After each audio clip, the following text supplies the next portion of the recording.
thank you for being here. We're going to get started in just a few moments. I've got a couple of things. Whenever you have a group, you always have announcements, of course, and we have just a few things we'd like to make you aware of as you're here with us today. Make sure you register in the lobby. We're going to draw for some door prizes. We're going to do some before lunch and then some at the end. And so we have some that are just for women, some just for men, some can go to either male or female. So we appreciate those who've donated these things. A lot of them deal with mental health or counseling or encouragement and those types of things. And so we want you to register for that so that you can be a part of that. And also, we want to send you a thank you. Also, there are favors at the registration table. If you have not picked up one of those, please go by and take one. Our last session today, we're going to have a panel discussion. Several of our speakers are going to be up here on the podium, on the stage rather. And if you have a question, there is a basket with some information there, and a piece of paper and a card, or a pen and a card, excuse me, and you can write down your question. If we're going to moderate that, I've already had some given to me, and we'll probably lead with those. And if you have something that you would like to ask our panel of counselors and speakers, please let us know. If you think of one in the moment, you see my cell phone number there. You can send me a question. I will not reveal who sent me that question. I'll just answer the question to our panel of speakers and counselors. And so that's something we thought that maybe if somebody, that you've come to this and something has sparked an interest and you'd like to know a little more about it and you want to pick their brain. We appreciate all of our speakers coming today. The folks we have coming are qualified. They've been practicing counselors over the years. I've taught counseling at the college level, and so they really know what they're talking about. And we want you to have a good day. We know, especially since March 2020, mental health has been a topic of discussion in our world consistently because of the effect of the pandemic has had on people. And so we thought we want to have a day where we can spend focused on these things and work together and grow together and help each other. And so that's why we're here. And we're thankful for every person that's being here. Also, I was told to go and get donuts and coffee at any time. Those will be out there pretty much all day. We have a catered lunch from Francis's Catering here in Double Springs. And so lunch is provided. We hope you can stay the day with us. Let's begin our class with a prayer. And after that, I will introduce our speaker. Let's pray together. Our gracious Father, we're thankful for the day you've blessed us with. We're thankful, Father, for the event we have today. We pray that we may learn some things that will help us to grow as people and as also in our faith, Father. We pray that you would be with our speakers and teachers today. We're thankful, Father, for their abilities and their training, and we just pray that you would bless them as well. Father, most of all, we're thankful for Christ and the hope of heaven that we have through him, and we pray that we would live our lives in view of your grace and mercy each day. In his name we do pray. Amen. Our next speaker, or I guess we'd say our first speaker this morning, is Brother Lonnie Jones. Lonnie Jones, I've given a short bio on your handout there. Lonnie is no stranger to a lot of us. We've heard him speak many times. He is a LPC in the Huntsville area and is also a chaplain with Huntsville Police Department and SWAT and works with them. Is a regular speaker both at youth events and also events at large. Also speaks a lot on counseling and mental health. He's been in private practice, I believe, 23 years. Is that right? Private counseling practice for 23 years. And so we're looking forward to him talking about what is mental health. What does that look like? And so we'll turn it over to Lonnie at this time.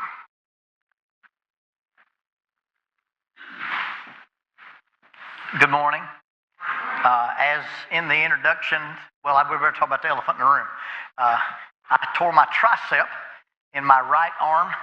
I get to do a lot of stuff with the police department that a normal chaplain doesn't do. And one of the things is I have a hobby of Brazilian Jiu-Jitsu. And I teach the second shift class in Gracie Survival Tactics. And I had a young man in a collar tie and something turned loose in the back of my arm. I'm not a high-level Jiu-Jitsu practitioner. A lot of the guys that I hang out with are, and they have these customized rash guards. A rash guard is a really tight-fitting shirt, and they have their logo on it and their fighter nickname. And so I made me a sponsored rash guard. I've got a black T-shirt. It has 2 fried eggs and a strip of bacon. Looks like a skull and crossbones. And then I put these sleeves on that have Waffle House on them. And And so I had to put my Waffle House rash guard on just to keep this thing from itching me all day. So if you go, I think he's got Waffle House on his sleeve. Well, I do. And so I'm a body by Waffle House. But it's a pleasure for me to be with you. As mentioned in the introduction, I'm a therapist as well as a police chaplain. I've been assigned to the Huntsville SWAT team for 30 years. And I teach hostage negotiation. I teach de-escalation. I teach a mental health section at the academy. I also teach a mental health section in a thing called crisis intervention training, where we certify our officers in de-escalation skills. And so most of what I do comes from a biblical or a Christian worldview. If it is a sound psychological principle, it can be found in this book. If it can't be found in this book, it's not a sound psychological principle. Now, I understand there's a lot of non-church folks here. Truth is truth. And if it's true at A, it's true at Z.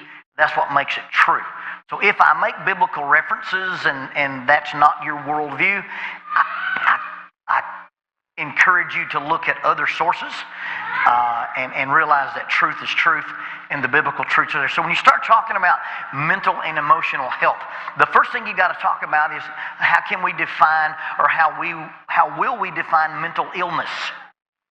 And so when you think about mental, so if I said, hey, you've got to go knock on the door of this house, and the person on the other side of that door is mentally ill, what just happened to your stomach?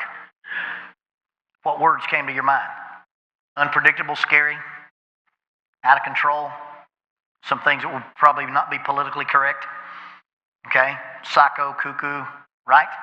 Okay, we're going to go knock on this door, and the person on the other side of that door has cancer. What just happened to your stomach? Compassion, love, care, concern. That person's brave. If we're talking about true mental illness, there's no difference in a person with mental illness and a person with cancer. It's an indigenous condition. Indigenous as in it came with the program. We fish a lot in the Tennessee River. Me and Ben shoot fish out of the bow, fish with a bow in the Tennessee River. And catfish and buffalo and drum and long-nosed gar, those came with the river. Now those silly jumping Asian carp, they're not from around here. They're an invasive species. True mental illness is not invasive. It came with the hardware. It's an organic condition. Now, what do I mean by organic? Your liver, your spleen, your heart, your pancreas, those are organs. Well, this thing right here is also an organ.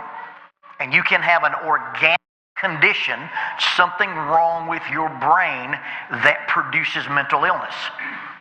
Now, the difficulty in being an intervention person, dealing with trauma, dealing with behavior, dealing with family systems, is sometimes we have to distinguish, is this a true, and that's big letters, all caps, 37-point font, true mental illness, or is this maladaptive behavior? So to give you just a kind of a layman's idea of what we're talking about, I like to use the idea of emotional intelligence.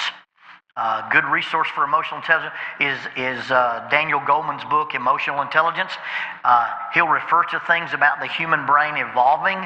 You just understand that I believe it was created. Okay? And so emotional intelligence basically is how much insight does a person have to their own emotions. When I get an emotional trigger, when somebody says something or does something and I have a reaction, do I understand that reaction? Do I know if I'm mad, sad, angry, glad, disappointed? Do I have insight into my own emotions? A lot of people, by the way, your teenagers, emotional dysregulation. Emotional dysregulation simply means they don't see the world in a broad spectrum. In my world, that wall is ideal. This wall is unacceptable. And if I'm in the room, I'm a happy little ball guy. A teenager views the world and separates ideal and unacceptable just like that. If you didn't let me do that, you never let me do anything. If I didn't make an A, I made an F. If I'm not a starter, I shouldn't be on the team. If that girl doesn't like me, I'll never have a girlfriend again. And it's just, they don't have ideal and unacceptable spread out. It's okay? So they don't have a lot of insight. They will mature out of it. If you could study the brain of a teenager, the brain of a person with a personality disorder, a person with a personality disorder has exactly the same brain as a teenager. It failed to develop outside of the adolescent emotional dysregulation. But for those of us who somewhat healthy, we can figure out, hey, I'm mad, I'm sad, I'm angry, I'm upset, I'm disappointed, and make peace with that. You know, a lot of times the idea of controlling our emotions is not having the emotions. No, controlling your emotions is when I have them, I don't let them drive the bus. Emotional insight, understanding that your emotions are information, they are not necessarily instruction. Now, what's the difference in information and instruction? So I'm 59. It took me an hour and a half to get here. I'm going to have to drive home sometime. When I get in the truck to drive home, I'll call my wife and say, honey, I'm headed home. Somewhere in an hour and a half drive, my 59-year-old bladder will tell me, hey man, you need to stop. So I stop at a little service station. I'll text my wife, stopping to get out for a minute. 45 minutes later, I text her back and say, truck. She'll say, what took you so long? Well, I walked in and there was a sign that said 15 restrooms. I had to find a mop and a bucket and some rubber gloves. And she'll immediately tell me, no, you moron, the sign didn't tell you to clean. They told you the restrooms were clean. When you have emotions, they tell you something. They don't tell you to do something. But if I have emotions and I don't understand them as information, but I understand them as instruction, then I fail to meet 3 criterion of self-regulation. Mentally healthy and emotionally healthy people have insight into themselves. And then once I understand I'm having this emotion, and emotional control is not having the emotion. Anger management is not getting mad. Anger management is getting mad and doing something appropriate with it. But if I have self-regulation, then I can do delayed gratification, I can do impulse control, and I can do motivation. Delayed gratification simply means I don't get to get what I want right now. Instant pleasure, instant pain avoidance. No, I can't do that. Impulse control simply means that I don't let the amygdala, 3 layers in your brain. You have kind of a lizard layer, you have a mammal layer, and you have a human layer. Oftentimes when we get in trouble emotionally, especially in the flight mode, the lizard part, the amygdala, takes charge. The amygdala is 2 little almond-shaped structures in the back of your brain. Don't ask me how I know this, but if I stuck a pencil in your eye and one in your ear where they touch, that's your amygdala. Just food for thought. What happens when we get our flight thing, that part of our brain takes over and works for us. Now, when it works fabulous. But when it doesn't work, it gets off the rail. If I walk down this aisle and Ben suddenly stands up and raises a book to hit me, my amygdala will make a choice for me. Now, it doesn't mean, we often say that we're afraid because we ran, or we ran because we're afraid, but we say we're afraid because we ran. It has nothing to do with fear. If I'm this close to Ben and he stands up and starts to swing at me, my brain will move me toward him. Not because I'm not afraid of him, not because he's not dangerous, and not because I'm smart. But my brain will calculate that if I turn around, he gets a free shot, he can tackle me, I don't want him to have my back. So if he stands up, I'll move in just because that's what my brain does. Now, if I'm right here, and this gentleman with the beard stands up, I can get out that door before he can get to me, I promise you. There's artificial distance between me and him. He's got a bench between him. I can put a bench between us. We've got artificial distance, and my brain says, that's the quick path to safety. I don't have to attack him. Has nothing to do with me being afraid of him, not afraid of him. My brain makes a decision. And that's it. And so a lot of times that part of our brain does for us. If I'm walking in the woods and a bear steps out, I don't want this part of my brain engaged. You think that's a brown bear? In his autonomous coloring face? No! I want this part of my brain to go, bear! And I do whatever I do, whether it's run from the bear or fight the bear. But if I don't have the ability for impulse control, when I'm mad, I throw something. I'm angry, I hit something. You say something and I have a gut level reaction and I curse you. That's not impulse control. I can't maintain those. I let the emotional part of my brain drive the bus all the time. So if I have good insight into my emotions and I can do stimulation, delayed gratification, impulse control, and then I also have the ability for motivation.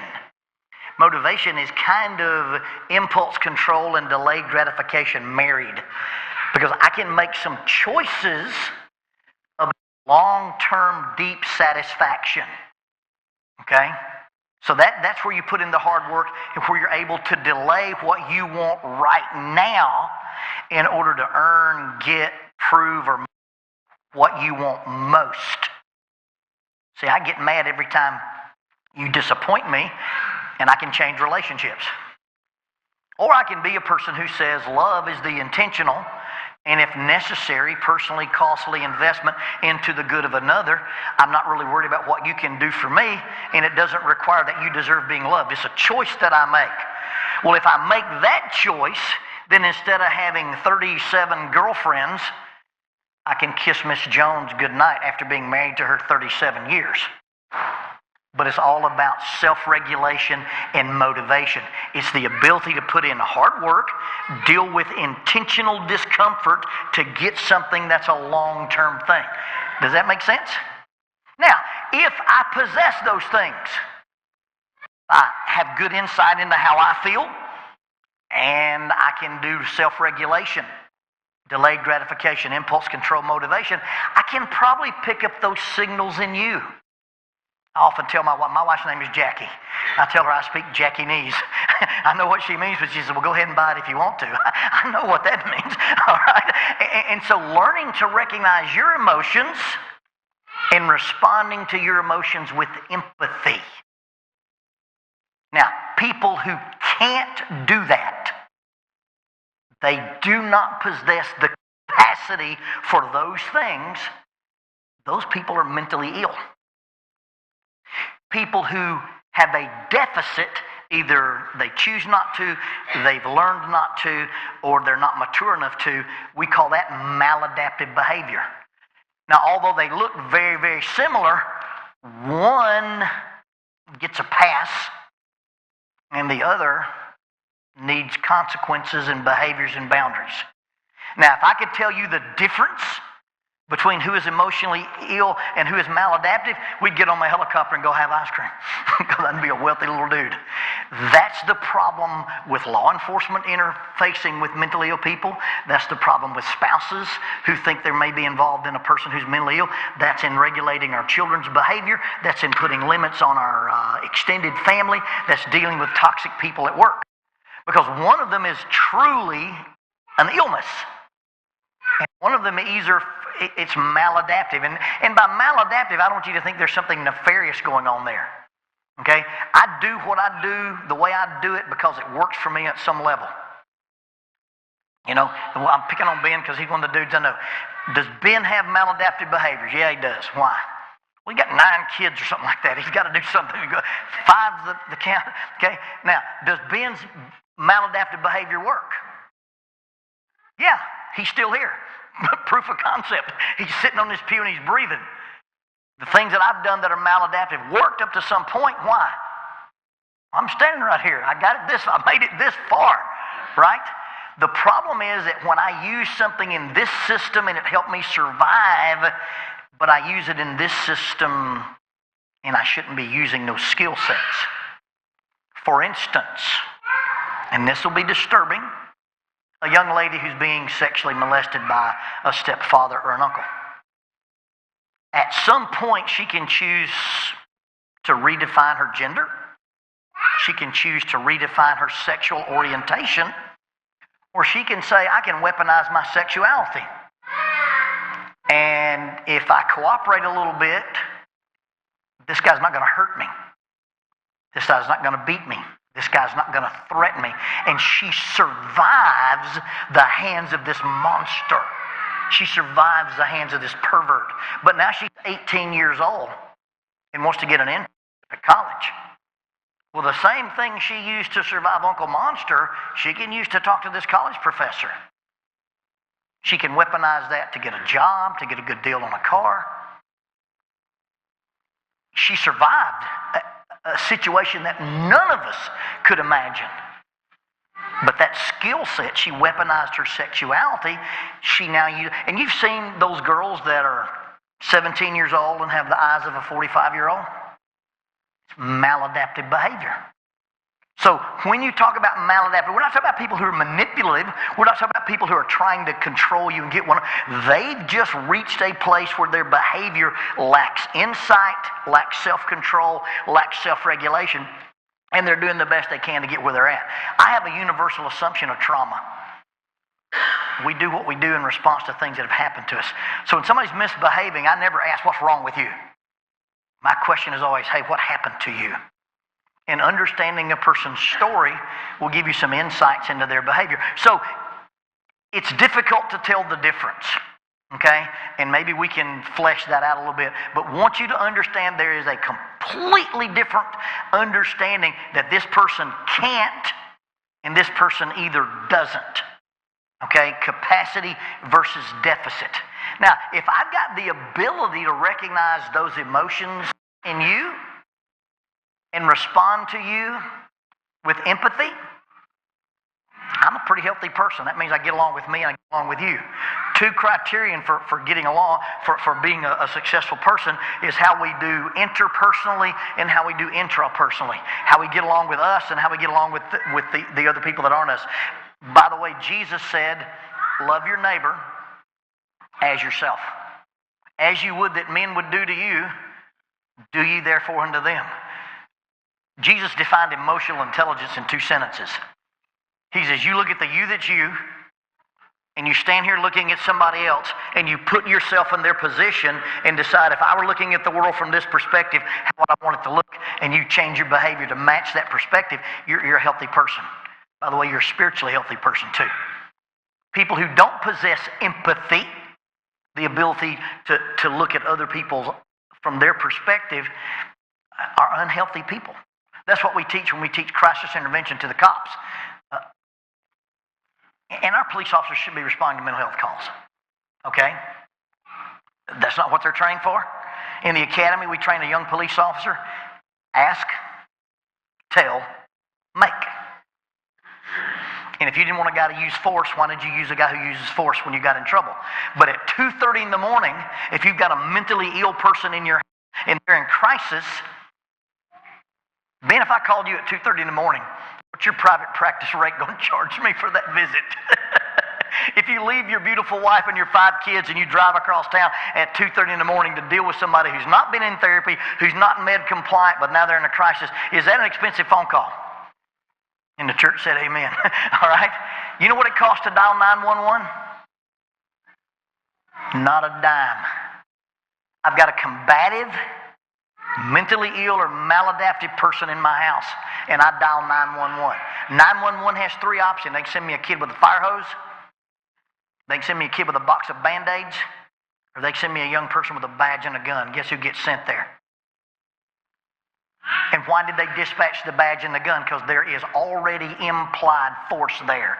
If you weren't afraid, you wouldn't need the badge and the gun. And our cops roll into this situation, and somebody's not necessarily breaking the law, but they're in crisis. We're teaching them how to change their approach to that. Not compromising their safety, not compromising their tactics, but recognizing there's some steps you can take before you have to go hands-on or anything like that. And we're trying to train our officers that. They shouldn't have to respond to that, but they do, because it costs nothing to call one of them and send them out into the teeth of the dragon. So when we start talking about people who are truly mentally ill, not maladaptive, but the people who don't possess that capacity. Okay? You have to answer and ask a question, or ask and answer a question, and depending on how you answer that question is going to affect your approach to the rest of the seminar. So here's your question. Will God hold you accountable for that which you are not responsible? Will God hold you accountable for that which you are not responsible? Now, I believe that most everything written in Scripture about behavior in interaction assumes self-efficacy. Paul wrote to Timothy in the second chapter, he said, God did not give us a spirit of cowardice or timidity, but the ability for love, power, and of self-control. Now, things that are generally true in Scripture often are not universally true. So if a person was born and does not have the capacity for self-discipline, self-control, self-regulation, is he responsible before God for his actions? You have to decide on that. Now, how you decide that affects everything else we're going to talk about today in any class that you go to. Okay? So you're going to have to, if I open the Bible and it said, thou shalt not be short and bald, that doesn't hardly seem fair to me. Okay?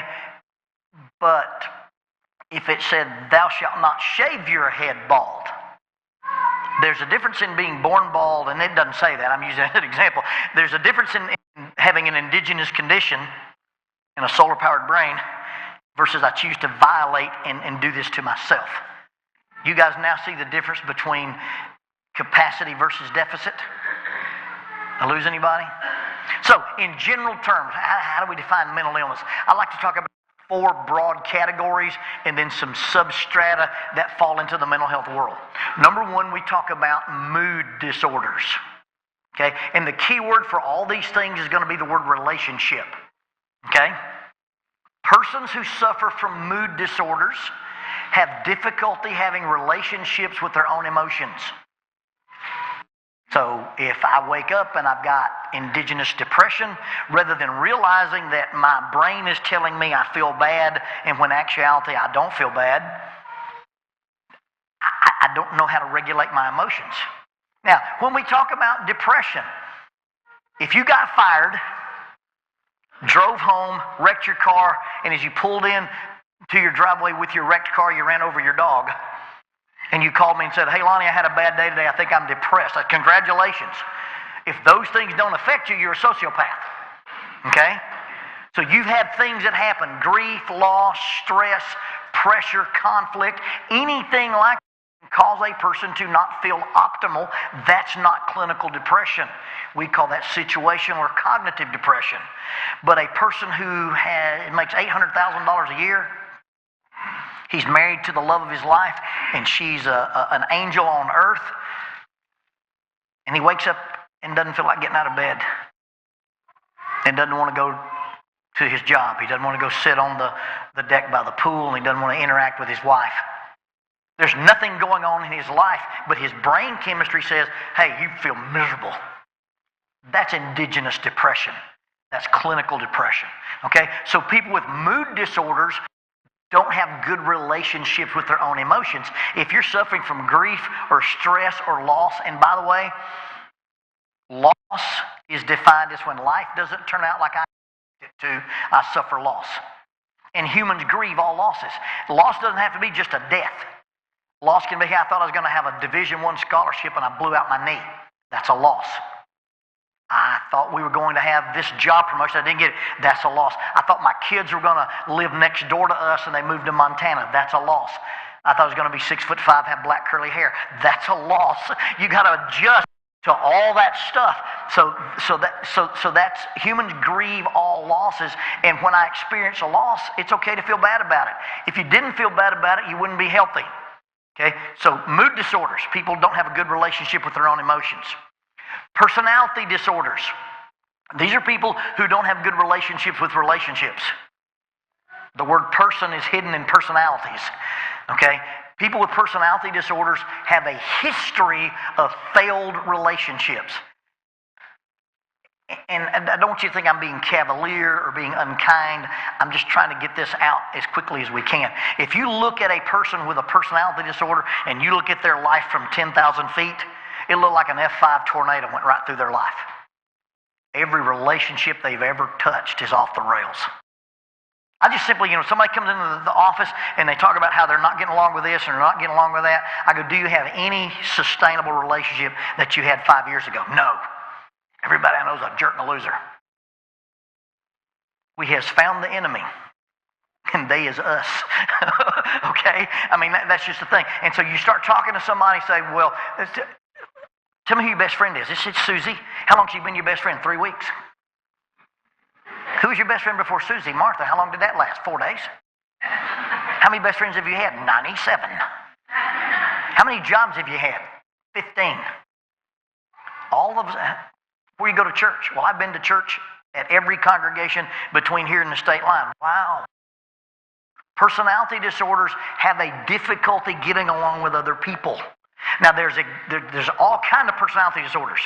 I mean, there's lots of categories, lots of flavors of that. If you want a concise discussion of personalities that might be dangerous or toxic, read Mark Goldstein's book, Just Listen. And he'll describe his subcategories of personality disorders, or look at Joe Navarro, Navarro, dangerous, former FBI profiler. I discussed that a little bit in a book called Grappling with Life, Controlling Your Inside Space. I wrote it for the cage fighting community to help them out with their relationship. They do really well when they're fighting with each other. They don't do really well with each other. And so I put together this little treatise for them. And so personality disorders are people who don't have good relationships with relationships. And you'll notice that there are failed relationships. And at some point, if you're involved with a person with a personality disorder, you're going to have to decide, is this worth being involved with? Because there's a price to pay for that. It's a contact sport. And if you're married to a person with a personality disorder, by the time they've gotten rid of everybody else in their life, you're next. Okay? And there's a joke that says, if it slap your coworker today, and you don't have anybody in mind, don't go to work. Okay? It may be you that everybody wants, and people with personality disorders don't realize it's them. They're maladaptive. They'll either over-invest in you, and then when you don't pay them back, they dismiss you because you didn't love them as much as they loved you. Or once they've over-invested in you, they're going to see how bad they can behave, and you'll still be loyal to them. Their life is a treadmill of real or perceived abandonment. And they either strangle you or push you away. They either hold you tight to see if you can endure it, or they push you away to see if you'll come back. And in either case, you'll lose. Just absolutely lost. And it's volatile. A person with a borderline personality condition is highly unpredictable and easily frustrated. So when I came in to the building today, this gentleman's a volunteer fireman, and he and I talked about first responder stuff. Hey, where are you eating lunch today? Oh, he pretended not to hear me. I hate your guts now. He didn't want to have lunch with me. That's how a personality disorder person treats him. And he really didn't hear me. But I interpret it as a personal slight and an affront. That's how quick it changes on you. And if you are dealing with people and you go, I think I'm going crazy. I don't know what I did to make this person mad. Bingo. You can't make another person mad. If I could make you mad, I could make you happy. If I could make you drink, I could make you sober. If I could make you leave the church, I could make you sit on the front row. If I could make you kill yourself, I could keep you alive. People with personality disorders often make us feel like we're responsible for things that we don't control. And we'll talk about that in depth at one of my other sessions. So you have mood disorders, you have personality disorders, then you have psychotic disorders. Persons who suffer from psychotic disorders have a difficult relationships with reality. They often have either hallucinations or delusions or both. Hallucinations can affect all five senses. You see things that aren't there, you smell things that aren't there, you taste things that aren't there, you hear things that aren't there, and you can feel things that aren't there. Some people have enough insight that they know that they're hallucinating, but it looks like a real three-dimensional holographic image is there, and some people get so overwhelmed by it they can't factor it out. Now, it's not an illusion, but a hallucination. If I walk into this room and there's dim light and I see this podium there, I could turn it into something. A thick elf or a dwarf or something like that. Okay, that's an illusion. I walk in and I misperceive something that's there. If I look up and say, do you guys see that dragon crawling upside down on The thing up there I can misinterpret as a dragon. That's a hallucination.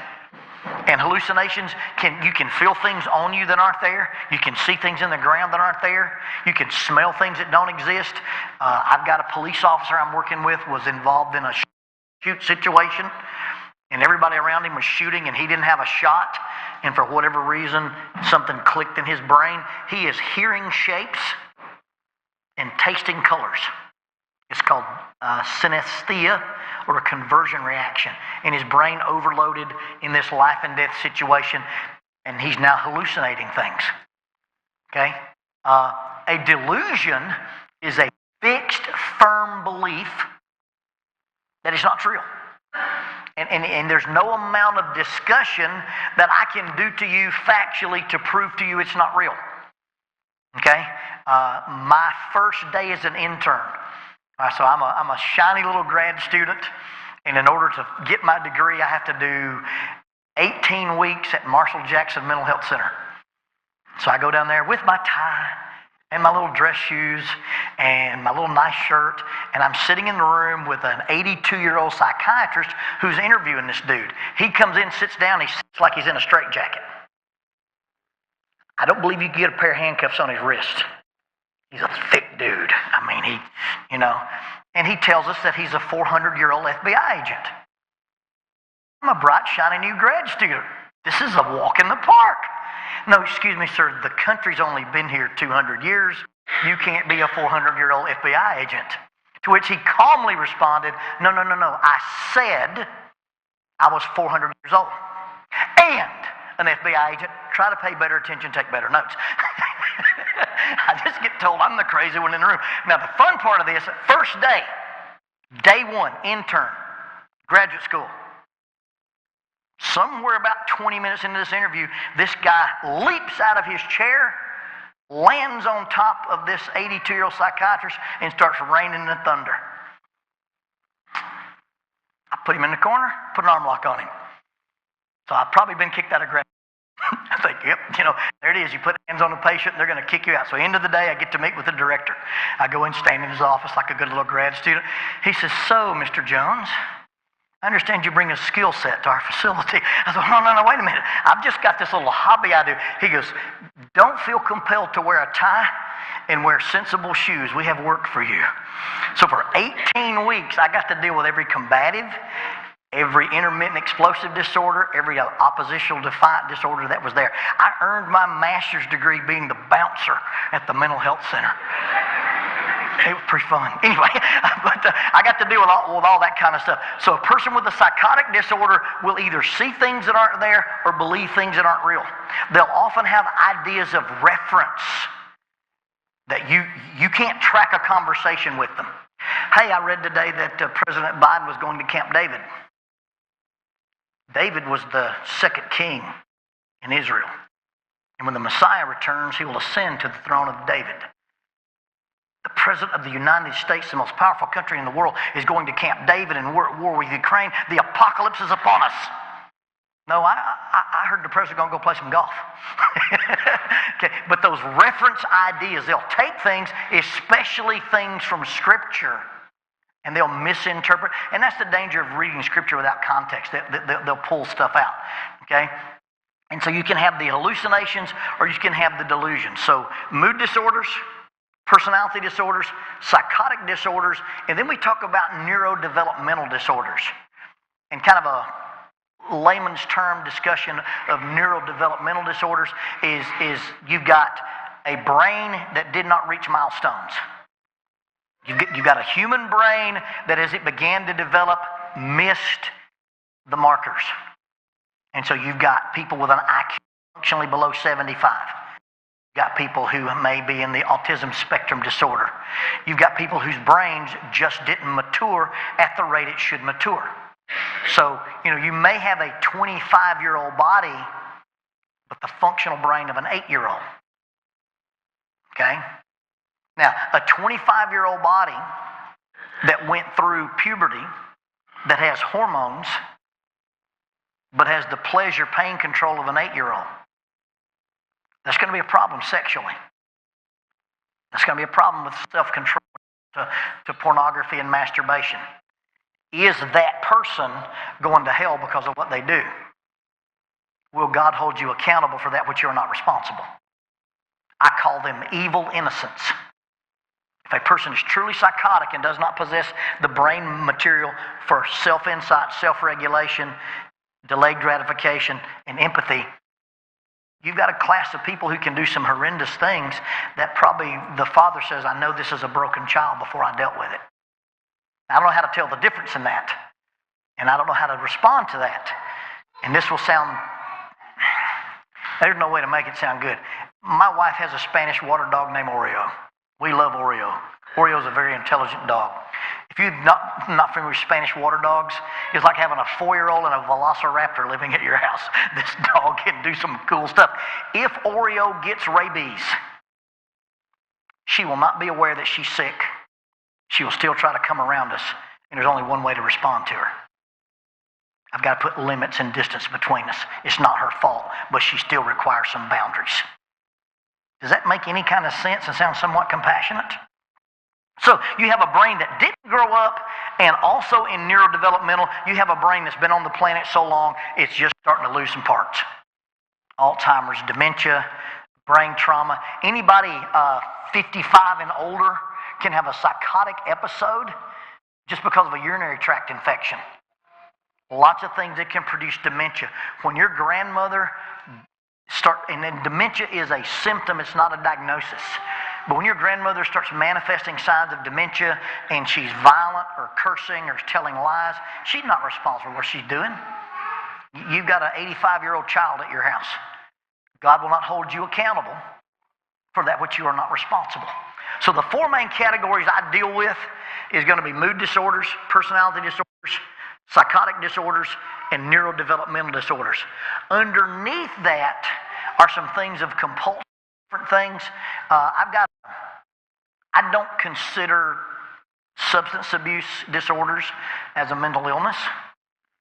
I think at some point it can become a mental illness, but I don't go with the disease-based model. I believe that substance use is linked to trauma, and that we choose either directly or indirectly to use a substance to create feelings that we don't have or change feelings that we do have.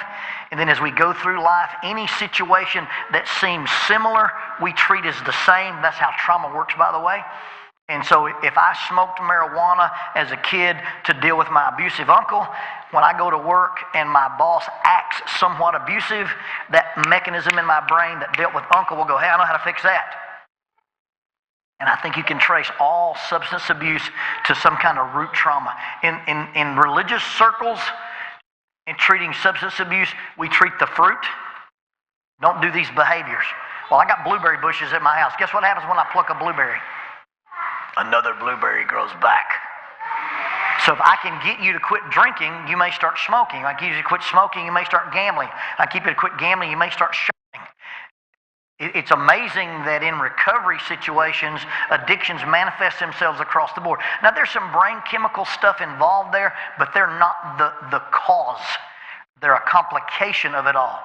But if I just treat the fruit, I'll never solve that plant. Well, that fruit is supported on a stem. Sometimes that's family system, sometimes that's environment, sometimes that's belief system. Well, guess what? If I go out in my yard and I cut the weeds down, guess what happens? The weeds grow back. You know how to solve your weed problem in your yard? Roundup and diesel fuel. Don't let the EPA hear you say that, okay? But when I kill the root, the stem and the fruit go away. We treat addiction by trying to find out what the root is, and a lot of folks who are addicted don't have good impulse control, and they don't like delayed gratification, and they often don't have enough self-insight to know what the mechanism was that started my addiction. That's maladaptive behavior rather than an indigenous condition. That's a lot of information thrown at you at warp speed. I'm going to be here all day. I'll be glad to answer questions. I'm going to put a limit that says I'm not going to get in a corner with you and do individual one-on-one counseling in the foyer. So if you've got something that doesn't fit, hey, there's guys here that will visit with you at their office. I'll answer questions, but we're not here to do therapy and solve the thing while we're standing here. Is that okay? All right, I'm done.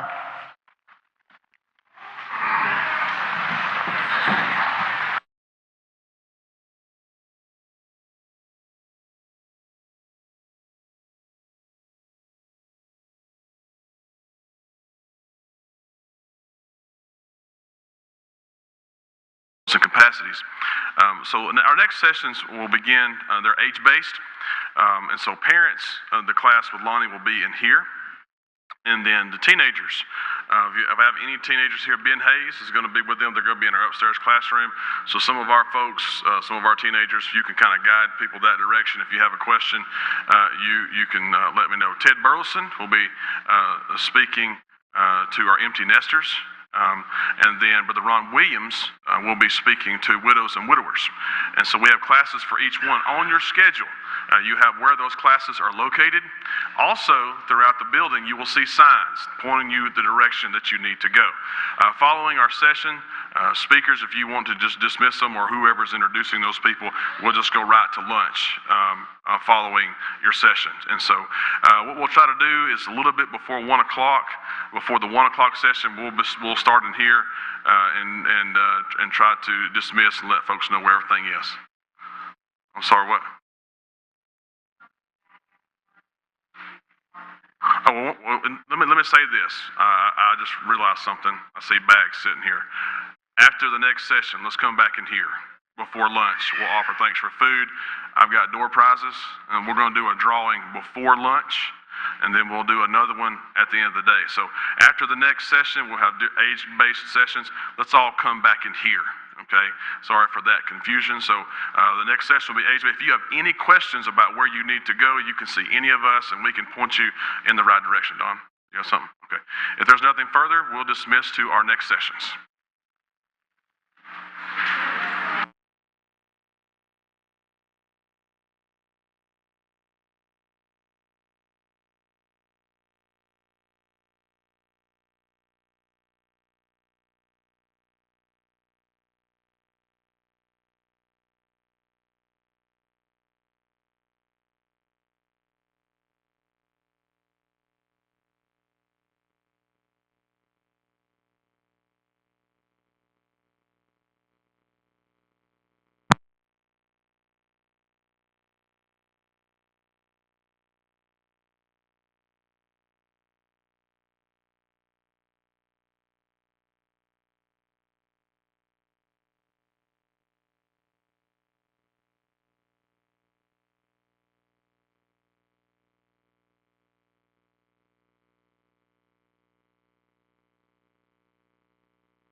we're going to start just a few minutes early. I know Lonnie has a lot to cover, so I'll just briefly introduce our speaker. Lonnie Jones is from Huntsville. He's at the intergenerational minister at Meridianville, right? Is that Meridianville, correct? Yep. And he does a lot of work with the Huntsville Police Department in SWAT and teaching. I think some of the bio said de-escalation. He also does a whole lot of other things. He's a chaplain for them. He does a lot of things with counseling. He has a lot for us to teach about his parents. I'm excited. Now, not to make him feel too old, but he and my dad were best friends at Harding, and now I get to be in a class on parenting with a child of my own, so I'm super excited.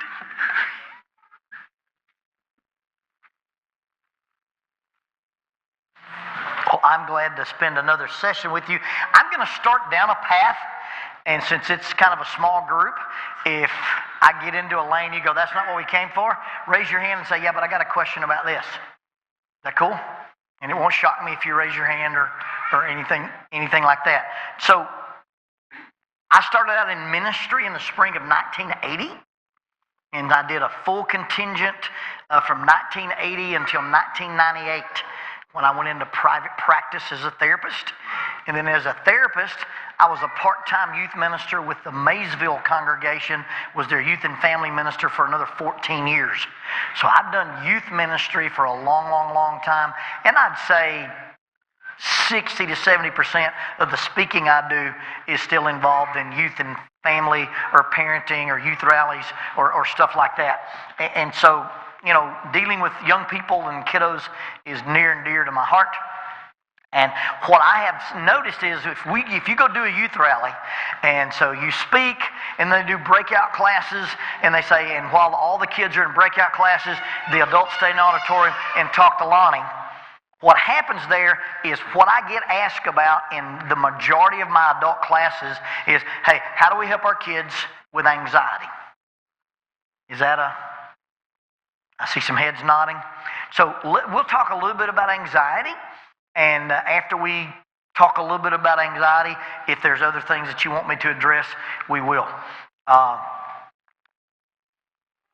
First, about anxiety is sometimes a child's perception of their home puts a lot of undue pressure on them.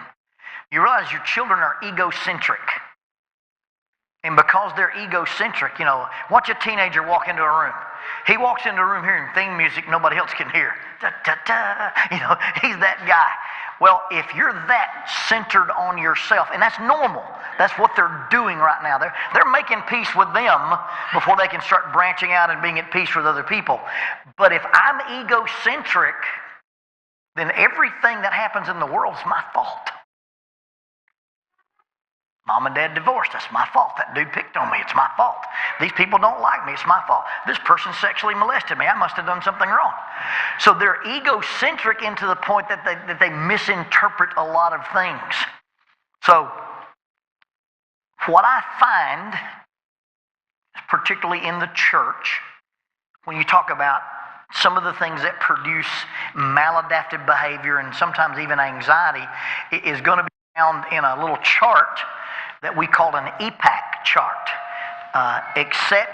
Expectations of Parental Autonomy and Control, EPAC. It's in a book by Stephen Glenn, Raising Self-Reliant Children in a Self-Indulgent World. I wrote Dr. Glenn a long time ago and said, hey, I like the stuff that you're doing in your book. I would like to present this material from a Christian worldview and talk about raising spiritually self-reliant children. And he gave me permission to quote his work, and it's published in a little book called Pedagogue. It's a book on youth ministry. But one of the things that I found in Stephen Glenn's book is this EPAC test. So if you want to draw, you know, maybe the bottom of a coffee cup circle on your page, and at the top of the circle, write permissiveness.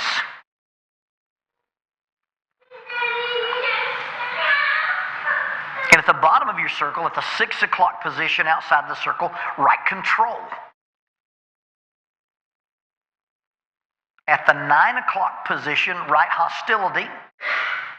And at the 3 o'clock position, write love. So you've got permissiveness, control, hostility, and love if I'm looking at it backwards, okay? And then just draw a line from permissive to control, draw a line from hostile to love. And so you've got this little circle with 4 big quadrants. Everybody got it? Well, those are parenting styles. So if you'll notice in the top, the way you're sitting, the top left corner is hostile permissiveness. That's the way some kids feel like they were raised. I don't care what you do, just leave me alone. Okay, bring me a beer and get out from front of the TV. They didn't care what they did. The parents were not really involved. As long as you didn't bother me, you were allowed to do what you wanted to, but it was more from a hostile position. If a child perceives that they are parented with hostile control, that's that authoritarian, autocratic, I'm going to control you with fear. One of the things we miss when we do disciplines with kids is that discipline with our kids often is being punitive or it's often being vindictive. Discipline is defined as putting stress in a relationship so the result is growth. I'm not trying to quote unquote teach you a lesson. I'm not trying to pay you back. It's a lesson in and of itself that these are rules, these are values, and violating them has consequences. I don't really care how you respond to those consequences. They're consequences. We're not going to be friends. We're not going to be enemies. These are consequences. If you speed, they'll write you a ticket. The police officer doesn't hate you. The police officer didn't pick you out because you're white, black, green, purple, or driving a red Corvette. He happened to be sitting there, and you're the guy who drove by, and the number on the sign, the number on his radar gun didn't match.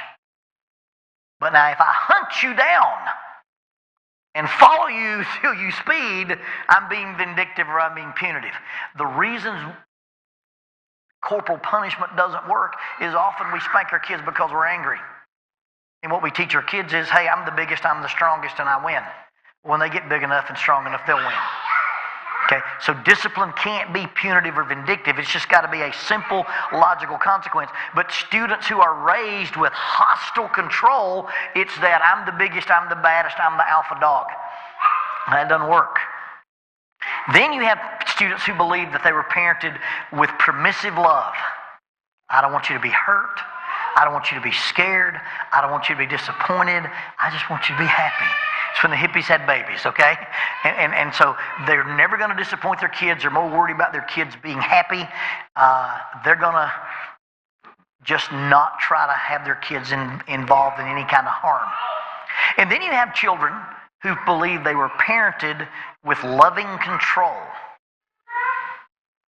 And the loving control is, you're going to be a reflection of me. And my self-esteem and my worth and how we look as a family comes from you. So you're going to make the best grade. You're going to be the starting quarterback. You're going to be the head cheerleader. And these kids grow up not believing that they can't be good. They grow up believing that they can't be good enough. And there are all these marks that we put. If you come into my office to talk to me about a problem with your child, and you start with, my son's been to church every Sunday morning, every Sunday night, every Wednesday night. He's in Lads to Leaders and he's in debate and he went to Apologetics Press Camp. And you give me the litany, my next question is he having sexual orientation issues or is he addicted to porn? Because 100% of my clients that are on the extreme end of sexuality problems come from that hyper-reactive, it's better to look good than to be good end of the church. And I'm raising my kids based on what the church thinks about them rather than what I know God commands them to do. And those are the kids who suffer from anxiety, and those are the kids who kill themselves. And it's not because they don't believe they can be good, it's they believe they can't be good enough. Now, it's interesting that when you do that EPAC study, you can say, okay, here's where a person, and it doesn't have to be accurate, by the way. These are based on the child's perceptions. And children perceive things really, really weird. Literally, this happened to me at my office. Kid came in, sat down on a Tuesday. Why are you unhappy? Well, my dad worked for this big consulting company out on the arsenal. He's got a government contract. And every summer, we go to the house in Cancun. And I just wish I could stay home and ride my bike around the neighborhood with my friends. Thursday, same week, kid comes in. Why are you unhappy? My dad works over here at this pipe shop, and he's a blue-collar worker. And we never go anywhere. All I do all summer is ride around the neighborhood on the bike with my friends. I said, if you'll sign a release form, I can make one phone call. I can make two people really, really happy. I'll let you go live with this kid. Let this kid come live with you, and you can go to Cancun, and he can ride a bike around. And who in the world would have thought they'd be unhappy about that kind of stuff? So it's perception. Well, they took that test, and they said, you know, if a kid says, my parents parented me with hostile control, I can predict what you'll do. They could predict the use of heroin, cocaine, and hallucinogens in that group. The group that said, hey, my parents parented me with permissive love, 68% accurate predicting the use of marijuana. You could just, now these are not causations, they're correlations. The interesting thing is, if you start at the center of where those two lines cross, and you draw a line toward the love side, and it would probably be from 2 o'clock to 4 o'clock, that part right there had, the kids that were in that had zero at-risk behavior. It was the perfect balance of accountability, permissiveness, and control based in love with the absence of hostility. There's a Bible verse that says, fathers, do not provoke your children to wrath, everything on the left side of your chart, but bring them up in the nurture and admonition of the Lord, the right side of the chart, without being the extreme permissive or the extreme control. It's a very interesting correlated study. Okay, so when a child believes I'm in danger at home or I'm in danger of disappointing someone, at some point they're going to be overridden with anxiety. Now, what makes you nervous and what makes me nervous might be two different things. What makes you uncomfortable, what makes me uncomfortable? Two entirely different animals. So when a child, or even an adult, has a panic attack, tell me about panic attacks. Tell me about an anxiety attack. What does it feel like? It feels like a heart attack. So that means rapid heartbeat, tightness in your chest. What else?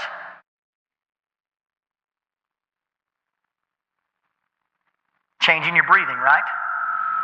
You don't deep breathe. What happens to your extremities? Tightness in your muscles, sweating in your hands, cold hands. And then what happens in your stomach? Butterflies running into each other? Sickness in your stomach? Does that describe an anxiety attack as you understand it? When your body does that, is your body working properly? Yes. Your body is working 100% the way it was designed to work. What? Yeah. Your body is designed that when you get called upon to do something, your body makes you alert, motivated, and strong. Whether I'm going to run from Frodo or whether I'm going to fight this dude, my body makes me do the same thing. If I'm going to run from him, what do I have to do? I have to have more oxygen. I have to have more blood. I get an adrenaline dump, and I get this hormonal cocktail in my stomach that makes me feel sick, and my heart beats faster, so it spreads out and gives me all these special juices so I can sustain enough time to run from him. Or if we're going to fight, my brain says, oh man, that's a big dude. He looks like he's in shape. Let's have some adrenaline. Let's have some oxytocin. Let's have some cortisol. Let's have some testosterone. Now let's spread it out to your body. And it spreads it out. When your body responds to stress, your body's doing what your body's supposed to do. It makes you alert, motivated, and strong. Period. There's nothing wrong with your body when you have those symptoms of anxiety. Your body's doing what God designed it to do to respond to a threat. Now, there's a medical condition called dysautonomia that your body stays in hyper alert all the time. It's a physiological condition, not a psychological condition. Your body's just not working. But when your body decides I'm either going to run or I'm going to fight, It has to make things happen for me to be able to run and fight. If you're sitting at a red light, and you've got a muscle car or a big old diesel truck, and that light is about to turn green, and you press that accelerator, it goes, whoa. Is that a good sound or a bad sound? It's a good sound, because I know when that light turns green, I'm gone. That's all your body's doing is revving this engine. Whether I've got to fight with you or run from you, when you get those signals that stress is coming, your body says, okay, we'll do that. Now, sometimes your body works too well for that. I've got to run from Jonathan. My body says, hey, those 3 biscuits you had this morning, probably don't need those right now. And my body will get rid of them. Either one or the other. It's just like scaring a buzzard. Don't do that. He'll dump that whole load on you, okay? Your body will say, I don't need that. If after the situation is over, you didn't use all your adrenaline, you'll be sick to your stomach because your body doesn't like it in there. It'll puke it out. So when somebody says, hey, Mom, hey, Dad, my chest was tight and my heart was breaking and I couldn't breathe, you go, hey, wow, your body was doing a good job protecting you from something that scared you. Now, the question is, should you have been scared? I've got to give a speech. I got to talk to the teacher. I've got to do a job interview. Dad, I spoke to a girl, and feel like he's having a heart attack. Well, your body's doing what your body's supposed to do, but sometimes our brain says, this is dangerous, this is not pleasant, this is not something I want to do. So talking to your kids about, hey, once you learn to make peace with the physiological symptoms of anxiety, most of the problem goes away. Why do you yawn? You need oxygen. You ever see anybody panic when they yawn? I can't breathe. Oh. No, you go, hey, I need a little oxygen here. I'll often yawn before I speak. I always yawn before I go to bed. But nobody panics when they yawn. Because why? It's normal. Your body needs more oxygen. Well, when my heart rate increases and my breathing changes and I get a hormone cocktail dumped in my stomach and my muscles get tight, my body needs me to do something. It's as normal as yawning. And it should give us about as much anxiety as yawning does. But we don't, because we misinterpret. We think there's something wrong with our body, and there's nothing wrong with it. So teaching our children to understand and be at peace with their bodies is cool. Then, okay, your body said, hey, we're at danger, we're at threat, we've been called upon to do something. Did your brain interpret this as a dangerous situation? Is that an accurate interpretation? That's it. Making less than an A is not failure. Making more than a D is passing. But what do our kids do? It's not an A, it's an F. I didn't do it all, I didn't do any. If you didn't let me do that, you've never let me do anything. I never get to go anywhere. I used to tell my daughter, well, go to your room, your climate-controlled room, with your personal communication device and your Serta mattress, and get on an electronic device that has more computing power than the space shuttle did, and tell your friends how miserable you are. And try not to make a mess. Because we interpret things wrongly. So the first thing in helping our kids feel safe is letting them understand that when you have responses to these things, those responses are probably normal, but sometimes they're not healthy and they're not accurate. Does that make sense? So when your kids go into crisis, what do we typically do when our kids go into crisis and we want them to feel safe? We talk with our logical mind to their emotional mind. How well you think that works out? Okay? I mean, I don't know if you've ever...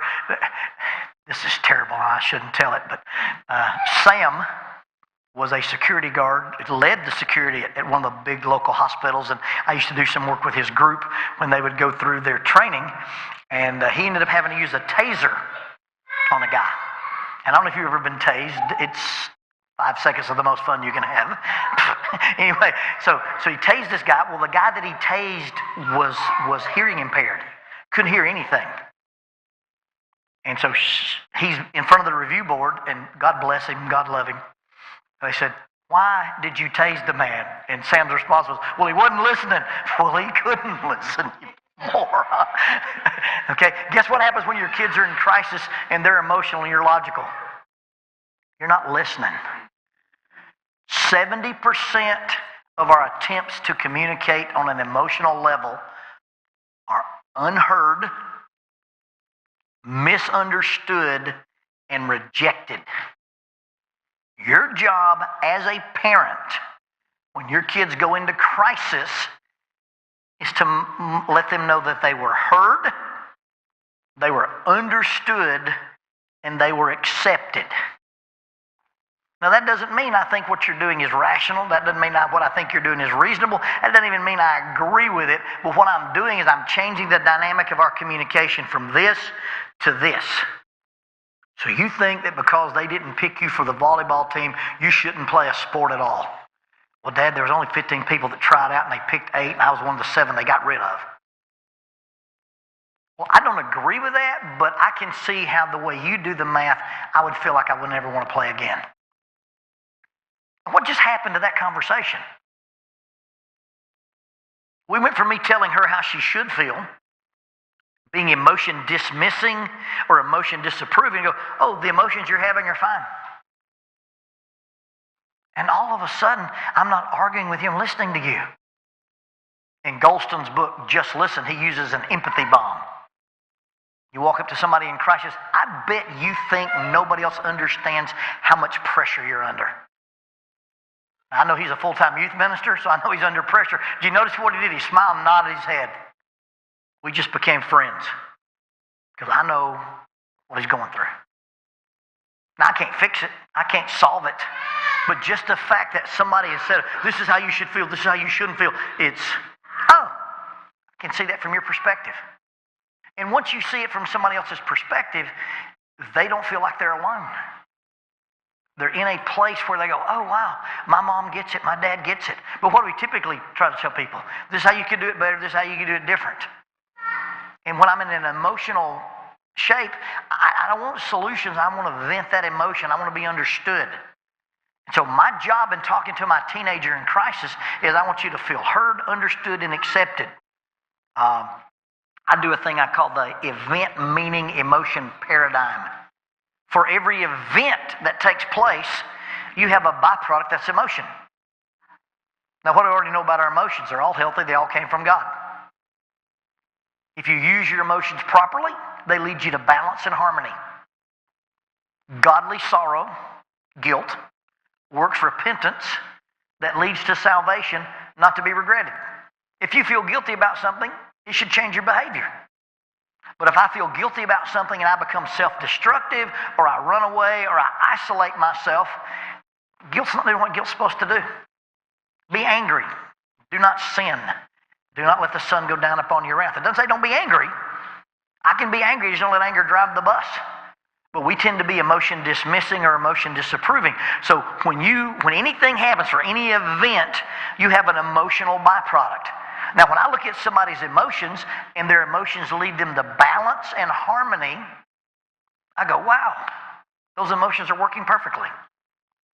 But when I see somebody with emotional byproduct and it's destructive, dysfunction, or distressing, then they're not using their emotions properly. Well, the reason that this event produces these emotions, and some can end up over here and some can end up over here, is because we run all of those events through a perception filter. Now, what do you know about perception? What you perceive affects what you see way stronger than what you see affects what you perceive.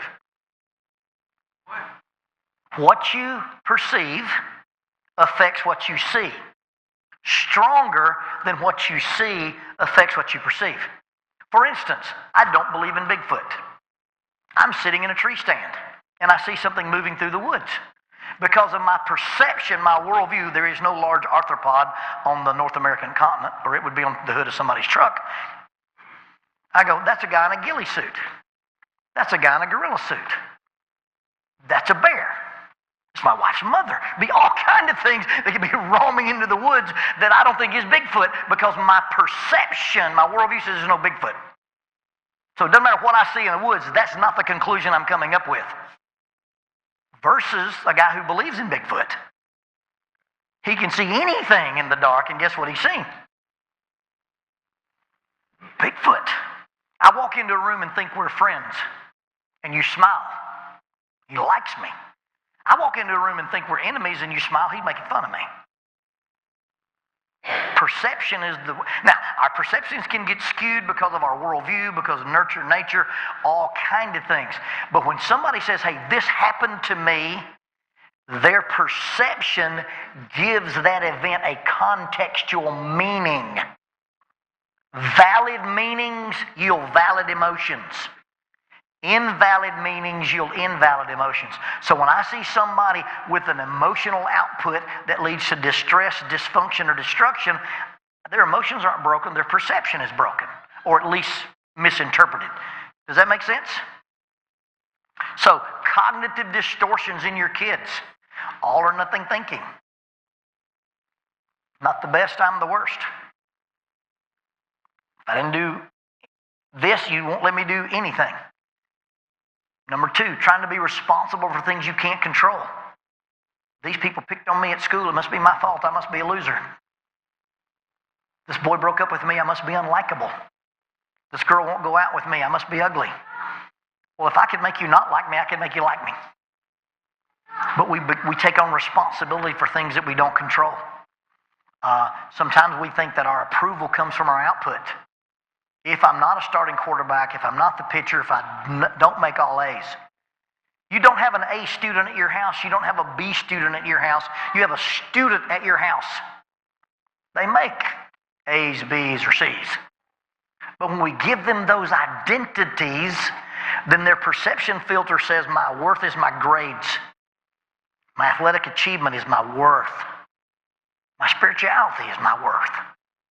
And all of a sudden, anxiety comes in not because of what actually happened, but because of our perception of those things. So when I end up with a kid in crisis, not one in my practice, but just somebody that I'm friends with, somebody at camp, or even Miss Jones, hey, what happened? And you get the story of what happened. What does that mean to you? And once they tell me what it means to them, I go, oh, because this guy broke up with you, you're embarrassed, ashamed, and you feel ugly. Not, well, technically, you'll be in 8 major relationships before you're married. 60% of you will be engaged one time before you're actually married, so let's just mark one off the old chart. She doesn't need that kind of information, does she? What happened, and what does this mean to you? And that's it. Now, therapeutically, I'll take the next step. You come to my office and you present me with this stuff.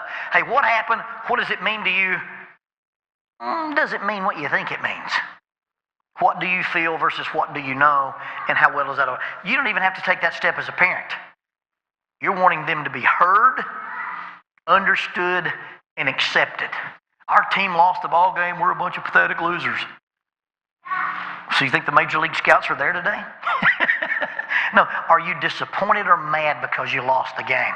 Dad, I'm just disappointed. I didn't get on base but once, and I missed those 2 fly balls. It kind of feels like it's my fault we lost. That's a lot of pressure put on a kid who's 13. So in 5 days, what will this matter? In 5 weeks, what will this matter? 5 months, what will this matter? And in 5 years, what will this matter? And as nice as a state championship ring is, after you show a girl that you're a state champion, everything else is reruns. You pick her up the next week and go, by the way, I'm a state champion. Yeah, I know. Wonk, wonk. So in the end, what do these things matter? But you don't want to be dismissing of that. You want them to process their emotions. And our kids don't feel safe at home telling you that they're disappointed, they're mad, they're sad, or they're angry because they're afraid you will react to it in a weird way. That make sense? Everybody okay with the anxiety, physiological thing, making peace with that? John Connolly calls that ambivalence. I'm aware of the sensations in my body right now, so what? I get the fact that I'm nervous. By the way, try that with cravings. Tell your brain, I get it, you want some fries. And your brain will be quiet. But until you tell it and you try to push those French fries out, those fries will come back. You'll see fries everywhere. You'll misinterpret road signs as fries. But when you tell your brain, look, I get it, you want French fries, not today, but I know you want them. When you address it, it goes down. It just goes away. Same thing with anxiety, same thing with fear, same thing with worry. So that's kind of baseline, making our homes safe, our kids feeling safe with emotional expression, emotional intelligence, you not being emotion dismissing or emotion disapproving. Read some articles by John Gottman on emotion coaching. Dan Siegel has a book called The Whole Brain Child. And it's where when our children are in an emotional state, we need to talk to them with our emotional brain. They're in their downstairs brain, we're in our upstairs brain, and we miss each other. And so Dan Siegel will talk a lot about that. And Siegel actually has some really good stuff on attachment as well.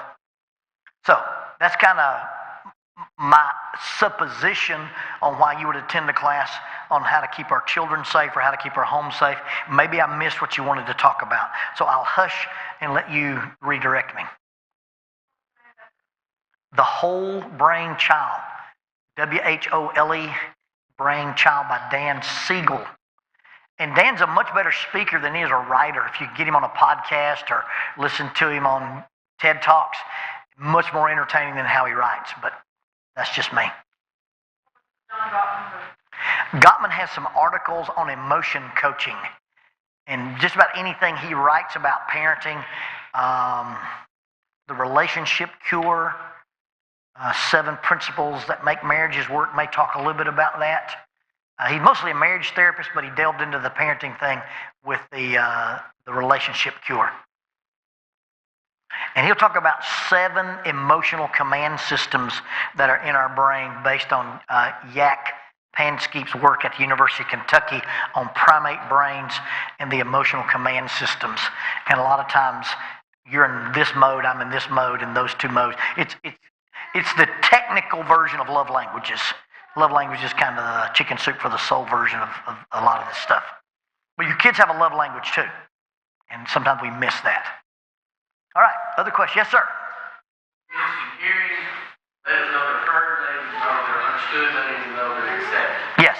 What suggestions do you have for communicating appropriately that they truly are understood? Because not only dealing with children, but dealing with some adults, when you say, I understand, no, you don't understand. Yeah, don't ever use the word understand. Okay? Or if you use the word understand, you go, let me make sure that I understand what you said. And so you can use what we call a restatement, which is just the facts. Or you can use reflection, which is the emotions. Or you can use both. So I walk in, let's do a cop thing. They dispatch us, and we roll into Walmart, and there's a guy there. He's standing in the middle of the aisle, and he's swinging a tennis racket. Excuse me, sir, what's going on? I'm fighting these dragons. Well, sir, I can't see a dragon. But I bet if you see a dragon, it's very frightening. What have I just told him? If I go, there's not a dragon there, well, you're on the dragon side. Or if I go, yeah, I see him. Well, good, shoot him. Well, now we're in a mess. So I just simply go, so you see a dragon, yes. Does it scare you? Does it frighten you? Is it asking you to do things? No, it's just scaring me. Okay, well, let's walk out with me. Is there a place you can be that the dragon doesn't follow us? Is there a medicine you take that makes the dragon go away? Is there a doctor we can... But if I go, oh, I understand, he must be, that's a big green one. Well, there's a green one too? You never walk into their delusions. So when somebody tells you something, you first look for the relevant facts. And if I get the facts right, then I go, okay, based on those facts, then do you feel angry, sad, disappointed? And you just check. So I understand that you're confused. I'm not confused. I'm just bewildered. Oh, I'm sorry, you're bewildered. And just simply talk to them that way. What you're hoping to do is demonstrate to them that you can see it from where they're standing. I did a thing with some crane operators. A guy called me up and said, hey, this big crane company in Nashville bought a little crane company. And crane operators did not go to Miss Emily's finishing school for fine young ladies of police. That's a rough crowd. And so I went to do some crisis intervention with these guys. And so the big crane company guy sat on this side of the table. We met at a restaurant. Little crane company guy sat on this side of the table, and you could feel the tension in the room. I could have yelled bang real loud and started a fight. I went around the room and put a piece of paper on the table with a number 6 on it. And said, add 3 to that number and defend your answer. Well, you know what happened. Everybody on this side of the table said 6 plus 3 is 9. Everybody on that side of the table said 9 plus 3 is 12. And they were fighting like cats and dogs. It was great. And then I just said, everybody switch sides of the table.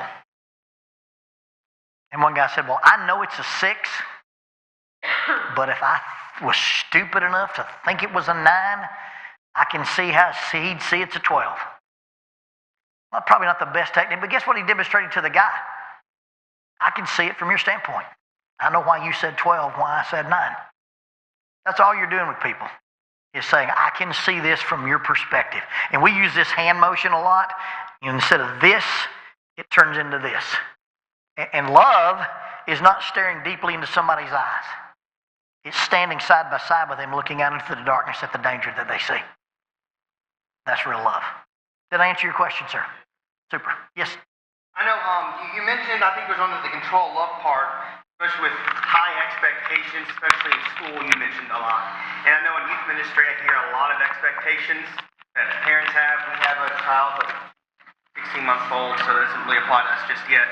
But I know, maybe explain the difference between encouraging our kids to say, hey, I know you can do better than this, because this is not your best work, so yes, you need to do better, and also saying, hey, good job, even though you didn't get an A, you did your best. Sometimes you got to kind of figure that out a little bit. Our daughter has a learning disability, so she exempted the mathematical portion of the graduation exam in Alabama. I mean, she can't do math. It might as well be, a Chinese translation of a Greek text for her to do math. And so we knew she had some processing issues. Also knew that she had a problem with written languages. You can read to her, and she can respond the facts. She can read herself and can't figure out what's on the piece of paper. And so, I'm a therapist, and my wife's an educator. So, she had a double whammy. So all I did with her was say, some of this is you don't want to do it because it frustrates you, makes you angry. Some of this you can't do. I can't read your mind. So here's what happens. If you make an A, your curfew's 11 o'clock. If you make a B, your curfew's 10 o'clock. If you make a C, your curfew's 9 o'clock. If you don't make at least a C, you don't have a curfew because you ain't going anywhere. So the secretary at school called me. My daughter's name is Lonnie Beth. They call her LB. Hey, Lonnie, I just want to talk to you about LB's schedule. So what's going on with LB's schedule? Well, she signed up for conditioning, PE, and welding. Guess what her curfew was? 11 o'clock. So we had to revisit that and say, we're talking about math and science and stuff. Now, when I saw her working her guts out to get an A and it was a B, do you think I gave her extra curfew? Absolutely. But it was on her to do it. I quit being in charge of her grades and let her be. And by the way, you got to have a minimum GPA to play volleyball. And with her learning disabilities often come extraordinary physical abilities. Children with a learning processing thing are often off the chain, physically coordinated, but write like they were writing with a spurting artery. So her handwriting was terrible, but athletically, unbelievable. She's 4'10" and played Division I volleyball. It boiled down to them paying her $1,000 for every inch of height that she had, which was only 58 inches, so $58,000. But she went to school on a full scholarship of volleyball, but had to take the ACT test 7 times, because if you're in the NCAA clearinghouse, you can do a composite score. Your best score in math, your best score in English, your best score in math. So we would take the ACT 1 time for English, and we take it again, and you could use the composite score. And she got a college degree, was an art major, has a photography business, but we just let grades not be a big deal. And I know, look, your GPA, your ACT, and your SAT are not predictors of success ever. Okay? Emotional intelligence is a predictor for your success. All right? People with 160 IQ often work for people with 100 IQ. C students rule the world. Okay? Yes, sir. Something I've noticed is like this entitlement that, we've said it's destroyed society nowadays because the participation trophy and things that you see. I remember when it first came out, I was, coaching youth sports, and we had a losing season, and the parents are like, okay, we're going to have a party and we're going to give trophies, and I was like, for what? But nowadays, it's parties and trophies. So there's a balance there. It's the same thing for the losing team as the winning team. Well, there's a balance there. Okay, you can do outcome-based coaching, or you can do performance-based coaching. Okay, outcome-based coaching is about championships, rings, trophies, bells, and whistles. Performance-based coaching is, did we improve our cardio? Did we improve our timing? Did we improve our ball sense? Okay, my 5-year-old grandson is playing ball right now, and they are murder hitters. They swing a bat, and I mean, but ball sense, they ain't got a clue what to do with the ball if one happens to land in their glove and it stays there. Okay, so the coach said, this year, we're going to talk about our most improved hitter. Next season, we'll talk about the guy who knows, in this situation, does the ball go to second or does it play at first? And so if I end up where my kids who've never played ball have learned what to do in all these situations, I'll give you a trophy for that. I'll give you a reward for that. I'll give you something for that. But now, just because, hey, we played and had a good time, yeah, I disagree with that. But performance-based coaching is, did we have an objective other than win the silly thing? Did we get better? Did we learn speed? Did we weaponize our cardio? You know, I know one basketball coach said, you know, watch us in the fourth quarter. Nobody can run with us. He said, I don't care what the deficit is. When we get to that fourth period, we're still going to be on fresh legs. And in fact, my nephew played for a fourth quarter team. They said nobody else is conditioned like these kids are. And they won some serious ball. But, you know, even if they didn't win the championship, those guys came out, they were cardio monsters. So what am I trying to improve in performance, or am I only looking at an outcome-based coaching says there's only one successful team all year, and that's the guys who won the trophy. Performance-based coaching says, hey, we're improving in all these areas, and at some point it'll get the real trophy. So, you know, philosophically, I'm like you. I don't believe you get a trophy just because you played. I don't believe you get a trophy just because you showed up. But if you showed up and put in the work and something improved, I could give you some recognition for that. But that's, you know, we are trying to tell our children that and you do have inherent worth. You're created in the image of God. Jesus died for you. You have value there. But did you become valuable by something you did, or something you contributed, or something you learned, or something you earned? That's a different animal. And I think sometimes we're not teaching our children to strive. Read Tom Caldwell's book, The Push. It's a rock climbing book. You may not be interested in it.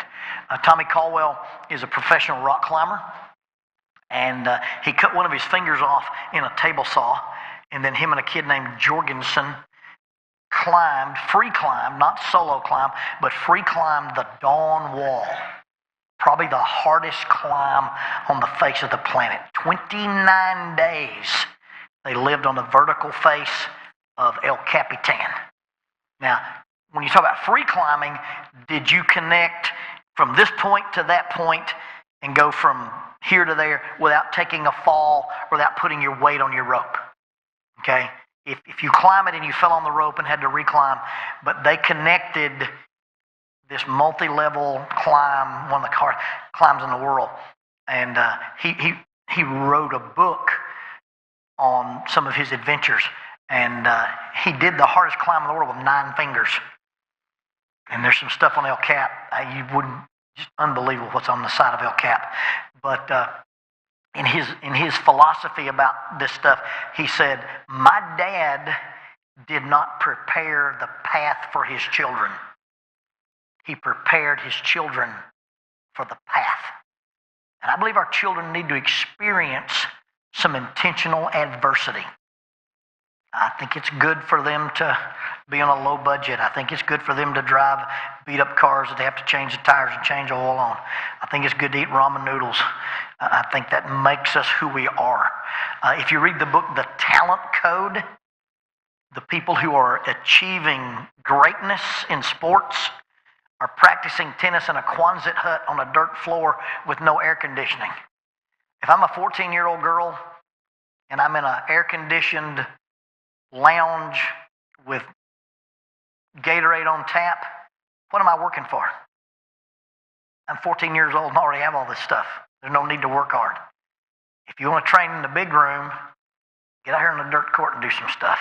There's something to be said about intentional adversity for our kids. And if they haven't experienced any adversity, they don't get a trophy in my book. I don't know if I answered your question or not. I rambled. Good deal. Anybody else? Yes, ma'am. Something about motivation in your first talk. Yes, yes. How do you, after all this pandemic, I've learned that mine was built for quarantine. And Yes. it's hard to get him back into wanting to be active. So, I think there are some people who are just not as wired as other people. All human behavior is reward motivated. I do what I do the way I do it because it works for me. Okay? When my behavior costs me more than it costs you, I'll reevaluate my behavior. So you may have to create some things that say, if you want to play video games, for every minute you spend outside playing, you earn 2 minutes on the console. For every bit of manual labor you do, helping dad in the yard, you earn time on this. And then it may not be that he wants to do it, but it becomes something he does in order to do what he likes to do. I mean, that's what they do with us, right? You go to work for 40 hours, we'll give you some money. Then you can take Saturday off and go play. And what do? Like little robots. Well, I don't do it anymore. I'm self-employed. I hunt deer before I go to work in the mornings and see clients. Don't look in the bed of my truck if you come to my office during deer season. You may be shocked. But I think basically you find out what gets him. And then a lot of times when you talk about motivated for school or whatever, you do some accountability or responsibility training. You put him in charge of a finite resource. And that finite resource is usable and can't be replenished. So, hey, from 7 to 9 is homework time. Any time you have left over after finishing your homework, you can play video games, talk on the phone, play ping pong, whatever. And so if he comes in and fiddles around, doesn't want to do it, and this is hard, I don't like it, Mom, can you help me with this? When his time's up, he goes to bed, doesn't play video games. But if he comes in and knocks that thing out, he can earn an hour of video game time because I did my homework efficiently. You just got to find out how to speak to him on his level. If he's in the attention deficit disorder spectrum, you'll have to change your strategy about every week because it quits working on them. Just for whatever reason, they get acclimated to whatever motivation we do, and they change. Super creative that way. And an attention deficit disorder brain likes conflict. He likes to argue just to argue. Because when he's arguing, his adrenaline goes up, and it normalizes his brain. That's why stimulant medication works for these kids. I sit down to concentrate on something, and you put my brain on a SPECT scan, it'll turn red in this part of my brain. You put an ADD kid and tell him to concentrate, his brain will gray out. It's almost like it's choking. And so they're sitting around and somebody's talking and he's having to read a thing and his brain's dull. But if I threw an eraser at this guy, it'd be cool. And then all of a sudden he gets that little spike of adrenaline. So if he can argue with you, he feels super normal. And he'll argue with you that the sky's purple. He'll be standing holding something. Put that down. I'm not holding it. Yes, you are. No, my hand's holding it. I'm not holding it. And it'll just be, but his brain, God designed us to self-regulate. So just understand that he lives for that struggle. So he may want to argue about schoolwork just because arguing, they live in chaos. They love chaos. And they make great first responders, by the way. If you're sitting in the food court of the mall, and the Chinese buffet catches on fire, the fire alarm goes off, and some little lady passes out, a large majority of the people in the food court will freeze. An ADD kid will go, cool. And he'll take it all the way in. He'll be spraying this while he's giving chest compressions to the little old lady. He can do all kind of cool stuff. They make great adults in the first responder world. You just got to get them through school. And so motivation may be about, when you do this, it equals this. But right now, if I don't do it and you fuss at me, what's it cost me not to do it? I still didn't do it. So if you don't do it, you don't get this or don't get to that. Inventive to make that kind of work for them. Did I answer your question? I like on cleaning your room, we did pay me now or pay me later. Now, when I was growing up, Dad said clean your room, we cleaned the room. We pressure washed it, But if you've got a teenager and I go, you're going to clean your room, and I'm not. Yeah, you are. Come in here. Fold that. Put that up. Who's cleaning the room? Well, I am. I'm just doing it vicariously through you. So I go, hey, we need that room clean. Did you hear me? Okay. Hey, Dad, my friend's invited as soon as your room's clean. Hey, Dad, we're going to summer camp as soon as your room's clean. Hey, Dad, I got volleyball practice as soon as your room's clean. And if you're consistent enough, they'll find out, hey, when Dad asks me to do something, if I do it right then and there, it can't bite me later. But if I don't do it right then and there, it will bite me. Now, that goes against everything in me as a knuckle dragger and a mouth breather that I say it, you do it, but it's much less stressful on me. Because it's really not my practice I'm missing. It's not my thing, and I'm not going to be the guy who's in charge of your room. If you want to go do anything else, your life ends till that's clean. I'm cool with that. Hey, did you forget to take out the trash? All right, listen, I'm not lecturing. Dad, I got to go as soon as you take your trash. My date's here to pick me up. Ask him to roll the trash can to the road with you. Dad, I'm just saying, he can do it, you can do it, it's going to be done, I'm not going to do it. Now, maybe if they're stubborn enough, by Thursday the room's still not clean. When they go to school, you clean it out. Hey, Dad, where's my stuff? Where's it supposed to be? Well, you didn't put it in there and something happened to it. Bad things happen to things that aren't there. What we teach in jiu-jitsu is things that are by themselves die. If I start wrestling with you and you let me isolate your arm or isolate your leg, things that are by themselves die.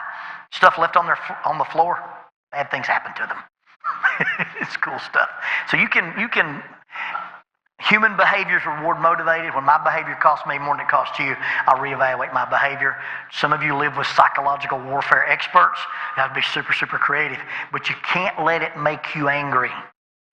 If I control your mood, I control the encounter. Okay? And they love to press your buttons. They like to watch us go. And you just got to be almost like you don't care. You do realize your room will be clean before anything else happens in this house. Mom, my cell phone won't work. Yeah, I cut the router off. Why? Well, your room's not clean. Oh, man, how terrible is that? And you just got to be almost like you don't care. You ever mess with a football coach? A football referee who didn't care? I played defensive end for a club. And my first play every game was to see what my referee was made out of. Because if he let me get away with stuff, somebody's going to have a bad night. And one guy knew my reputation. He walked up to me and says, all right, Jones, let's get on the same page here. You see this little yellow flag? I'll back you to China if you don't play clean. And he didn't care how much TV time it took. He didn't care how long the game had lasted. He said, if you don't do it my way, I'll drop that flag every time, and I don't care. I'm getting paid to be here, you're not. And guess what? Had a pretty clean game that game. Not to say I'm a cheater, it's football. We're not dancing out there, okay? But anyway, so it's not my problem, it's yours. And as soon as it becomes your problem, it's your homework, I've got a degree. It's your room, I live not in squalor. It's your stuff, not mine. And as soon as it becomes their stuff, you've lost the ability to have a fight about it, and you're not emotionally invested. And if you do care, go to your room privately and scream. Don't let them see it, okay? Anybody else? Did I answer your question, by the way? Okay. Yes? How do we, as parents, maybe aren't involved in the social media world, how do we handle that with our kids as they deal with things in social media or bullying or whatever else comes with it? Okay, so you're not going to like this. Your kids should have limited data packages on their phone. So that anything that they're doing that consumes a lot of data, i.e. porn or gambling, eats their data package up. So you've got a limited resource that you have to use. Number two, if I pay the bill, I have full access to the phone. I look at it on demand. And at any time you don't let me look, I'm going to assume you're hiding something. Now, I'm not going to read your text messages verbatim and that kind of stuff. And if I ask, you show. If you're not willing to show, I'm not willing to pay for it. I'm not going to give you a weapon that is that powerful and not have some accountability on my part to it. And then the other thing is you recognize this is just like giving a kid the keys to a motorcycle, a car, or letting one have a firearm.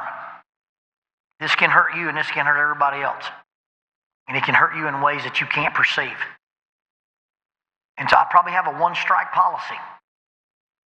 You know, you've demonstrated you're not mature enough to handle this very special tool. I'm just going to have to take it away from you. And that's inconvenient and that's hard, but you wouldn't give your 12-year-old a 9mm automatic, let them sleep with it in their room. You wouldn't toss them the keys to the car and say, go to town. And yet we hand them this tool that opens up a portal to everything in the world, and we don't want to look at it. And you may have some, hey, we do social media in the living room where everybody has accountability.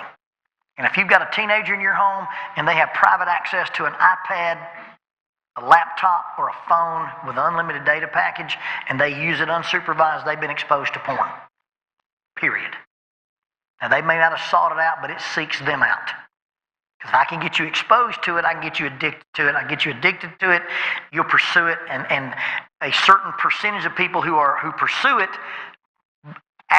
eventually end up paying for it. And the porn industry generates more money per year than Netflix, HBO, and the NFL put together, I believe, is the stat. So they're serving a drug that's out there. Yes, ma'am. Block that content? Anything that's out there is pretty good. You just type in the best parental apps for cell phones, and it kind of depends on what you're looking for. You've got the ability to see what they're seeing or to have a filter on it. You just kind of look and see. I don't have teenagers at home anymore, and we really didn't have a lot of internet access when our daughter was growing up. But I liked Spectreware. See, that's ancient technology. They got stuff now. You get an app on your phone that says block this content, this content, this content, and then Pardon? Covenant Eyes and Bark. Covenant Eyes is still a company that's, and then Bark. Bark, like a dog. Bark. Bark, B-A-R-K, Bark. Jonathan recommends. Chad Landman at Graymere Church of Christ in Columbia, Tennessee is kind of my tech wizard. If I have anything I need to know from Chad, I say, hey, Chad, what do you recommend here? Lots of stuff, any app out there for parental controls, especially if you get on like Focus on the Family's website or something and ask about those kind of things. And then you explain, to a child, and sometimes they get it, sometimes they don't. But, I like to build a string web and then say, this is trust. And everything that is connected to trust. Now, when you do something that's not connected to trust, what happens when you cut that string? The whole web is affected. And so I got to trust you with your phone. I got to trust you with your car. I got to trust you with your computer.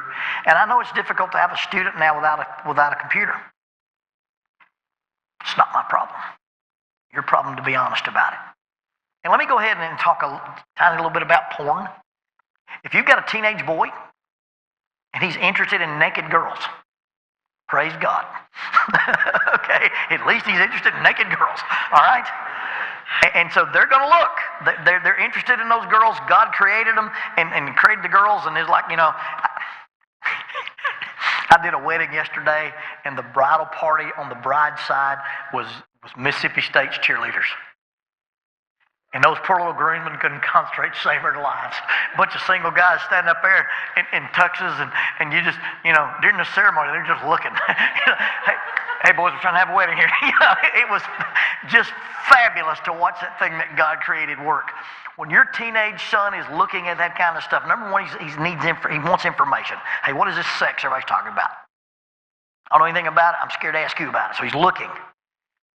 It's not spiritually right, but it's normal and it's healthy.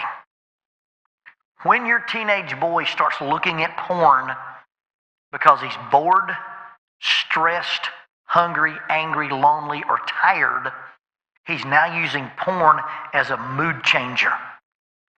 It left sex and became medicine. That's when it becomes an addiction. Okay? He's not addiction just because he can't see enough little boobies. Okay? It's an addiction when looking at those things is connected to boredom, stress, hungry, angry, lonely, tired. Hey, look, I understand you're interested in girls and it's a healthy thing to do. This is an inappropriate way to get this information. God doesn't approve of it. It shouldn't be done. But what you're doing right now is normal and healthy. But when I start using that to change my mood or to deal with something internal and it leaves sex and becomes something else, that's when your kids get addicted. Does that make sense? And I don't want to make that a minor problem. It's a major problem, but it's not. Just because you catch your kid looking at it the first time doesn't mean you failed as a parent. You've raised a heterosexual male. Ta-dum! And then your kids get this perception thing. Hey, the boys at school were talking about this. And I didn't understand what they were talking about. So I Googled it. Well, I knew I wasn't supposed to find out about sex by looking at naked girls because the church teaches about it. So I looked up two guys. And I looked up two guys, and I had an erection. I think I'm gay. You had an erection because you're 14 and the wind blew. Doesn't mean you're gay. That's just, you were thinking about, your body doesn't care. Your body says sex, And so they come to conclusions about things that aren't accurate. Had a little girl come in, I think I'm gay, Mr. Lonnie. Why? Well, there's a girl on my volleyball team. She's beautiful. She's got muscular legs, and when she jumps, her ponytail floats, and I just think she's just beautiful. And so I think I like girls. I said, you want to kiss her? No! I said, wait a minute, you want to touch her? No. I said, then you just think a girl on your volleyball team is a beautiful athlete. In order for you to be homosexual, there has to be a sexual component to it. But our society is teaching them that if you admire or like or anything, and so you talk plain to your kids. If you think this girl's pretty, you think this dude is handsome, and you don't want to touch him or kiss him, it's not homosexual. It's just you admire their physique. Nothing wrong with that. It becomes sinful when it's lust. And lust has to have a sexual component, not just you wish you had their muscles or their legs or whatever. Does that make sense? Maybe too much sense? Okay. And we done? They want us to eat. Go ahead. Okay, all right. Mr. Lehman. Real quickly, referenced this earlier. I dare say probably a lot of people in this room, when they were raised as children, and I hear this as an educator all the time, but when I've done that, my daddy just blistered my tail. I raised my own children that way to a great extent. My question for you is, what has changed in our society to change that mindset? Because if I ever experienced that as a child, the minute my dad blistered my tail, it was a done deal, it was over with. And it seems that we gravitated more towards a embrace the emotion, treat the opportunity, whereas 20 years ago, sure, swift, and fine. Well, discipline should be immediate, severe, and consistent. And however that looks, whether it's blistering their tail or taking something away or whatever, if it's not immediate with something, there's some pay me now, pay me later really works. If it's not, every time I violate the rule, I don't get the same response, then immediacy's gone. Okay? And then it has to be severe enough. A difference that makes no difference is no difference. If I put you on restriction, but you get to go to work and you get to go to the youth devotionals, you're not on restriction. Okay, you've broken trust. If you go to the youth devotional, I have to go with you. No, Dad, please. I can't trust you to go by yourself. I got to go with you. So it's got to be immediate, it's got to be severe, it's got to be consistent. The reason you speed is because you don't get a ticket every time. And when you do get a ticket, it ain't that big a deal. You pay it 6 weeks later. If when you sped, they caught you, implanted a chip in your hip, and every time that needle went above 55, it would shock you, you'd quit speeding, I promise you. I'm just saying, okay? And so, yeah, I agree that we've civilized ourselves out of that. The problem was a lot of people recognized that they were doing corporal punishment, and they were being punitive and vindictive with it. And you have to be able to deliver a spanking dispassionately. It's not about hurting the child. It's about teaching a lesson. And you can do that a dozen different ways other than spanking, although I think spanking is a super, super good way to do things. When my behavior costs me More than it costs you, I'll change my behavior. Some kids' love language is spanking. Some kids not. Some kids go, that didn't bother me. It wasn't designed to bother you. It was designed to bother your heart. If it doesn't bother your heart, the spanking's not working. And that will kind of depend on how well your kid, some of your kids are Jack Russells. Some of your kids are Yorkies, okay? You can look at a Yorkie and he'll, oh, I'm sorry, I need to please you. That Russell will bite you, man. The devil's little hand puppet, a Jack Russell Terrier. All right, we need to eat. Oh, they're coming in to eat. All right, cool.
We got to count. I think it's at 117. So just give them.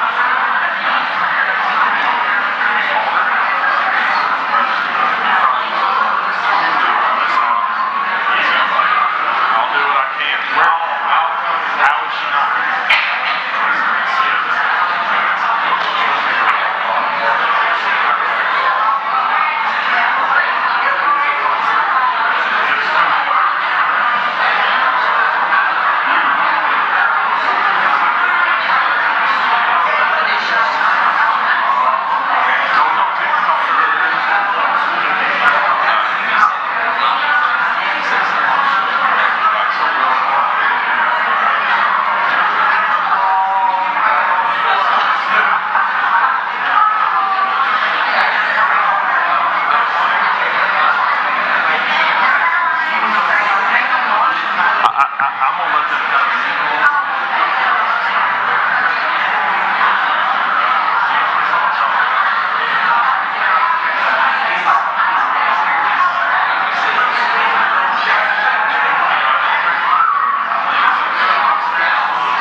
and get started with our next thing.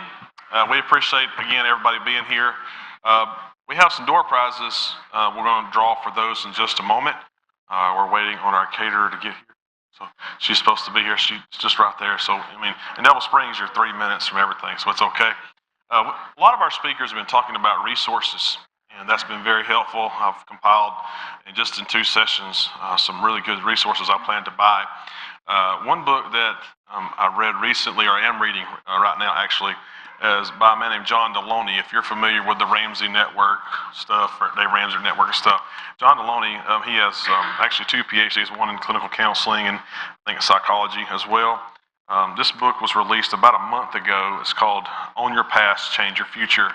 I'm reading this right now. It's really, really good stuff. We have a couple in our door prizes we're going to give away. So when you get to choose or whatever we bring up, if you get this, it wasn't expensive. You can buy it on Kindle for about $15. I think the print copy is around $20. So if you get a chance to, or want something to read, it's written on a popular level, easy to understand. It's really, really good material. And so, one thing we ask our speakers to do is to provide resources, things that we can get our hands on, that we can either help ourselves or we may learn some things to turn and help others. So we appreciate them compiling. Ted Burleson has given me a list of books off Amazon, and I can get you a printed copy of that if you want that. See me, and I can get that to you. Things he's using in some of his classes, and he's used in his counseling practice as well. So we're going to take time now to draw a few door prizes.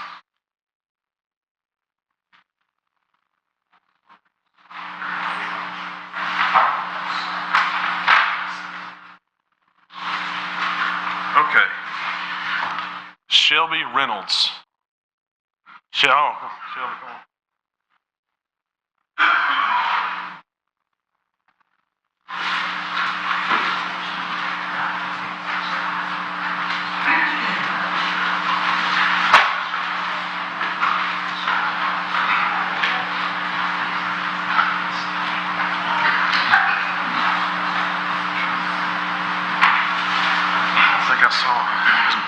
Is Bobby right here? He registered, but I don't see him. We'll draw for that one again.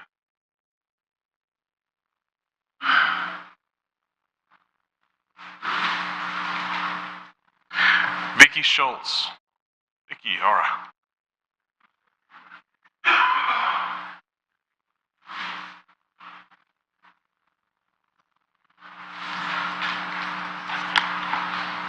Aiden Howell. All right, Aiden.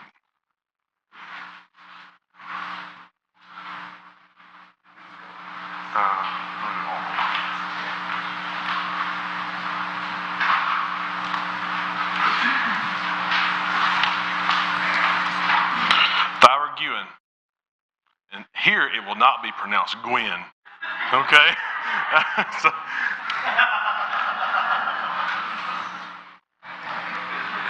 when I was a student at Freed Harbin, they have a family that's Guinn. And after about 2 weeks at school, I just stopped correcting people. Gwen is fine.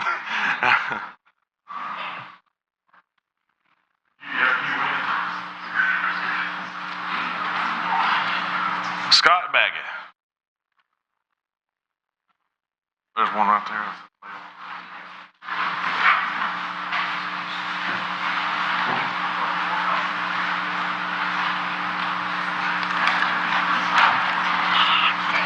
Juliana Tidwell. Where's Juliana? All right, Juliana. They're all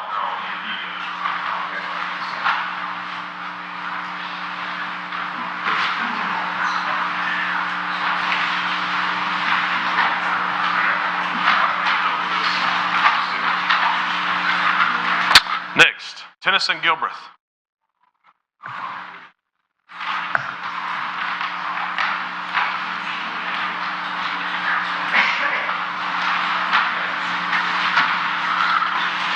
Teenagers here. Sean Wires. Give Sean the candle. He needs that for his room. It smells good.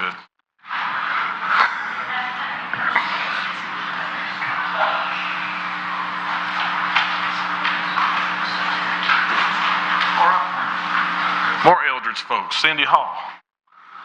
Got more Eldridge folks. Who you got? Cindy Hall, she's right here.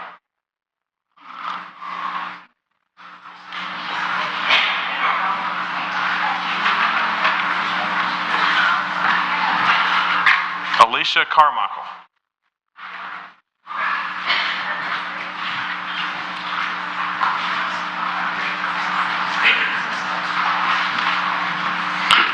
Barbara Godsey. Barbara Godsey, all right. And last one.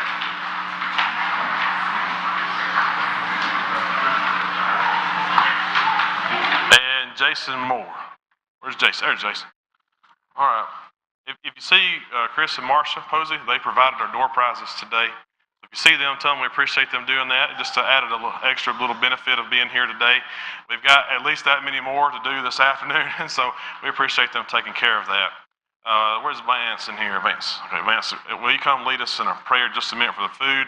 We're going to go ahead and offer thanks. If you don't mind, just kind of mingle, talk, discuss. As soon as I'm going to check up on Miss Gillentime and then the food situation, I'll come back in and let you know when it's here. All right, Vance.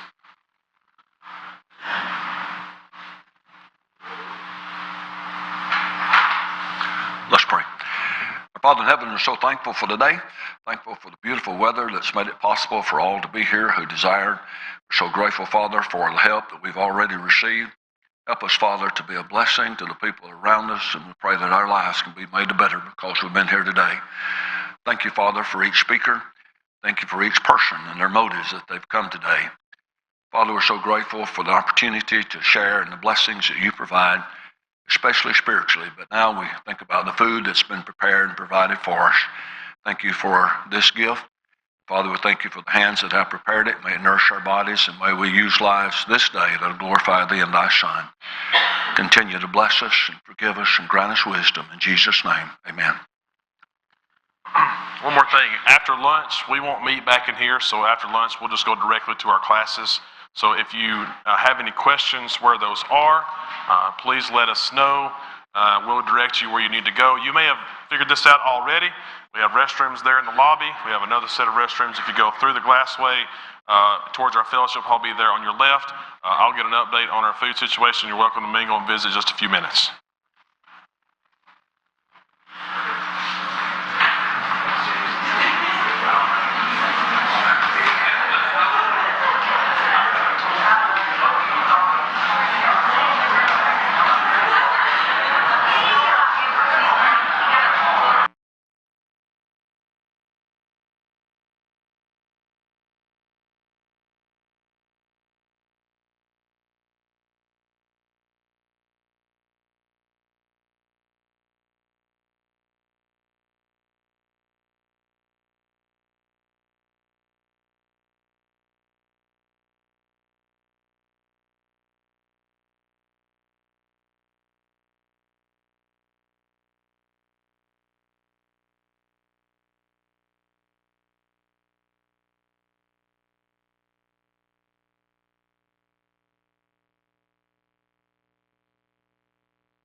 pragmatic about it. And any feedback you've got on our schedule, topics, if we were to do this again, please let me know. Okay, yeah. Yeah, first time we're trying Can you this. pin that on me? I can't do that with my right arm. We're trying to, it's our first go around with this, and we're just trying to learn as we go. I think you did fine. All right, we're going to go ahead and get started. Lonnie is in here today. Tomorrow, we don't want to pull people away from their home congregations, but if you want to come visit with us tomorrow, in church, eat church, that's always a good thing. And also, Lonnie will be speaking for us at our Bible class hour and our morning sermon hour as well. So those also being archived on our YouTube channel. You're welcome to check those out. So today, in the afternoon session, he's going to speak to us about stealth to maintaining good mental health.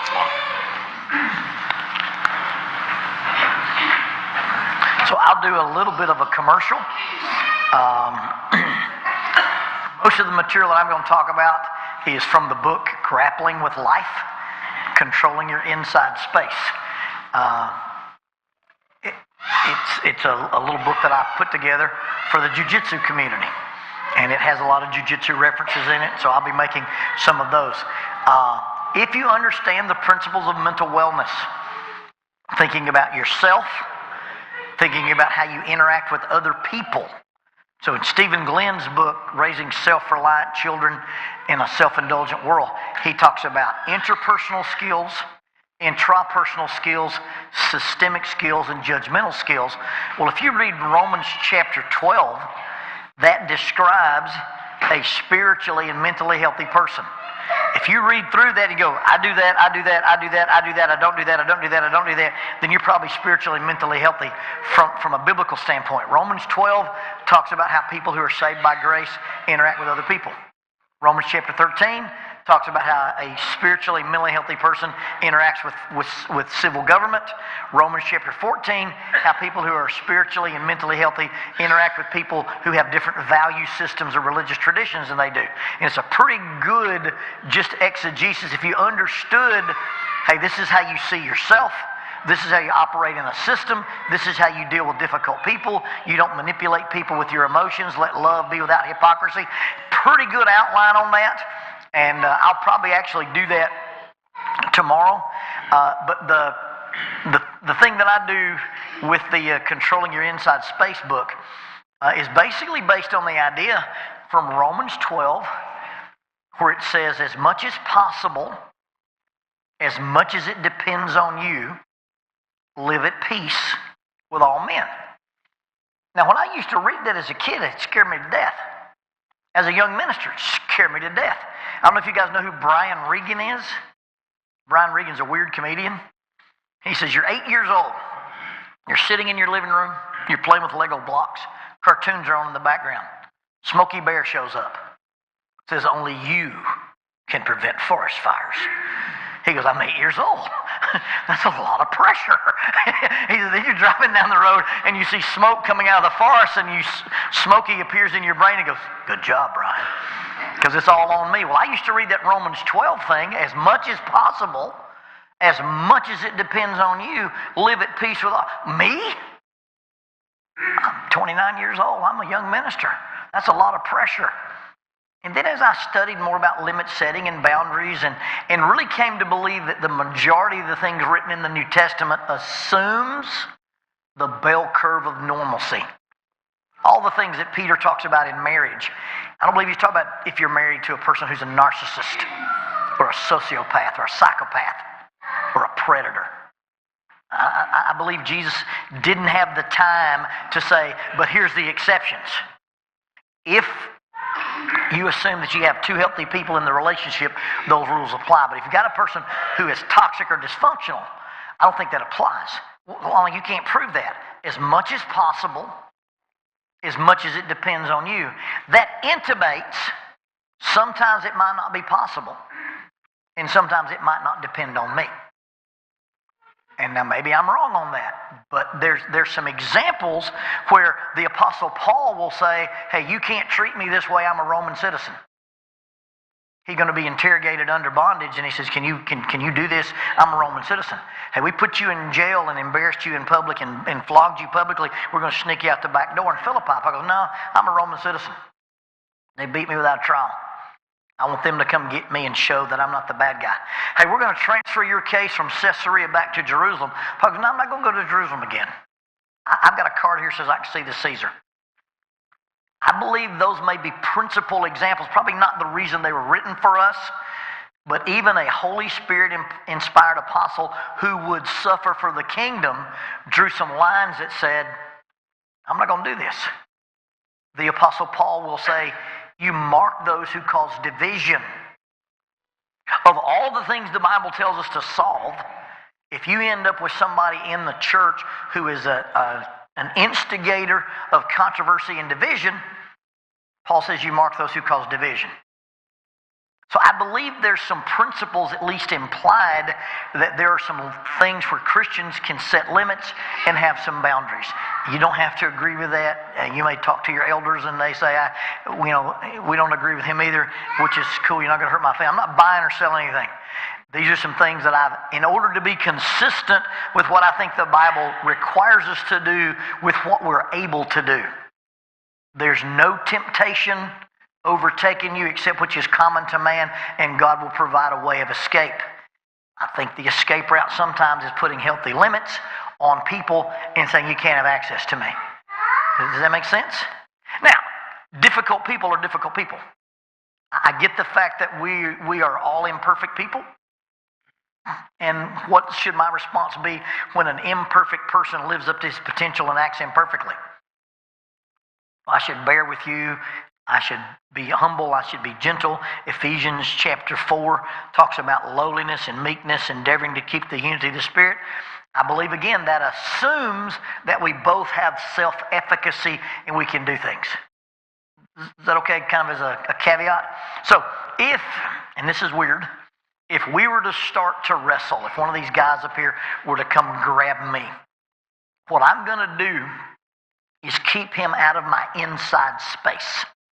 Whoever controls the distance controls the damage. So we're either all in or all out. So I'm not going to stand and trade punches with a guy. My arms are short. So I'm so far away, you can't touch me. And we don't have a problem. I can run around this building. It'd be great. If you get close enough where I can be hit by you, I'm going to suck up all the real estate between us. And I'm not going to give you access to the area between my elbows and my knees. That's my inside space. And whoever controls that wins the engagement. Every single time. And that's just it. So when we talk about controlling our inside space, it's kind of based on that metaphor. Principle number 1 for controlling your inside space. Whoever controls the head controls the body. Period. If you're on the ground and I'm on the ground with you and I pin your face facing that direction, you can't roll this direction. It's a physical impossibility. The wrist controls the elbow controls the shoulder controls the spine, the head controls the spine. So if I pin your head to the ground or push your head in one direction, you don't have enough muscle to overcome that direction. I've already dictated which way you're going to go. So whoever controls the head controls the body. Romans chapter 12. Don't be conformed, but be transformed by renewing your mind. Whoever controls your head controls your body. How you think about sin, how you think about salvation, how you think about yourself, how you think about other people. All those things are head matters. And so changing the way we think will change the way we live. Cognitive behavioral therapy and transformation in the New Testament involves changing the way you view things. When I believe, that's a thought, that Jesus is the Son of God, and I confess Him that He's Lord, I've changed the dynamics of my life. I've got to do what He says the way He says do it. If I don't believe that, none of that stuff matters. Doesn't affect me, right? So that's the first thing. Whoever controls the head controls the body. Number 2, the pictures you put in your head are the things that will play out in your life. What sort of things are lovely? What sort of things are good? What sort of things are good report? If there's any virtue, if there's anything praiseworthy, think on these things. Paul talks about in Ephesians 4, the fruit of the Spirit is goodness, righteousness, and truth. What are the things that are good? What are the things that are right? What are the things that are true? If I dwell on those things become manifestations. Now, the pictures you put in your brain going to live themselves out in your life. If you're coaching an athlete and he gets on the free throw line and he dribbles the ball and he starts to shoot a basket and he thinks to himself, don't miss. What picture just came in your mind when you say don't miss? It's not that ball going through that hoop, is it? It's donk. And what happens when you think to yourself, don't miss? What happens when you tell your 2-year-old, don't get near that, don't fall in? Because their little brains don't process the negative. You give them a picture of what they're supposed to do, and they'll do it. So control the head, control the body, and the pictures you put in your life of being worthwhile, being good, being spiritual, being satisfied, being successful, those pictures dictate. As a man thinketh in his heart, so is he. So beginning principle is who controls your head. Now, if we wrestle, which is a weird thought, you will not touch my head. And if you touch my head, there is a price to pay for it. And you will not like it. Okay? It's just, I'm going to be super careful who has access to my head. And I'm not going to let you do it. So you got to decide who controls your thoughts, who controls your values, who controls those things. And that keeps you mentally and spiritually healthy. And so whoever controls your head will control the pictures that are in your head of you, of yourself, and of other people. When you experience trauma, trauma has the ability to change those pictures. When things happen to you, you have what we call implicit beliefs. Now, an implicit belief is something you feel to be true, but you can't prove is true. For instance, implicitly, most of us think spiders are creepy. True? Okay. Why are they creepy? Well, they told me they're supposed to be, and they'll bite you, and they're poisonous. No, there's no poisonous spiders in America. There are venomous spiders, but there's no poisonous spiders. Poison is something you eat. Venom is something you inject. So there are venomous spiders, but they're not poisonous spiders. But of the venomous spiders that there are, there's a brown recluse and a black widow, and that's it. So we've taken 2 species of spider and thrown everybody else under the bus. But spiders are creepy. Why? Well, they're dark. No, they're every color of the rainbow. They're blue and green, yellow and red. Anybody here eat crab legs? Yes. What's the difference in a crab and a spider? A crab's bigger and creepier. But you give me a bucket of butter, and me and a crab can be friends all afternoon. And so this idea that, well, if you compare them to a crab, and I eat crabs, all of a sudden what I knew to be may or may not be true. That's an implicit belief. Trauma gives you an implicit belief. It says something about you. I'm weak. I deserve this. I'm a victim. Trauma says something, an implicit belief about the person who did it. Adults can't be trusted. Adults are powerful. It says something about the world. The world is cruel. The world is unkind. The world is not fair. It says something about my future. I've always been broken. It says something about, and I always will be broken. It says something about my past. Since I'll always be broken, it must mean I've always been broken. And then sometimes we have an implicit belief about God. So the things that happen to us give us these implicit meanings to our lives. And most of the time those things not only don't mean what they think they mean, they don't mean anything at all. We've just adopted this posture. So control the head, control the body, and the picture you have is the picture you'll get. Principle number 3. I refuse to be responsible for things I do not control. Now, if I can make you responsible for something you don't control, we call it soul-stealing pressure in jiu-jitsu. There's a thing we talk about, top pressure. If we start to wrestle, I want you to be in charge of all my weight. If you do a double leg and try to tackle me, I'm going to lay my chest on your back. And if you don't put your hands on the ground, your face is going to the ground. So guess what you're doing? You're now holding me up and holding you up. If you're holding me up and holding you up, what are you doing with your hands? You're not attacking me.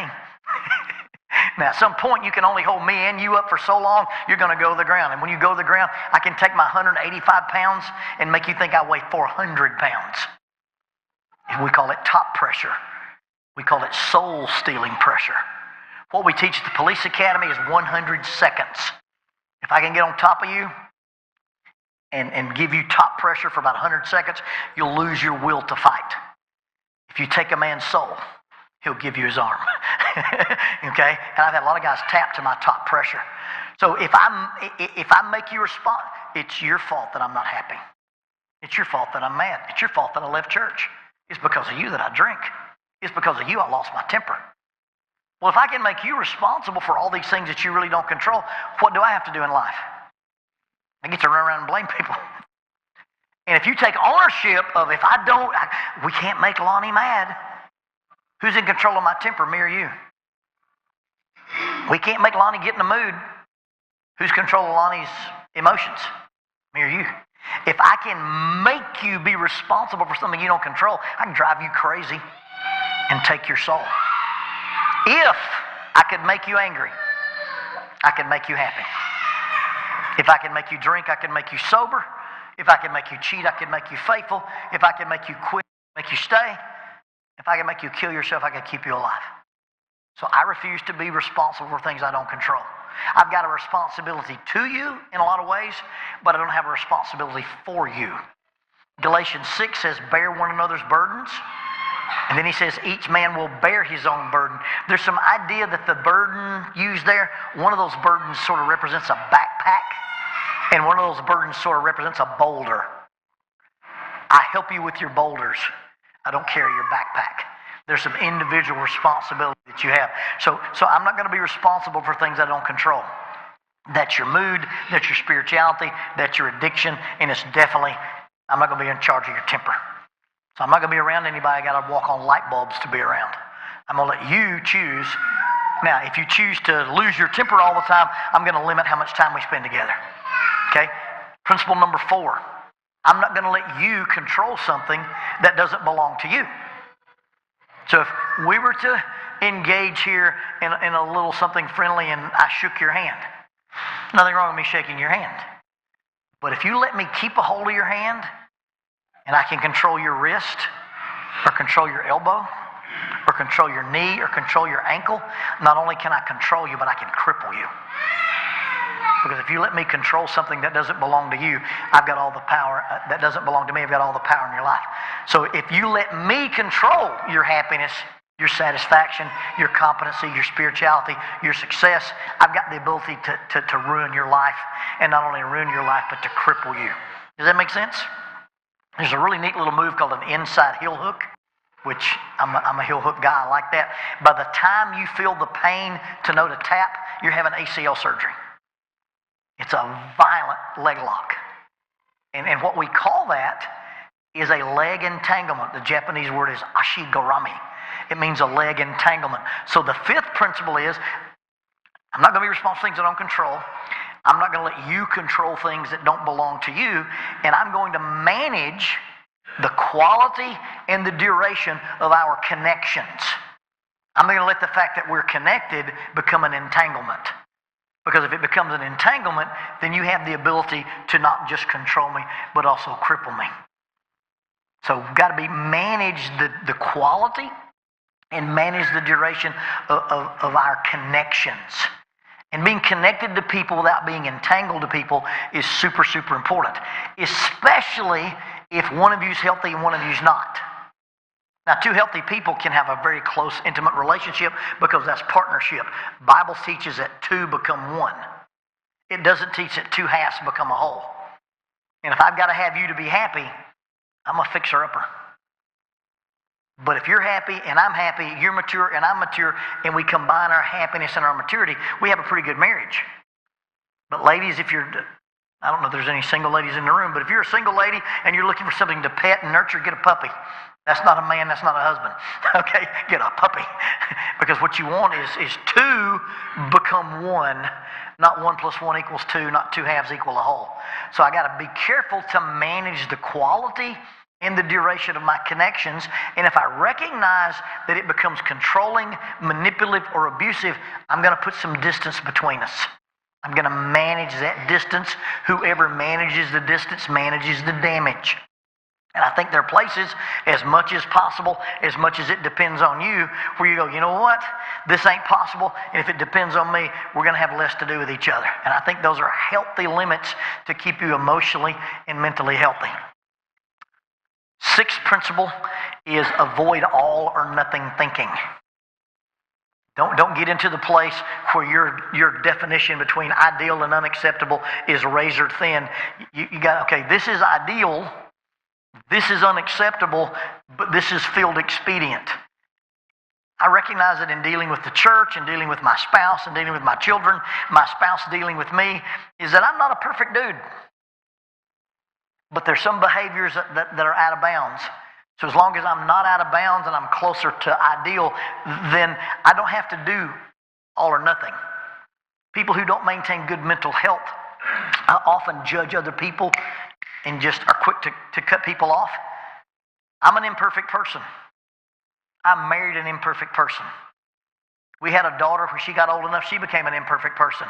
I live in a neighborhood of imperfect people. I go to church with imperfect people. I work with imperfect people. And I'm self-employed, okay? So how should I behave when an imperfect person acts imperfect? You know what we typically do when an imperfect person acts imperfect? We're shocked and amazed. What do you expect? We're people. Why do you come to worship? Because I'm a sinner, I need a Savior. Guess who I'm worshiping with? Other sinners who need a Savior. So you're likely to say something to me that is rude. You're likely to do something that is selfish. You're likely to behave in some kind of way that I don't like.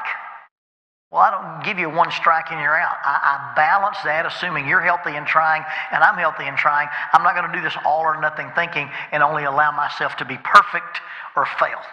I'm not just going to allow you to be perfect or fail. Does that make sense?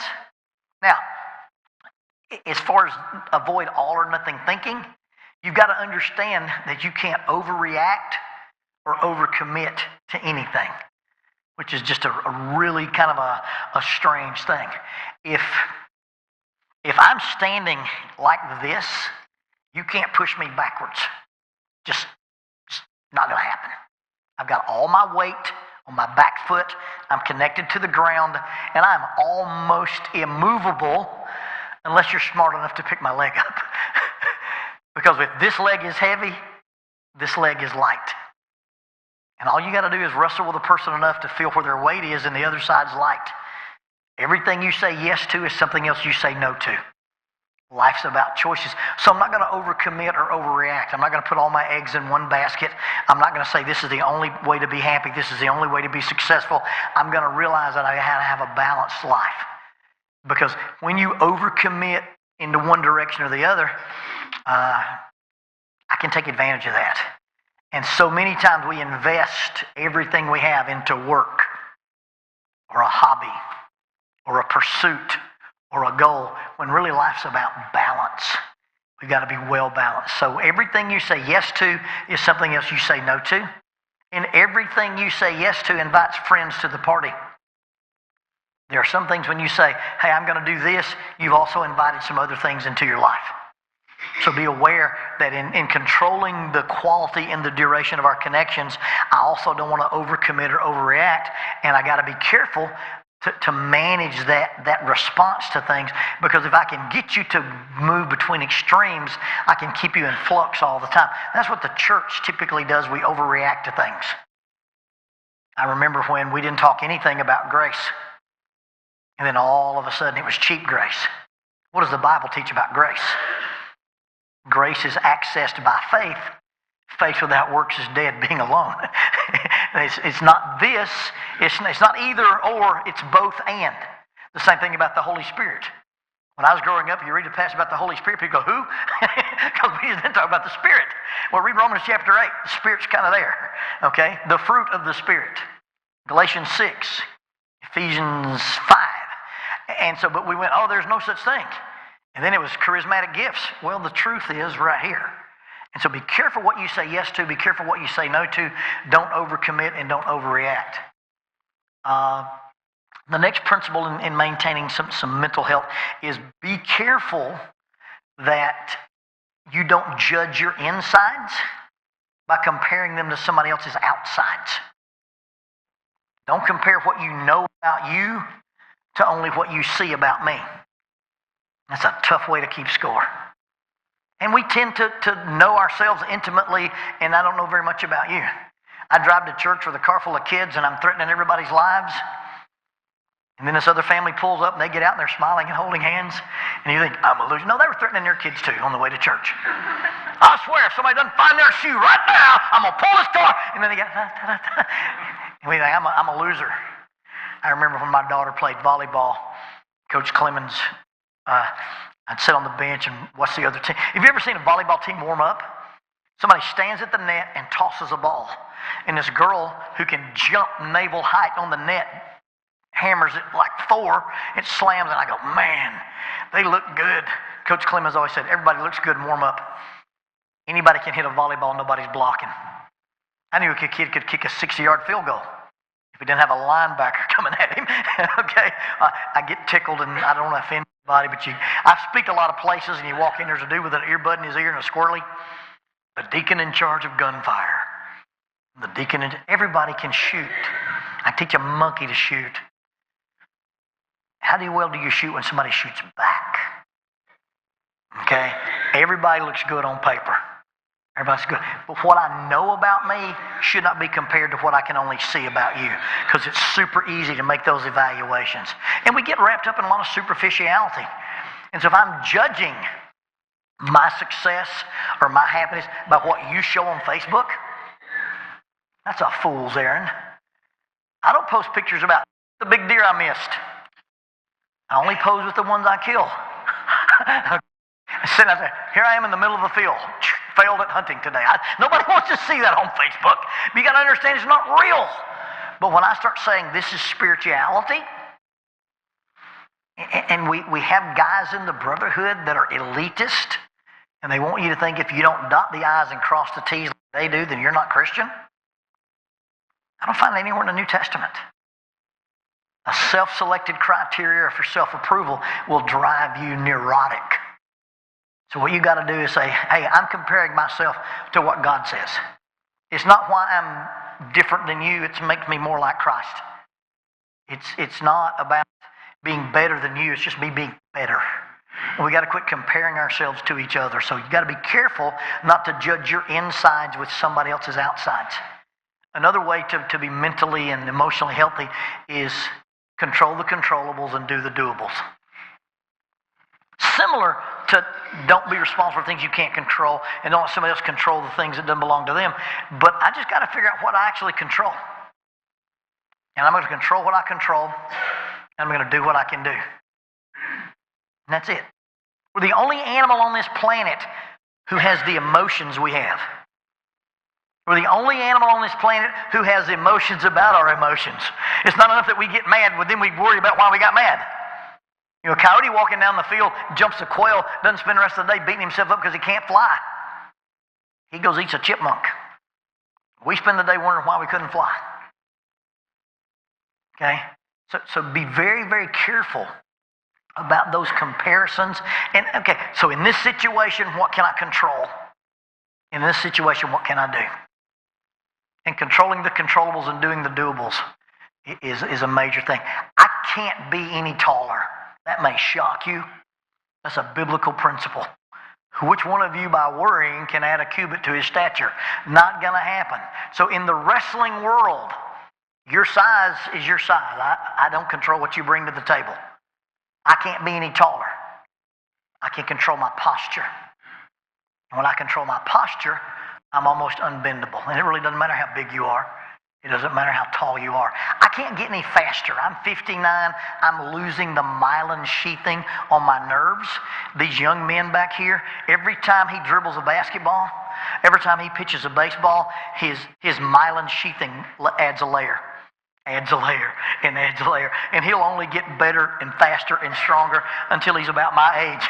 Now, I can keep it from degrading. I can keep it where it's at, but I can't add any more. I can't be any faster, but I can perfect my timing because precision beats speed anyway. When I shoot a pistol, I'm not really fast from holster to air, but when I pull the trigger, it's on the money. And the first shot doesn't win a gunfight. The first hit wins a gunfight. Okay? So you control what you can do and how fast you can do it. That's Tiger McGee, the book of two guns. And so I'm going to control the controllables and do the doables. Can't control my height, I can control posture. Can't control my speed, I can control my timing. At my age, I'm really losing some strength. I had to admit to that. But precision beats strength, timing beats speed, posture beats height. And so those are the things that I can control. And I don't really worry about what you brought to the party. I worry about what I brought to the party. What can I do with what I've got? And we spend so much time worrying about what we're not that we don't celebrate and capitalize on what we actually are. And you read 1 Corinthians 12. Body part can't say, I don't like my job, I quit. We're not all supposed to be like each other. And one body member can't say to another body member, I don't need you, you're not important. So what does that tell me? Accept my responsibility, accept my limitations, and accept others. And once I learn to be accepting of myself, I can be accepting of you.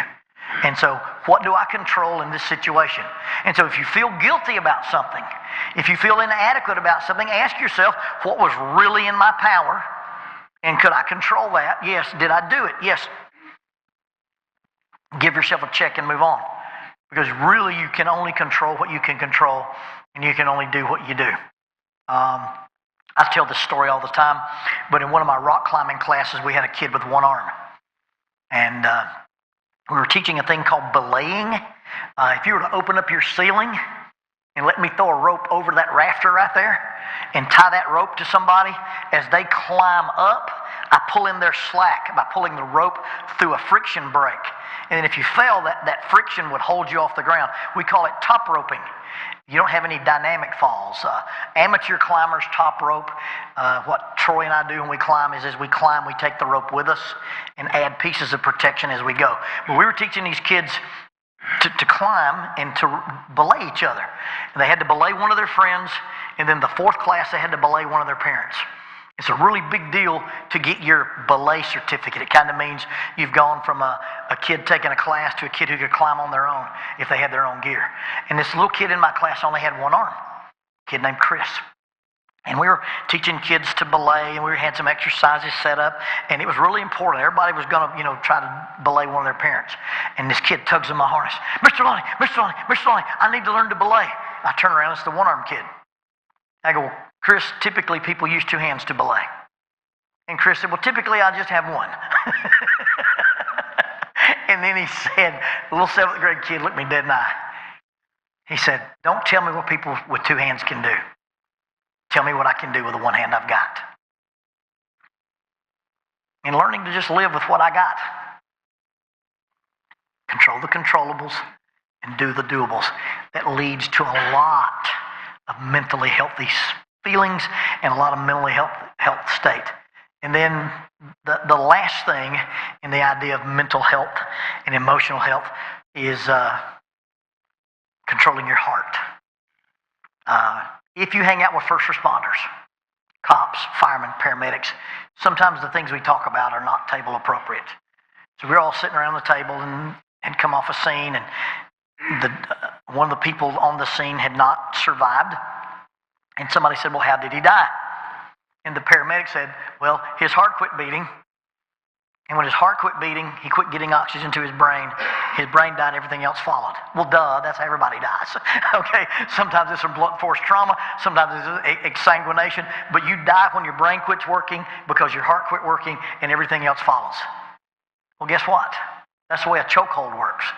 The chokes we use separate the head and the heart. They're called blood chokes. They're not strangulation chokes. In fact, you don't even know what's happening to you if you're a rookie. You'll just be bowed up, think you're going asleep, you go have a nice little nap. They're blood chokes. I know about 12 different versions of one. If I can separate your head and your heart, I can kill you. If what you know and what you believe don't match, spiritually you'll die. Emotionally you'll die. Psychologically you'll die. Because you have to have integration of your head and your heart. When David sins with Bathsheba, what does he know intellectually? He knows it's wrong. He's got a cop. God told Moses, when you have a king, And you're going to get kings. When you get a king and he sits on the throne of Israel, he will for himself write in his own handwriting a copy of this law.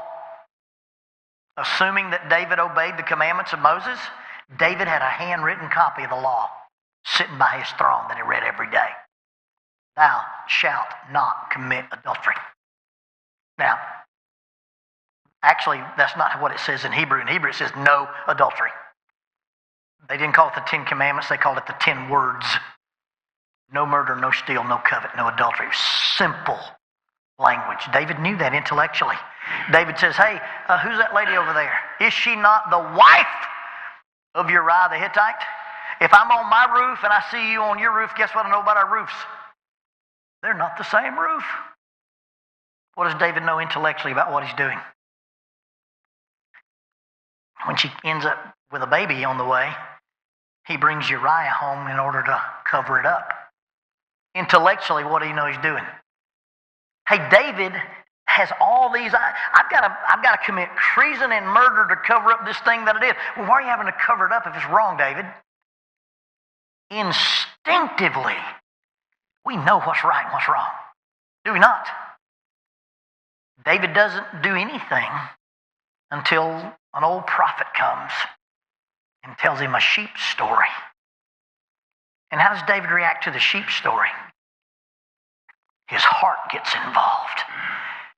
And David says, that man will surely die. And Nathan says, you are that man, and his head and his heart connected. And if I can separate your head and your heart, I can ruin you.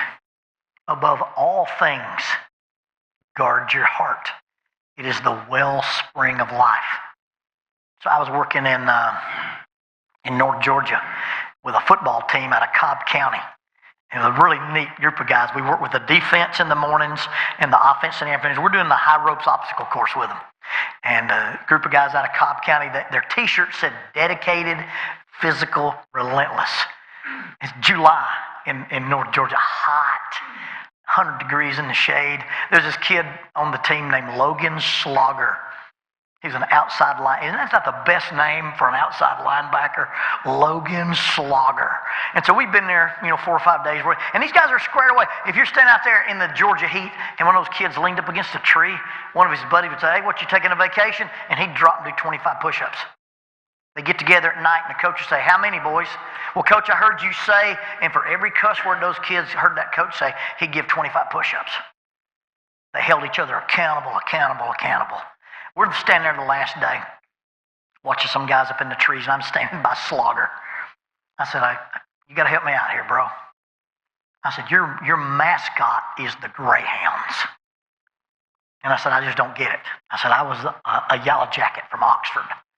We have Buckhorn Bucks in Huntsville. We have Huntsville High Panthers. We have the Grissom Tigers. We have the Woodville Bobcats. I said, everything I've ever seen as a mascot has teeth, claws, hairs, or horns. I said, but a greyhound? Dude, it's a skinny dog that runs fast. I said, I don't get your mascot. Logan Slogger says, well, what makes a greyhound is his heart. Per capita, based on body size, the greyhound has the largest heart of any animal on the planet. He said, you can't look at me and tell I'm a greyhound because I'm big or muscular or strong. He said, but you look at my heart and you tell I'm a greyhound. Dedicated, physical, relentless.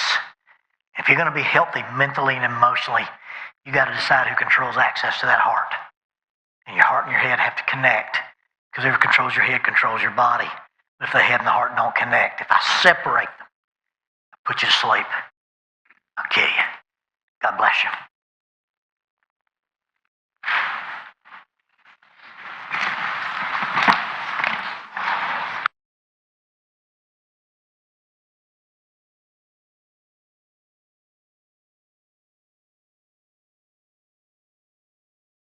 By coming our way today, and we're thankful for his experience and his knowledge and helping us understand some things, helping us personally, helping us to help others. And we're looking forward to tomorrow. I know, especially tomorrow morning, worship and Bible class. Ladies, I've been asked about Rosemary's class. It's not part 1 and part 2. It's the same class both times. And so if you didn't go this session, it's in the library. I know they'd love to have you in there. We also have a class with Ted Burleson about dealing with suicide. That will be in the large classroom. In here, Ron Williams will be dealing with grief and loss. So you have three choices there. The final session will be back in here. It's a question and answer session. If you have questions, you would like for those brought up, I've been given 5 or 6 so far. Text, notes, hey Justin, can you ask this? We'll keep that confidential. I will not say, hey, Greg told me to ask this. I won't do that. I'll just say, hey, this is one question. We're going to have a panel of just various things you may deal with personally in your congregations, school stuff, legal stuff, whatever it may be. We're going to pitch it to them. We've got some lighter questions and some that are a bit heavy. So if you have one of those, you can put it in the basket. You can text it to me, or you can just come ask me and I'll write it down. Okay. All right. We'll be dismissed for about a few minutes, and then we'll get started our next session at 2 o'clock.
get started, welcome to the 2 o'clock session. Brother Ron Williams is with us to talk on grief and grief recovery and coping with loss. Ron has been with the Lincoln Church in Huntsville since 1997. He was a student, he and his twin brother Don, when I was a student at Freed Hardeman. I'm older than them.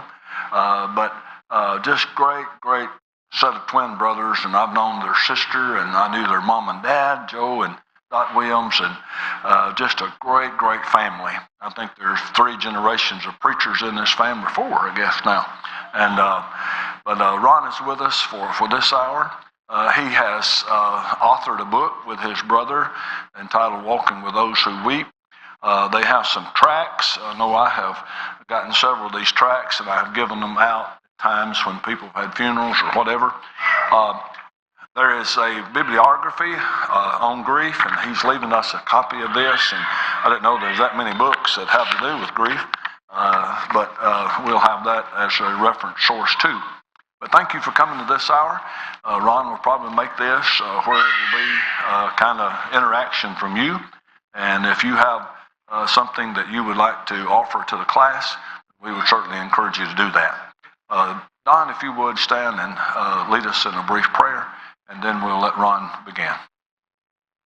Very good. Gracious Heavenly Father, we are thankful for this beautiful day that you've given us. Father, we're thankful for this event. We're thankful for everyone who is interested in mental health and emotional wellness. And Father, we just thank you for the opportunity we have to learn more about this topic and to prepare ourselves and equip ourselves to help our fellow men and our brothers and sisters in Christ. Father, we thank you for Ron and his brother and all the work that they have done with this topic. Father, we know it's a very uncomfortable topic, but we also know it's very important for us to learn and know more about this and how to help other people and help ourselves. Father, please bless him as he stands before us, and we pray that you would bless him as he presents this and help us as students and listeners to open our minds and to focus on the things he has to say. It's in Jesus' name we pray. Amen.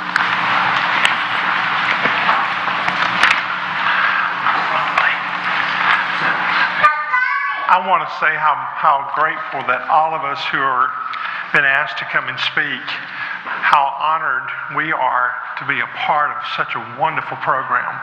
And Justin and Vance and all the folks who had anything to do with this.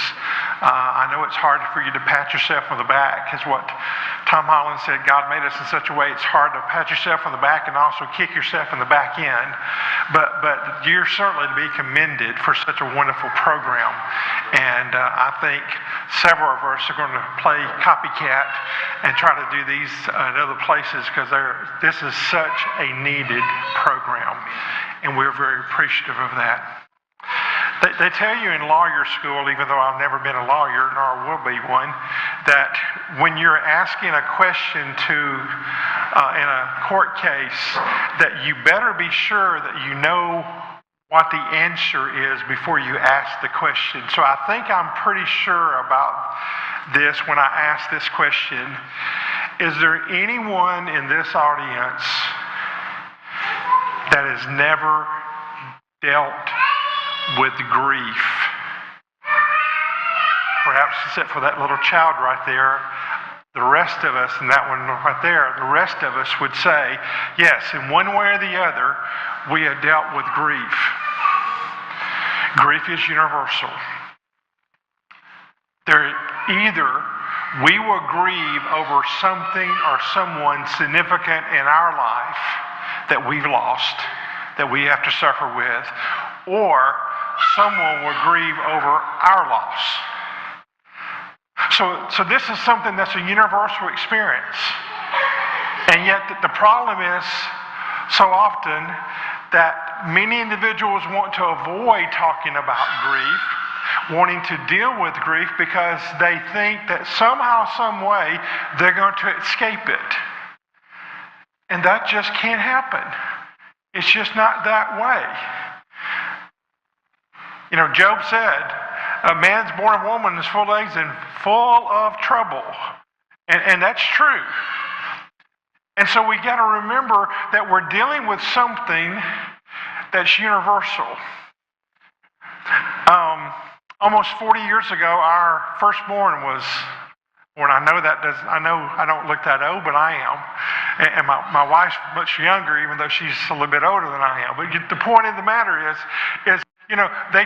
we went to childbirth classes. I have an idea they call it something else now. But in Mobile, Alabama, we went to childbirth classes. And the first thing out of that teacher's mouth was this: guys, and we wondered, we all perked up, all the husbands. The more you listen and the more you understand about what's going to happen to your wife, now the better you will be when you get into the operating room and that child comes by and comes in. Now, if you don't understand and if you can't comprehend and if you don't deal with this now, then you're going to panic or pass out when when that happens. Well, that's true. Well, the same is true in regard to grief. I firmly believe that the more you know about grief, about loss, about suffering, about mourning, about all the things that are involved in that, the better either you will be or the better that you'll be able to deal with and cope with the idea of loss. Question: do you know what the word grief means? The original form goes back from a French derivative to a Latin word meaning gravis, or the word is gravis, Gravis, and it means, are you ready for this? Heavy. Heavy. Grief is heavy. And if you've ever grieved, you know exactly what I'm talking about. I can't remember her name. I can tell you the name of the city, but it's somewhere in the state of Kentucky. She came to our grief support class, and after one of the sessions, she came up to us. We had a little time on our hands, and she said, "I'd like to tell you my story." And that's one of the greatest blessings that Don and I, either individually or collectively, get to do, is we get to hear people's stories. And we're honored and we're privileged when that happens. And the same is true, obviously, in the counseling perspective, in our counseling session. She said, "I have been dealing with grief for 6 years." And then she began to explain herself. She said, "A couple of years ago, my family had a terrible, tragic loss. 4 of the family members were all in a plane traveling west to go to a snow skiing event. And somewhere, the plane crashed. Because of the time of the year, the snowstorm that came in that precipitated the crash, covered the wreckage, and they could not be found. 5 months later on, when things began to thaw out in that part of the world, they found the wreckage and the remains of those 4 individuals. During that time, my dad, who was not in the very best of health, even before all this, pretty much lost his mind. He was overcome with his grief. And soon thereafter, he died. So in 2 years and then another 5 months later, I lost not only 4 members of my family, I think it was a sister, a son, a brother-in-law, and their 2 children, but then I lost my dad. My dad died as well. And then she mentioned some other situations that were involved in her grief loss. She said, "Since then, I have not been able to pray during that time frame." She said, "I want you to know I didn't miss a church service. I want you to know that I read my Bible daily. I just could not pray. I never doubted God. I never doubted that He cares for me. I never doubted that eventually things would be found out in regard to, because we knew where they were headed. Unfortunately, in the wreckage, it destroyed everything so that they could not find any kind of beeper or any kind of signal that would tell them where the plane was. We just had to suppose that they died. I could not pray. She said, since then, I've been able to pray. And so my prayer life is good. But I'll tell you one thing, and I'll never forget saying this. If we're having a study of Job in one Bible class, I won't be there. I cannot handle Job even to this point in time. Now, Donna and I sat there listening to her and talked to her, and we thanked her for her honesty. We thanked her for her genuineness in telling us this. And I wondered, how many church members on a Sunday morning or a Sunday night or a Wednesday or sometime during the week have variations of that very kind of situation? And we wonder, what's wrong with them? What can't they get it together? Because you see, her grief was so heavy that she just could not handle, again, no question about her faith, no question about her convictions, no question about coming to church, no question about going to Bible class, about still being a good, faithful Christian. She just could not fathom and understand how she could pray. And then even to that point in time, Job. Grief is heavy. Grief hurts. I said in the widow's class, C.S. Lewis is known for a lot of different things. He started out as an atheist, and then he got religion. Of course, great education, Cambridge University over in England and whatever.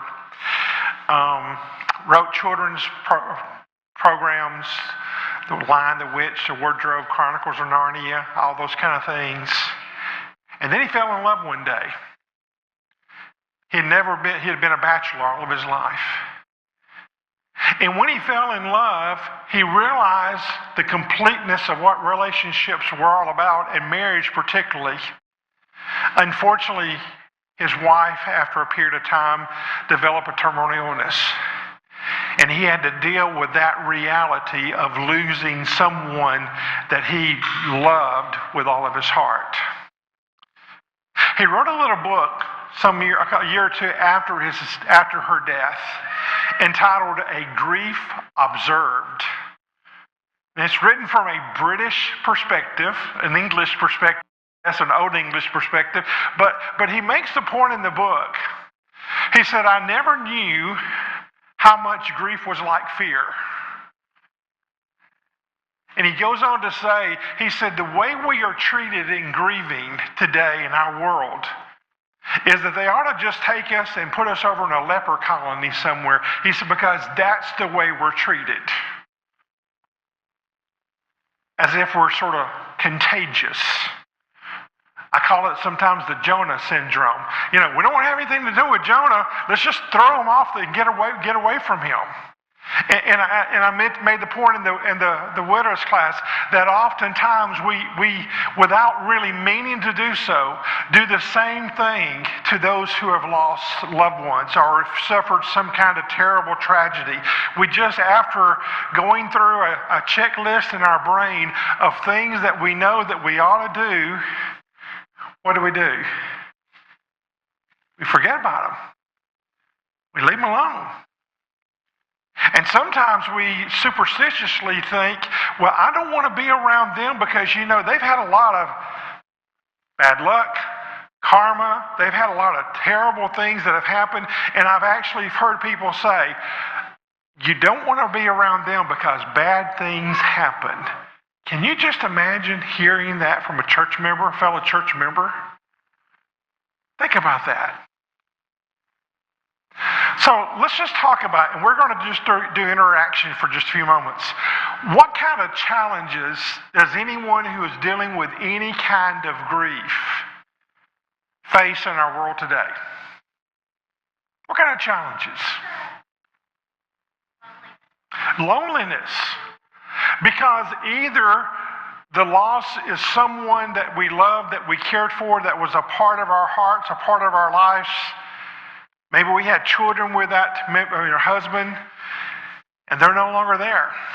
Or it's a loss of other kind of thing. We need to be sure that we don't define grief by one thing and one thing only. Because typically people think grief is caused by the loss of someone. I wish we had the time to talk about all the other kinds of losses. You ask a lady who has had to have a mastectomy if there's a loss there, and they will certainly tell you there is. Think of someone who's gone through a divorce. That's a loss. In fact, it's a continual loss. I had a lady tell me one time, and she meant no harm at all, and she certainly was not intending to do something terrible. But she said, Ron, I would give anything to go visit my ex's grave so I would have closure. Because in the case that she was referring to, her non-Christian mate, after being unfaithful to her, and after the divorce, had just gone out there and just went wild. And everyone in town knew, oh yeah, I remember who she was married to. And she said, everywhere I go, I have to live with that stigma. So you see, grief is not just caused by one thing and one thing only. There are all kinds of losses. There are all kinds of grief losses. In fact, the first time in the Bible, Genesis chapter 26, that refers to a loss. You may recall that Isaac and Rebekah have the two sons, Jacob and Esau. And you remember what Esau does? He goes and marries two Hittite women outside the race. And the text tells us around verse 37, 38, 39 that they were I think the New King James says, they were a grief of mine to Isaac and Rebekah. They caused their lives to be horrible. Because these were women that were not practicing the same religion, the faith and devotion to God like they ought to. In other words, here was someone that was dealing with marriage situation, and it was causing havoc for the mom and dad who are trying to make things right in a situation that was so wrong. So there's all kinds of grief losses. So let's just remember that it's not just caused by death. It's caused by everything. I live in Huntsville, Alabama, Tornado Alley. Believe me. And others of you live in Florence and all the other places where those tornadoes come through, right through here as well. And houses are destroyed, and homes are destroyed, and jobs are taken away, and COVID.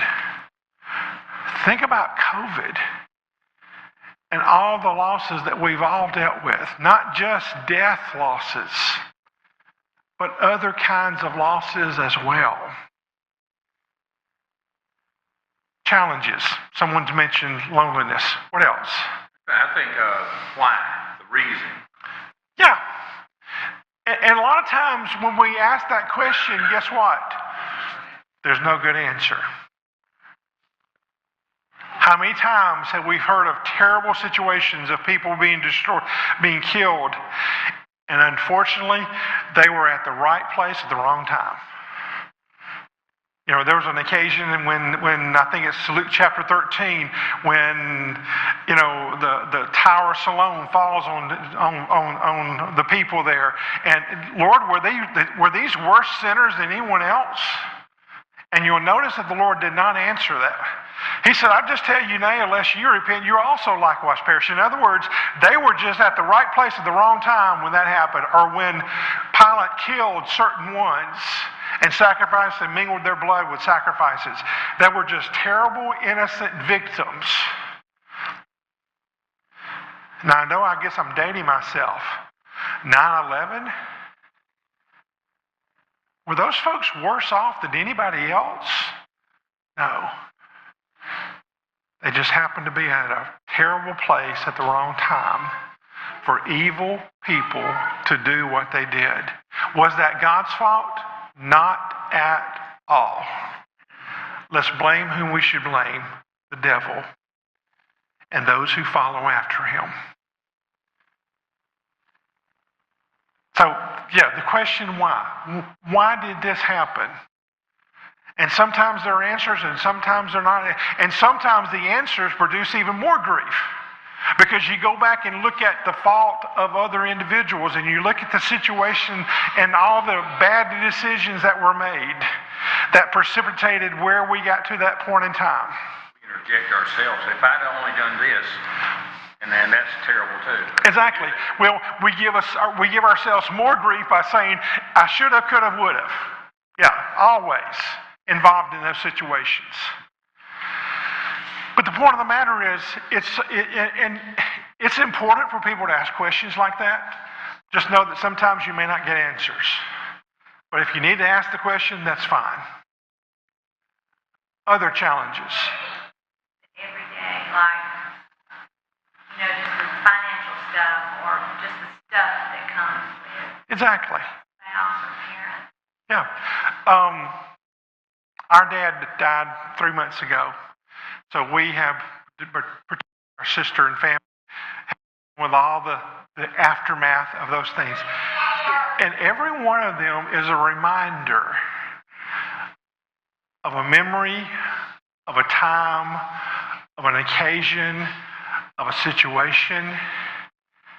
And the thing that struck me, this was more so with my mom, our mom, who died a couple of years before that, is everything. The day it happened, we were in Huntsville, and I had several places to go that day, and it dawned on me: here I am dealing with the death of my mom, and the world keeps going on when my world has stopped.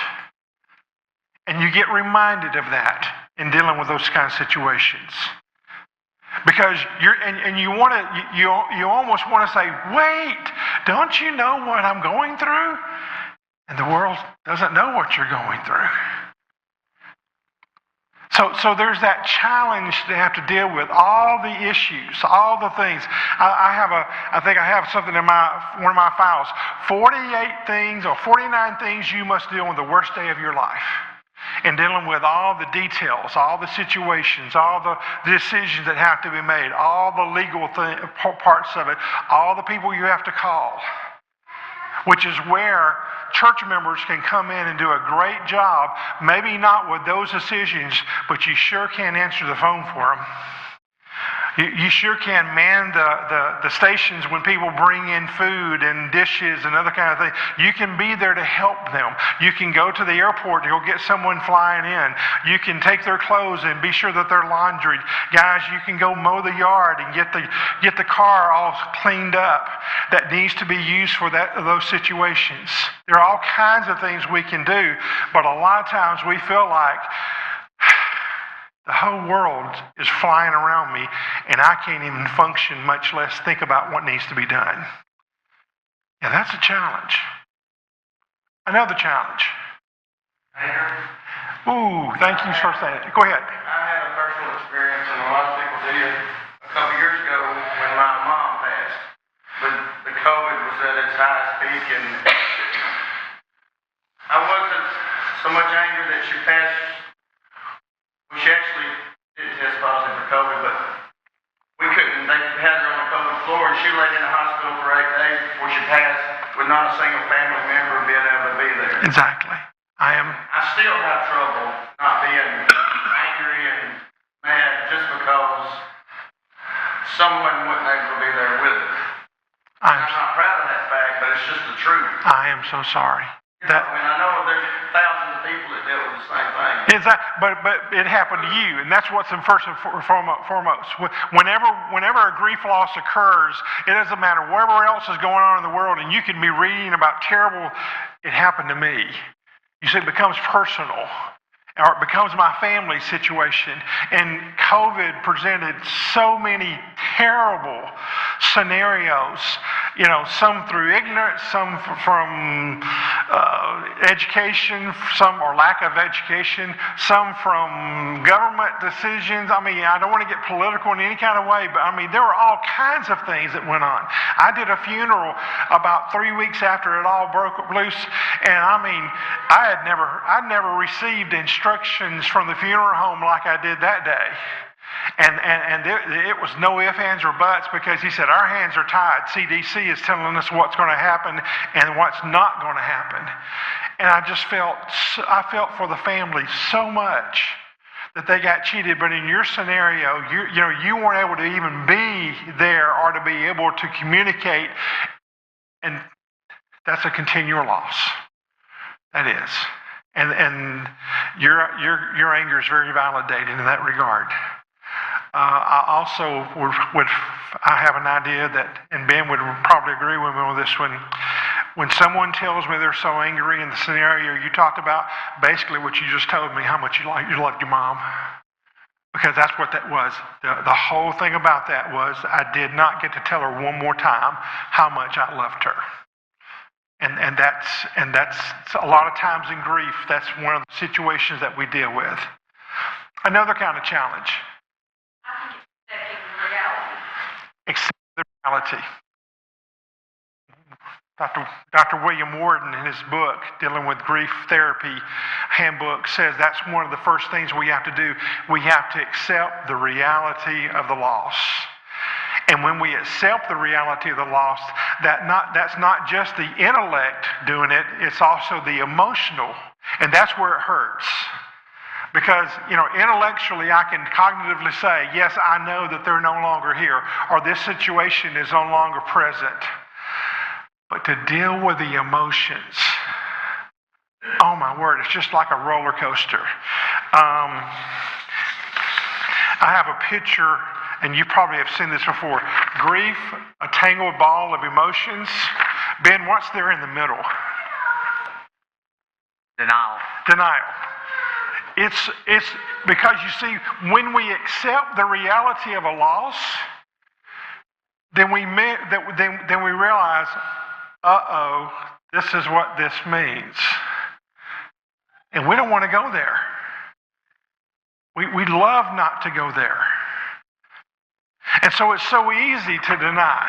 It's so easy for us in our world today to say, I don't think I want to do that. And so when you're dealing with the reality, you not only have to accept what was that is no longer that, but now your brain tells you, okay, guess what the future is going to be like. See, we don't like to live in that kind of future, because at that point in time, in regard to our grief loss, we are dealing with all kinds of emotions. All the feelings of grief are raw, and they hurt. And they're painful. And we'd like to go to bed and wake up and realize and think, oh, that was just a nightmare and it went away last night. Doesn't work that way. But we'd like to think that sometimes. Other kind of challenges. I'm sorry, what? Yes, holidays. And typically we think that the first ones are the hardest. I had a lady call me one day. She said, why am I having worse grief issues the second year than I did the first year? And the scenario was for her, she immediately after her loss of a mate of many, many years, her cancer came back. And so for about 16 months, she had to go back into fight mode in dealing with her cancer. Thankfully, she went back into some remission again. So 16 months later on, she starts dealing with her grief loss. I said, and I told her, I said, here's what happened. The first year of your grief, every time you went across a holiday, you said, I'm supposed to be sad. And so you were sad. Because you were thinking, and your brain was telling you, you're supposed to feel this way. You were expecting the second year to be better, and guess what the heart said? Because there's a constant battle between the head and the heart when it comes to grief. Sometimes the head wins, sometimes the heart wins. And so in that particular case, ma'am, you are exactly right. And besides that, holidays. Why are holidays so important? Because we spend those holidays and those wonderful traditions with the people we love. And if they're no longer there, it's just a constant reminder. All you moms and you dads, my hat's off to you when you're dealing with the reality of loss and you start dealing with those holidays and you still have other children to deal with or other family members. And somehow, some way, you pray for strength and courage and vitality and energy to just sort of get through them. I think the statistics are 8 million Americans would love to go to, when they get to the end of October, they would love to fast forward from November 1 to January 2 because they don't want to have to deal with the holidays. Because, instead of being thankful at Thanksgiving, they're reminded that someone's not there. Instead of giving gifts at Christmas time, I can't buy them anything. And then a new year, oh my, I got to start this all over again with them gone. So see, that's the point. And see, and the rest of us are celebrating. We're having wonderful times and family events at Thanksgiving, and we can't wait to get for Christmas and the Happy New Year. And our church members that are going through the things that she's talked about, they're not in that camp. And they're normal. They have not done anything wrong in feeling and validating their feelings. Other kind of challenges. You deal with anxiety, especially if it's a sudden death. You think, you get a phone call, you think, oh no, is this somebody else that passed away or had a wreck? You're always anticipating something else bad to happen. Exactly. Kenneth Doka, D-O-K-A, has done a lot of work on sudden death. And he makes the point that there's a lot of issues to deal with when it comes to something, and it may not be the death, it may be a sudden something. COVID might have been because you didn't see it coming, and all of a sudden, wham, and here they are, and whatever. So whenever you're dealing with something that's sudden, it takes longer not only to process up here, but it takes a lot longer to process inside here. And then you got to, because you just weren't prepared for it. Now, intellectually, we also know that when there is an anticipated loss, it's not that we don't grieve. It's just that someone that's dealing with a sudden experience, they're having to catch up, if I can use that phraseology, because they didn't see that coming. And so therefore, you've got to remember it's going to take longer for them to process. It does produce likely more anxiety because it's just so unfair. It's just like, I wasn't ready for this. And as church members and as elderships and as ministers and as people that are trying to help them, we need to look at them and we need to ask ourselves the question, as we're dealing with their grief, was this something expected or was this something unexpected? And if it's something unexpected, more time, more attention, more patience, more love, more concern, and even longevity of those kind of things. Because they're still playing catch up, if that makes sense. Thank you for saying that. another challenge. So one of the things I notice with people, and I don't know how to say this, I think you'll understand, but the idea of it's almost like they've completely been annihilated in some way because people are afraid to say something to you about them. And so as a church, we struggle to say something because, we're going to make them upset. The point is they're already upset. Exactly. They're going to be upset no matter what. But it's like there's this interesting air around it, like nobody's going to talk about it. Yeah. Like after the funeral's done, if you say something to them, you're going to upset them. Right. But they want to talk about That's an excellent point. When Don and I do workshops, we like to, you start out with a little thing written by somebody, Kettering, I can't remember his first name. There's an elephant in the room. And the point that it makes is we know something has happened, and we all know and understand that it's there, but we just don't want to talk about it. We'll look around and we'll squeeze through. We don't want to deal with that. There's two great fears that people that are grieving have. One, that they're going to have to grieve alone, and two, that you will forget them in their grief. So obviously, the antidotes for those two things is, number one, you ensure and you provide a support system so that they don't grieve alone. And two, you not be afraid to mention to them how special that person or wherever the situation was to you. Case in point, years ago I lived in LA, Lower Alabama. And there was a lady that got pulled over for speeding through town. When she got stopped, police officers came and asked for her identification, looked at her ID and said, "Would you happen to be so-and-so's daughter?" And the lady said, "Yes." Well, her dad had been in years past, before his death, the chief of police. And the officer stood there for 10 minutes telling her how special her dad was to him. He said, "Everything I learned about being an officer, I learned from your dad. What a mentor." I mean, he just went on and on and on. She said, "He could have written me a check or a ticket for $10,000 and I would have paid for it." He said, "He made my day because he reminded me I am not grieving alone."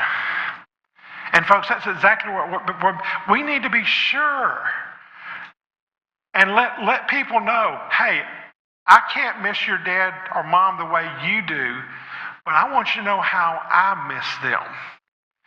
And I continually in my congregation, even in my sermons from time to time, mention some anecdote of someone that's been gone.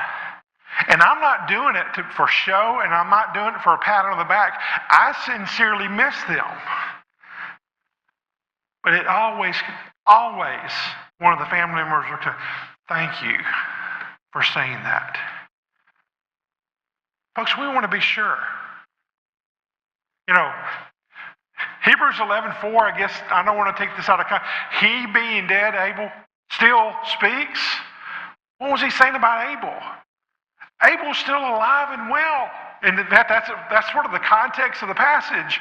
You can do it because look at what Abel did. By the way, trivia question. Who's not mentioned first in Hebrews chapter 11? Adam and Eve and Cain. Think about that. It's a chapter on faith, and who's omitted? The first three who were not faithful. Now, someone made the point, well, don't you think Abel learned faith from Adam and Eve? I said, yeah, after the hard lessons they learned, they probably did.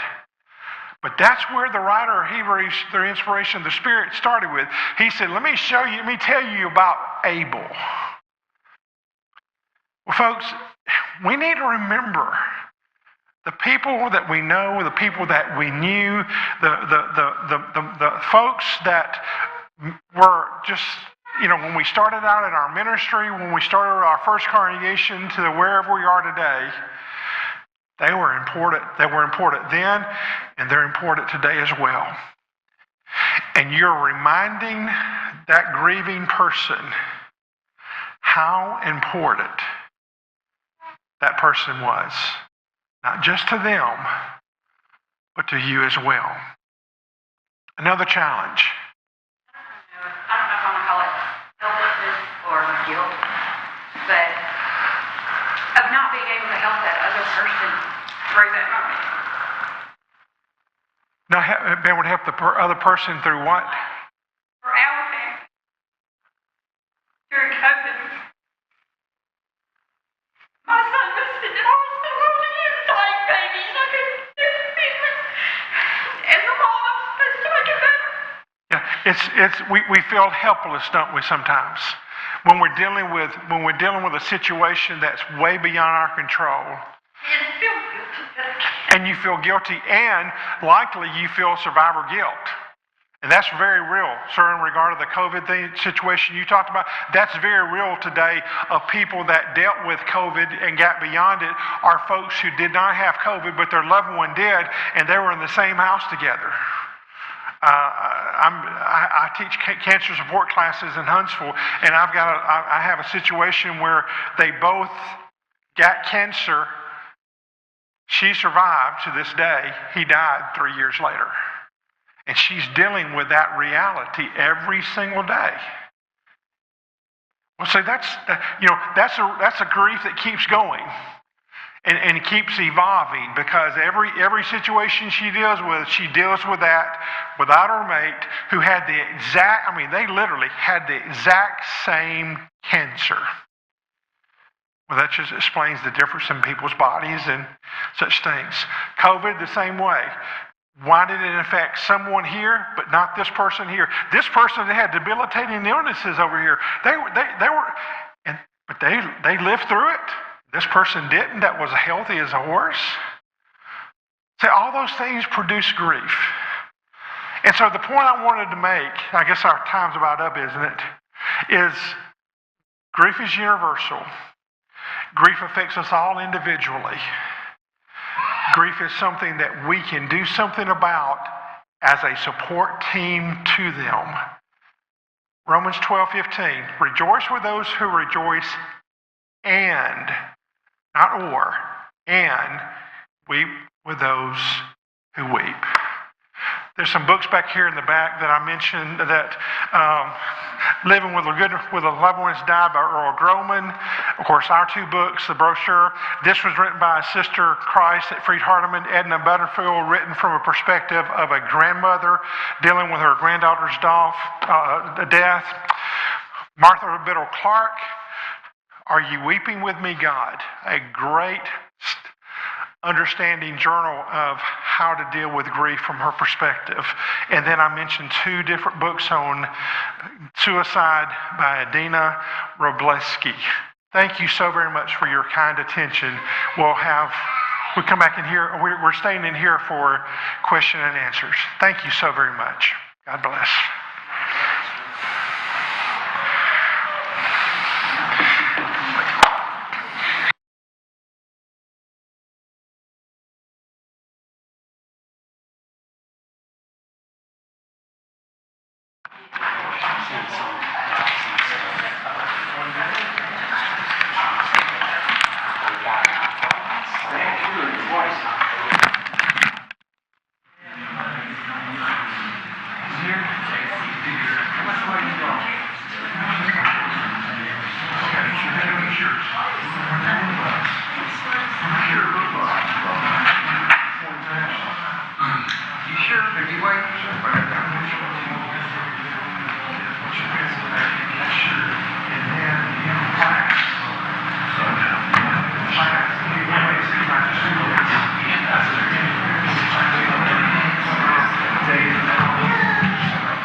somewhere. Don't let me hang on the side. Oh, that's very nice. These are all white and a tissue. Thank you, ma'am. Thank you.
Sees how well you're doing, she feels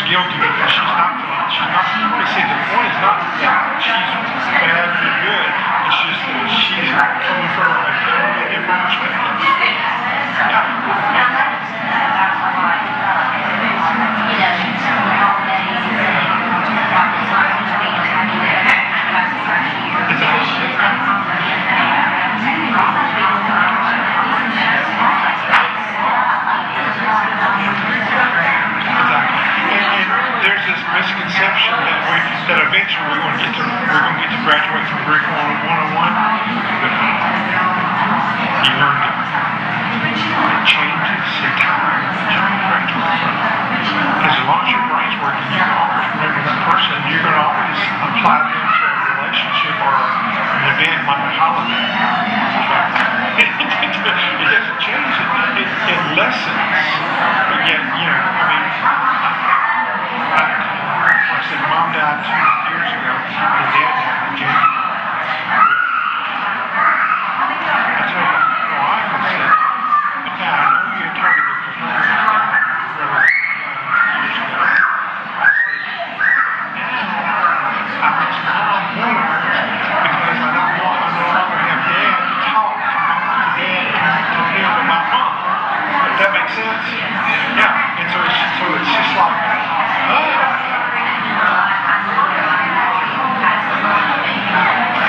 you see, they say when you lose your last parent,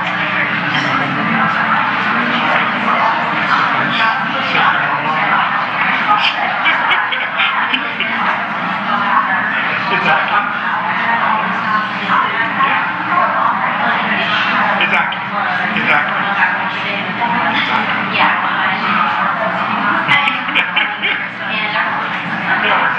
Now, I mean, I want to push it back from nothing because of where they are.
sit somewhere. It's really just us two.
Test one. Okay, we're good. We're on.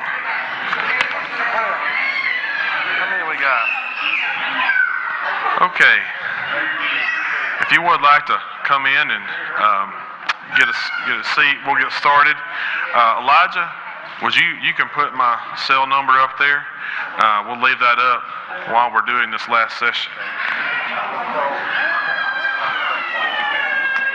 Okay, first of all, I'd like to say thank you to these 5 people. They have blessed our lives today, and I think we all can say it has been good that we've been here, and we've learned a lot from them. And we're going to rely on their expertise. Some of the questions I've been given, I'll try to get to as many as I can. We're going to give about 45 minutes to this. And then we have some more door prizes to give away at the end, so you want to stick around for that. And then we'll dismiss. But Don, if you don't mind at the end, I'll have you come lead us in a prayer.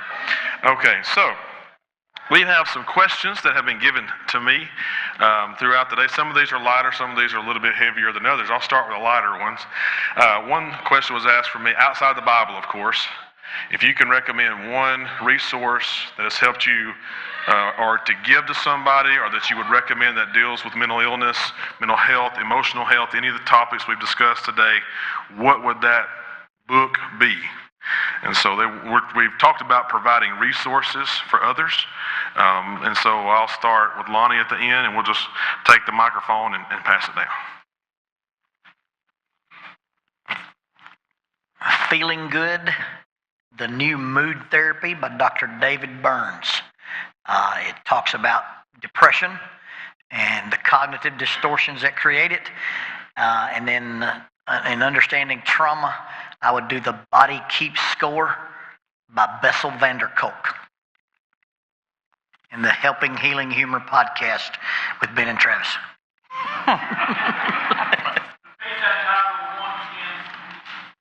Feeling Good, The New Mood Therapy by David Burns. And then Bessel van der Kolk, The Body Keeps Score, talks about trauma. I would say one of the ones that has impacted me the most, and I'm trying to remember, Lonnie can probably tell me who the author is. I think I've got it right, but The Whole Brain Child, is it by Siegel? Is that right? Dan Siegel. It's a great book. Also, I shared one earlier, as far as just the child stuff, dealing with kids, how to talk so your kids will listen, how to listen so your kids will talk is another one. I can't remember the name of the person who wrote it, but I've got a copy of it. If somebody wants to see it, take a picture of it afterwards. I would say those two have helped me a lot with not only understanding, my kids, but also understanding how my brain works and understanding how everybody else's does. So it's got some good information. Wow. I'm going to pick an author that many of you probably know, Betty Hamblin, wrote a book, Emotional Fitness, that is very helpful. Another book that it is mental health related, but it covers a wide variety of topics, is Peacemakers, a Christian Perspective on Conflict Resolution, and it's by Ken Sandy. And I think that it just helps you live relationships better. What's yours, Bill? Can't remember the title. I love it. Counseling for Church Leaders. Yeah, thank you. I had to ask Rosemary what the title of the book is. She and Bill Bajents have a new book, Counseling for Church Leaders. That's fantastic.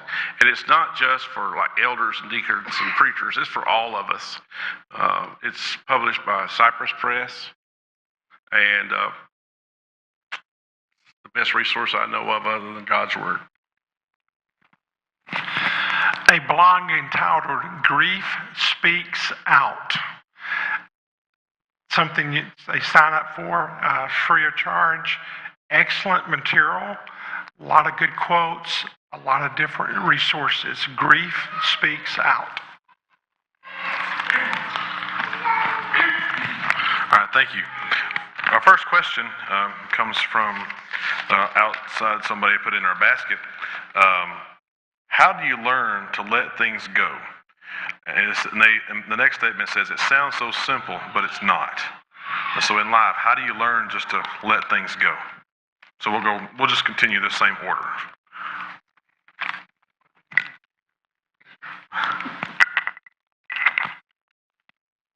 I think you have to do a cost-benefit analysis. Okay, I've dealt with this. Has anything changed? So control what you can control and do what you can do. And if I've been able to, okay, this is what I control in this situation, this is what I can do, I've done it, check, it's done. Otherwise, it's unfinished business in your life the rest of your life. And so if you're not moving toward any kind of resolution, you got to ask yourself, what good am I doing giving this more time? As a young therapist, I would go through my books about people who hadn't paid, and I would send them a note, hey, you owe me this money. And then I realized they stole an hour of my time, and every month I was giving them another 10 minutes. And I decided just to write it off and quit giving them my time. So realize, hey, if it's unfinished business, but you've done your part, I wouldn't give it any more of my energy. There's a couple of books that I've listened to and read over the last year or so on OCD. There's one, OCD, Anxiety, Panic Attacks, and Related Depression. That's the name of the book. It's long, sorry. But that's the name of it. There's another one, and both of them kind of talk about this concept, a little bit different angle, but sometimes people are like, I don't want to have that thought, I don't need to have that thought, and you just keep trying to push the thought away. And there's a comment they use in the book, in one of those, that says, what you resist persists. So as long as I'm pushing against something and trying not to think about something and that I can't believe that thought's coming up again, it's going to stay around. You're putting pressure like you're pushing on each other's hands. It's always going to be there. So at some point, sometimes it's because you haven't really processed it all the way through. So sit down with it, sit with it, let it be, you almost accept it in and think about it. A lot of times we're like, I shouldn't have that thought, especially when it comes to OCD and things like that. I shouldn't be having that thought. Well, let the thought in, think about it, and then you can control where it goes, like controlling the inside space. What he's talking about, you can kind of let it go where it needs to go, but you do have to process it all. So sometimes that's counseling, and sometimes that maybe you being able to journal it out and think it out, but letting it in so that you can then control where it goes. What you resist persists. I'm going to recommend a book too, How to Get Past What You Can't Get Over. And I cannot think of the author. Anybody? Well, we can Google it. And one of the key recommendations in that book is to focus on what, as Lonnie said, on what you can control. We spend so much time trying to fix other people and what they are doing or not doing, and we're just wasting our time. We just need to focus on what we can impact, and I think that helps. Okay. I think the answer to that question has a lot to do with our personality type. If we are Myers-Briggs INFJ, we're not going to let it die. We're going to keep it going. I think that the best thing we can do is we have an accountability partner if we have addictions. I think talk it out. Talk it out with someone, and preferably if you're married, not your spouse, because they're going to get tired of hearing it over and over and over. But have someone that will take it to their grave. My mother and I used to have graveyard talk. That didn't mean we went to the graveyard. That meant we were going to take that to our graves. And we both knew that. It wasn't any deep, dark secret. It's just that we had to be able to tell things to each other that we couldn't tell anybody else. And so I think not holding it in, but being able to release it is letting go of it. And tell it to God, but you need to verbalize it, because when you verbalize it and you actually hear yourself saying those words, it sounds different. Because, if you tell somebody and then you think, you know what, that sounded pretty petty, didn't it? But you've gotten it out. And then the second part of that, I'm sorry I'm talking so long, but the second part of that is be willing to listen. I mean, there are 6 people that call me about every Monday. It's the first part of my Monday to complain about how they feel and what went wrong, and I just listen. Say, well, I'm so sorry. I'm praying for you, but somebody says that just means you're a dish rag. They're wiping their hands on. Sometimes you just have to be the dish rag. You just have to be someone that people can call and tell them their troubles. My wife says I have sucker written on my forehead, but listen, I'll listen to your troubles if you want me to, without judging you. Job chapter 2, 13 to 15, when the 3 friends came to be with Job for 7 days and 7 nights, they were there with his grief and said not a word. As someone, I think you said that one in your class, it's when they open their mouth that they got in trouble. Listening is an art, and we really need to listen. We need far more listeners than we need talkers when it comes to any kind of mental health situation, and we do not need judgmental people. Okay. The next one from our question about outside. How can you tell the difference between regular teenage behavior and a problem?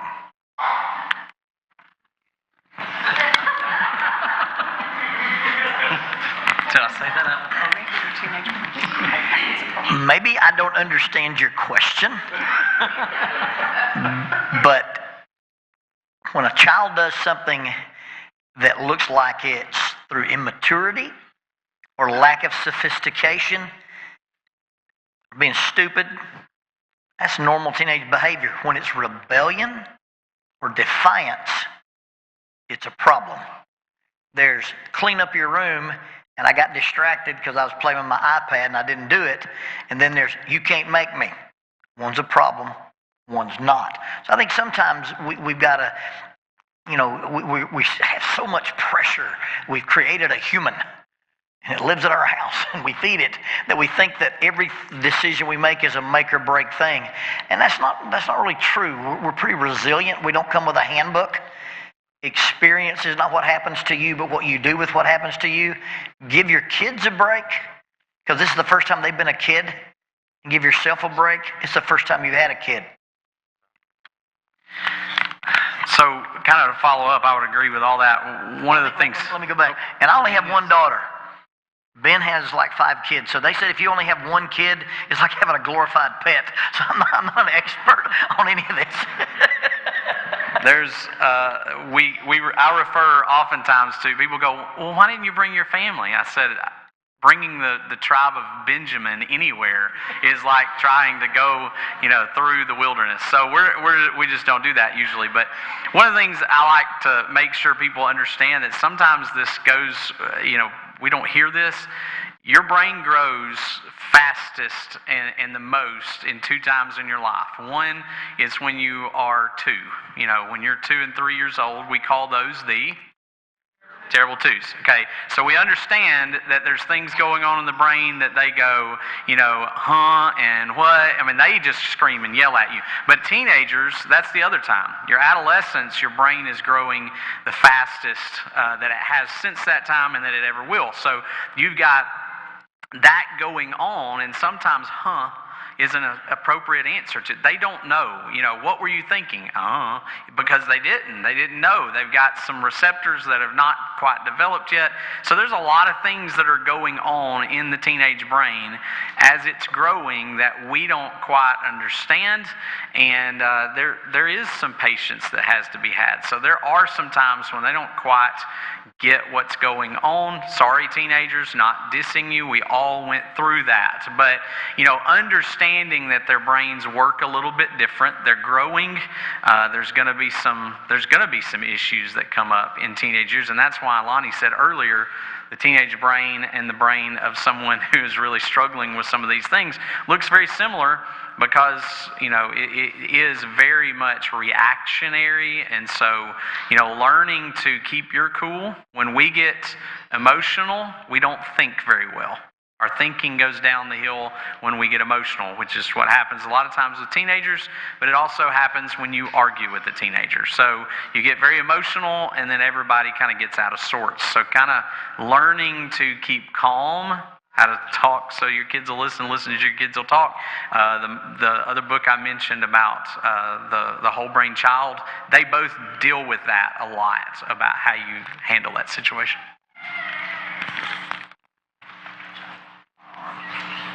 I worked for a long time as a school counselor dealing with high school students. So I've had a lot of experience, and I have no idea how to answer this question.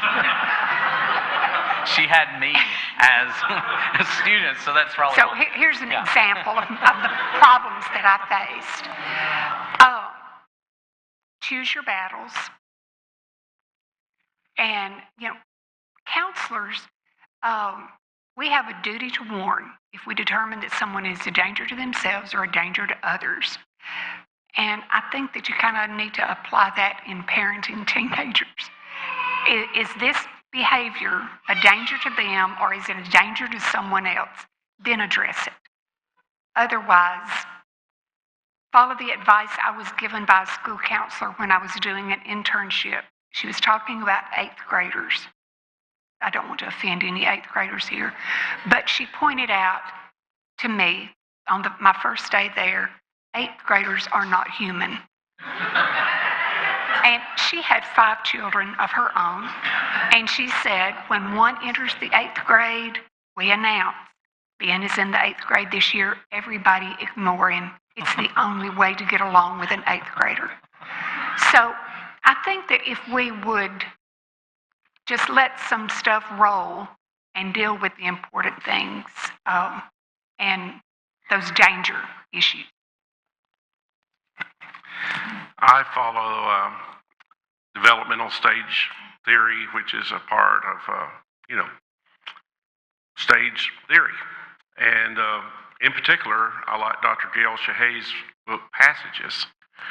I believe we go through passages in life, generally about every 7 years. We go through a cycle.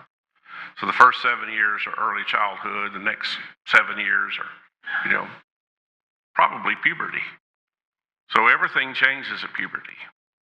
So between 14 and 15, which I assume is probably the 8th grade, they're stuck between teenager and a child. There's, when I was that age, people called me a boy. And that really offended me. And I had this saying, if you see a boy, give him $1. Because, I wanted to be a man.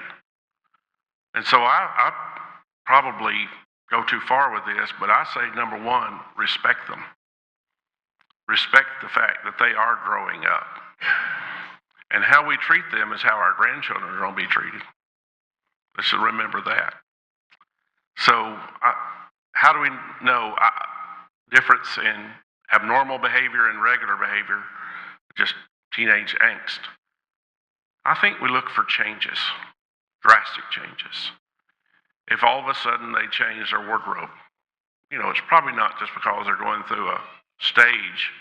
It's probably an indication that something's going on in their lives. If they change friends, if they suddenly stop playing a sport that they've played for since they were 5 years old, and they suddenly have no interest whatsoever, something's going on, and we need to investigate it, and we need to respect them enough to ask them, because they're stuck between childhood and adulthood. Right. There's a dated book that I have from years gone by. It was written from a preaching perspective. I know Tyndale did the printing of it. It's entitled 13 Mistakes You Do Not Want to Make, or 13 Mistakes That Parents Do Not Need to Make with Teenagers. It is still very applicable today, so you would probably find that book. Susanna Wesley happened to be the mother of John and Charles Wesley of the Methodist movement. In her book, or in her writings of 16 rules of housekeeping, she gave 6 rules of how to raise a child. Excellent. Go back and find that. You can blog it. Susanna Wesley, obviously living in the 1600s, but she was the mother of John and Charles Wesley. Okay, our next question.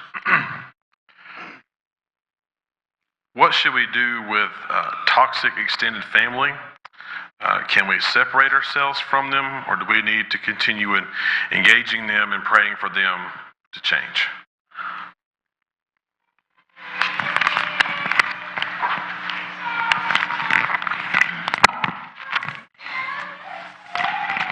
So I believe that Romans 12, as much as possible, as much as it depends on you, live at peace with all people, intimates that it might not be possible, and sometimes it doesn't depend on you. And so nobody gets to make that call for you. If I believe something is dangerous for me, physically, emotionally, intellectually, or spiritually, I have the right to set any type of limit I need to set on that. Now, I probably couldn't win a debate on this. When God forgives, 100% He reconciles. I believe we are allowed to forgive without reconciliation. I have no unfinished business with you, but I have to have some distance between us. So if Ben wrecks my truck, I don't sue his insurance company. I don't sue him. I fix my truck. Ben calls me and says, "Hey, Lonnie, I need to borrow your truck." I throw him the keys. Forgiveness, reconciliation. Or Ben wrecks my truck. I don't sue him. I don't sue his insurance company. I fix my truck. Ben says, "Hey, Lonnie, can I borrow your truck?" I say, "What are we moving?" He still has access to my truck. I still come over to his house. He doesn't drive my truck. Forgiveness without reconciliation. And you get to make that determination. And this is not about what anybody else thinks about it. If it's not a right versus wrong, then it's a smart versus stupid. And I'm not going to expose my children to toxic extended family. If you are creating stress by spending the night or going to dinner or having to go to Thanksgiving, what good are you doing? What tradition are you preserving? There's nothing wrong with saying, "We can come to your house for dinner, but we're staying at a motel." Or, "We'll come to your house, and if Uncle Charlie shows up, we'll leave." Nothing personal. Or, "We'll come to your house until Uncle Charlie starts drinking," whatever. But you can set those limits, and nobody, and we have well-meaning church members who try to put their nose in things they are not capable of counseling on and do not understand, who try to tell people how to run their interpersonal business. This is a choice you get to make in the parameters of what God commands, and you can set healthy limits with toxic people. Physical, emotional, intellectual, or spiritual damage you don't have to put up with. I agree with all that. Boundaries, there's a book called Boundaries, if you need to read up on that a little bit, setting those boundaries, because that's a kind of a loaded question because you don't know all the situation, but in a situation, say, where I'm friends with someone, or maybe it's my parents, or an aunt or an uncle, or somebody that is the toxic relationship, I have other people I'm responsible for too. So I've got to take care of my kids, I've got to take care of grandkids, or whatever that you may have, and you have to determine, can I stay in this toxic relationship without it impacting those people too? So I have, it really probably depends on the scenario, but I will say this, just a biblical example. At some point, Paul said, John Mark ain't going with us. Now, was he wrong? It doesn't say he was sinning that he said John Mark can't go. He just said, because of the past scenario with John Mark, I'm not comfortable with that. Barnabas says, I am. So he goes and does the work, and Paul takes Silas, and they go and do the work, and from what we know, the church spread even more. So there's an example of someone setting a boundary and going, John Mark and I we're not, but later on, Paul writes, John Mark has become useful in my ministry, and we have a good connection, and I think that's in 2 Timothy, if I'm not mistaken. So there's this role that at one point in Paul's life, John Mark's too much, can't handle it. But over time, they were able to mend that, but nothing ever said it was wrong. So boundaries are okay.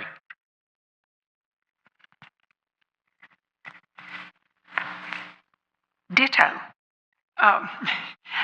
That's exactly the lines that I was thinking on. There is, again, I don't know the author, there is a book, Toxic In-Laws, that is good, and I think helps you set some of those boundaries where they need to be based on the response from the other person. I think that Ben is so right that, I can put myself into toxic relationships and situations, but the responsibility that you have as a parent, or that you may have as a spouse, it may be that your spouse just can't take it. And you've got to consider those other people and what's in their best interest. In a lot of the situations in which I deal, it's not a matter of choice. It's a court order. And so the court has ordered that the extended family member has visitation rights, or sometimes it's supervised visitation. So you don't have a choice but to go along with some of that. And that's a terrible situation for a godly parent who's trying to train their children in the nurture and admonition of the Lord to be in, when they expose, by court order, they have to expose their children to a bad situation. However, I agree with what's already been said, that if it is your choice, it's your primary responsibility as a parent to protect your children. Once I was being out, when my children were young, I was out visiting at night, and trying to convert people and bring people. And my elders called me in and they said, "What you're doing is not good." And I said, "What? I'm trying to bring people to the Lord." They said, "Look, you have 2 small children at home. You raise them, because we can't do that. But we can evangelize and we can go out and visit. But you spend your time, we don't want to see you out except Sunday night or Wednesday night. The rest of the time we want you to be there with your family. When they're grown and gone, then you can join us. But until then, your primary responsibility are your children."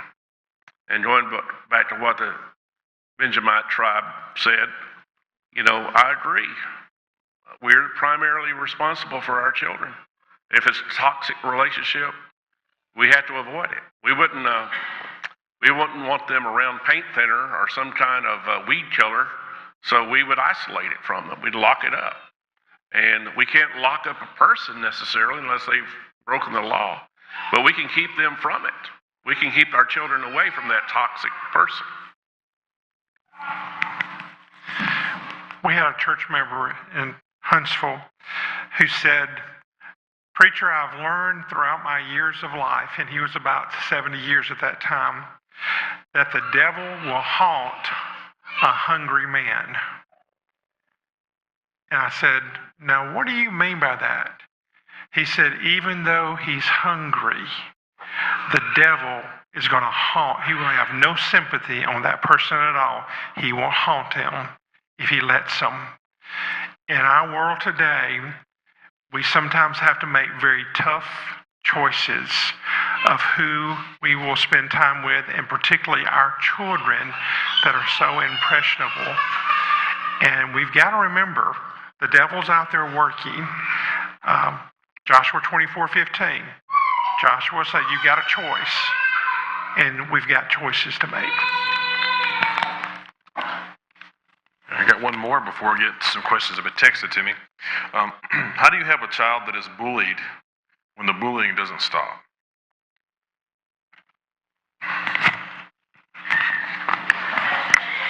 I'm not sure you want me to answer this. I do want you do want him to answer this.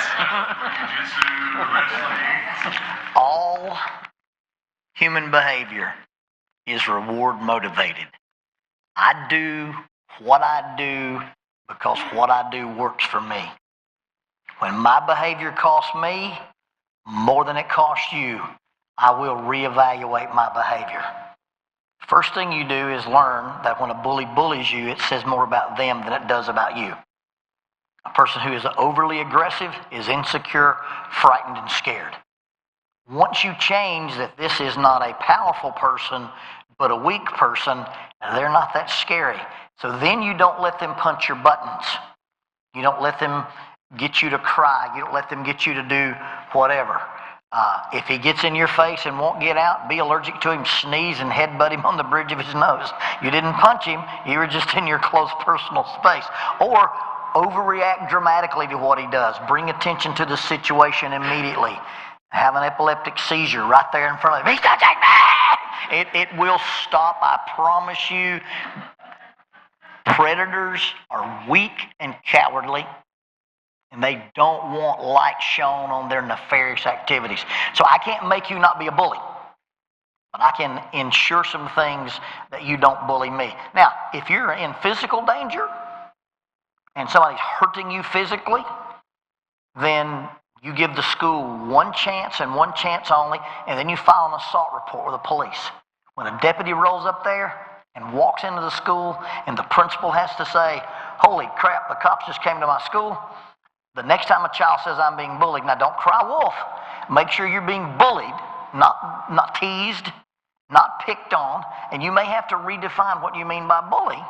But again, your reaction has way to do with whether or not that is repeated or not. When my behavior costs me more than it costs you, I'll change my behavior. If you get no response from me, you'll quit pressing that button. Now, that's a simplistic answer to a super complicated topic, and there's some nuances and levels that I can't address there. But again, if you're being harmed physically, spiritually, and emotionally, then I believe you have the right to go on the assertive role.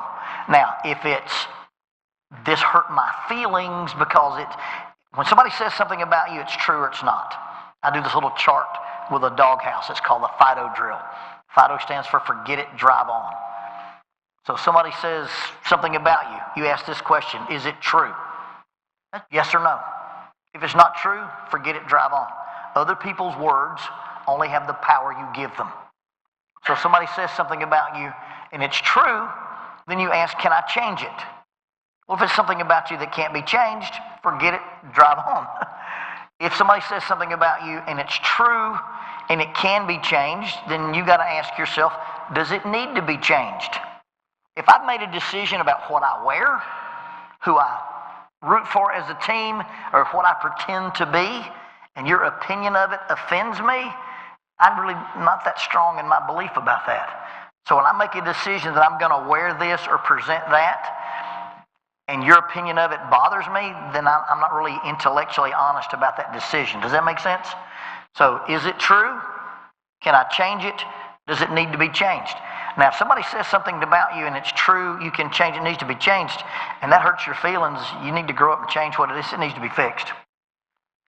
Glass to get over it, straw, suck it up. I told you wanted him to answer it. I would add to that. I do a lot of work. One of the things I do is I go to Mars Hill and I visit with each of the grades, TK, which is 4-year-olds, up to 4th grade, and I go in there twice a month and visit with them, and we talk about emotional intelligence. I don't go, we're going to talk about emotional intelligence. I don't do that, but we talk about how to deal with our feelings, how to deal with relationships and stuff, and there's a lot of good books. So if you're talking about a younger child, elementary school, there's a book called Bully Beans. It's a kid's book, so I like books with pictures. Okay. But it's got it actually has some good stuff in it. Like when you look at it, they give the kids, his mom gives them these bully beans, they take them, and then they can stand up to the bully. Well, there's nothing magical about it, but it's a lot of the things he said. It's standing up and saying, we're not going to take this, stop. Having other people stand up. Bystanders oftentimes stand around and go, oh, look, somebody's getting picked on. And they don't do anything about it. So standing up and saying, hey, we're not going to take it, whatever. So you stand up to it. If that doesn't work, and if you do stand up, make sure it's loud enough that the teachers hear it. And if the teachers hear it, then they can do something about it. If they don't know about it, they can't. There's another book called Don't Squeal If It's Not a Big Deal, and it's a book about a bunch of pigs, okay? And the same concept is not everything's a big deal. So some things are worth going and telling about, and some things, if we could probably be accused of bullying each other because we pick at each other all the time. But we understand. And what I tell the kids is, if you're picking on someone, and I talked in my class about how you can tell in people's eyes what they're thinking. If I'm picking on Lonnie, and I can tell it's bothering him, then I need to stop. And I need to understand that boundary. But we understand, and we've been around each other long enough that the picking is actually a fun part. Some people don't like that. So we've got to learn as people to recognize, all right, this is a person I can pick on. We can tell jokes and we can pick around. And this is a kid I can't, or this is a person I can't. And we have to kind of learn the difference in it. So there's a couple of those resources. There's a lot of great kids' books on all these topics, actually. If you need a author to look at a lot of books for kids on stuff, Julia Cook has a laundry list of kids' books, and they're all from like a great background. There's one called Clicks Don't Make Sense, and it's about a bunch of coins. It's just, she has this mind of being able to make it where you can see it and understand it. So that was a really long answer, sorry. I'll make mine short then. Two things that they said, one that Lonnie said, one that Ben. Give the school a chance to address it. I worked as a school counselor for a long time, and there were those times when a parent would call and they would say, I don't know why the school's not doing something about this. And I would investigate, and the school was not doing something about it because the school did not know anything about it. So make sure, either by your response, if you are being bullied, that there is an adult that is aware that you're screaming or having an epileptic seizure or whatever is necessary. And the other is, we've got to recognize, I've got two grandchildren that attend Mars Hill, and their personalities are light and dark, and I won't say which one's light and which one's dark, but Zoe, the girl, you could look at her wrong and hurt her feelings, and she would feel like she was being bullied.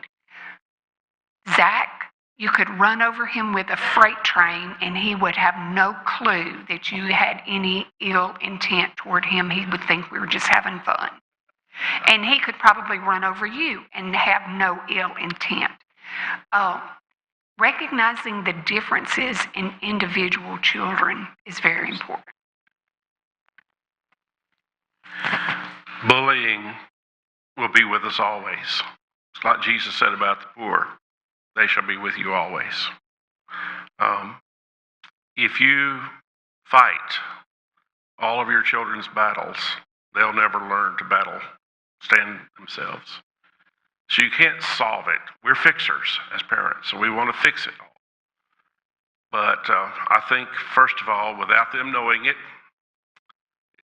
you report it to the teacher and the principal and make sure the adults know. However, if it's dangerous, if it's to the point that the child is afraid, then for their well-being, emotional, intellectual, physical well-being, you got to remove them from the situation, from the stimulus, it could mean changing schools, it could mean changing to homeschooling, but there has to be an option if nothing's being done about it. But you can't fight all the children's battles for them. But if it's physical, if it's being destructive, if your kid's coming home with a bloody nose every day, and no matter how much self-defense you teach them, they're not standing up for themselves. You're going to have to, if you can't change the environment, you're going to have to change the child's location. And that may sound like a cop-out, but how we're treated in those formative years determines a lot about our personality as we develop and grow. Ditto, ditto, ditto, ditto. Everything they said is right. Believe your children, love them, support them. Use social media in a good way to find out what you need to know. Be as much informed as you possibly can be when you go to the school system, when you go to the teacher, and don't give up if you need to keep going. Well, we got time for about two more, and I'm just going to go in the order in which these were given to me. How can I help my clients who dissociate due to trauma? And are there any other techniques to teach other than grounding techniques? So that was one that was given to me.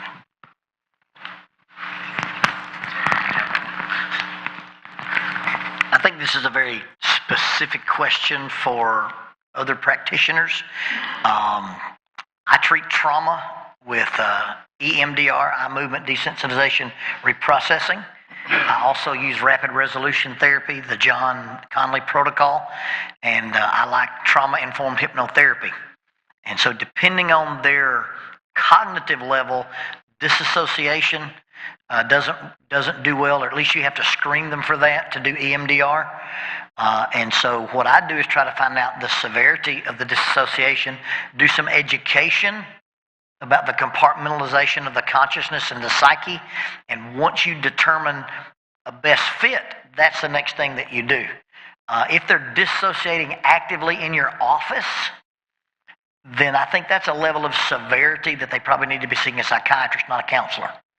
That's above your pay grade. If you're a master's level practitioner like I am, and they're disassociating actively in your office, my understanding of disassociation means most people aren't aware of it. That's why it's called dissociation. So when someone walks up and says, oh, by the way, I have multiple personalities, they're a little too educated on what they have. I'm suspicious of that. So it's either a level of severity or a level of manipulation. That is a Lonnie Jones personal opinion, not a clinical diagnosis there. Here's the number to the psychologist or psychiatrist in town.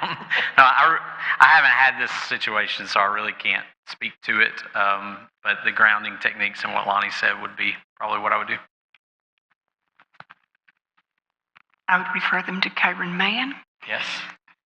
That is her area of expertise, and or to another mental health professional.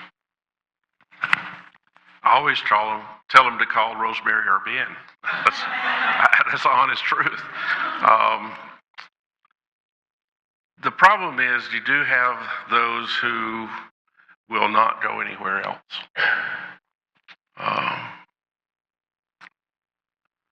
I'm sorry to say this. I don't want it to sound bragging, like I'm bragging, but in 6 counties in Mississippi and 7 counties in Alabama, that connect with each other. I'm the closest thing to a Christian counselor they have. And a lot of times they will not drive to Florence or to Huntsville or Tuscaloosa or Birmingham or even Tupelo. And so, for example, there's a person who suffers from paranoia schizophrenia that will only talk with me. His wife always comes with him and takes his guns, his weapons, his knives, and lays them on the table with my church secretary, which scares her to death. But he just needs someone to listen. Now, talk therapy is not going to help that. Talk therapy is not going to get him through that. But there's a giant rabbit that tells him how to live. And every once in a while, in the middle of the conversation, he'll say, "Shut up, rabbit!" It took me a while to keep from getting so scared about that giant rabbit, because I started seeing it. No, I'm kidding. But, you know, if they will not go anywhere else, and they refuse to take medication, especially if the mental health center will not see them because they're self-medicating with marijuana, then you're stuck. And you're the best hope they have. And that doesn't sound like much, but that's the reason I refer whenever I can. In Huntsville, Alabama, I say, let me give you Lonnie Jones's phone number. And I greatly appreciate that. Okay, we only have time for one more. If I didn't get to your question, it's not because I didn't want to. It's just we ran out of time. And so this next one was given to me, and it relates to something kind of building on what Ted was talking about. What's the best treatment for those who have mental health issues and they are self-medicating? Is it substance abuse counseling first, or mental health? The person was basically saying they can't get mental health issues without getting substance first, or is it vice versa, or is it a combination of both?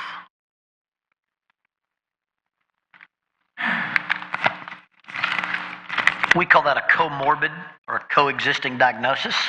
If you've got substance abuse issues and a mental illness.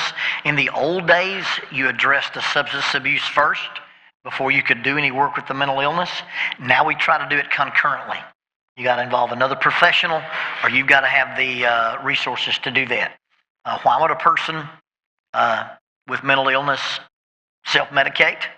Well, if you're hearing voices, and the medicine that stops the voices won't make the voices stop, it'll make them lessen, but it causes you to be sexually impotent. If you're a female, put on 40 pounds, your bowels pour off like you're running stuff through a strainer, and then it costs you $1,000 a month, and you got to take it 21 days before it takes effect.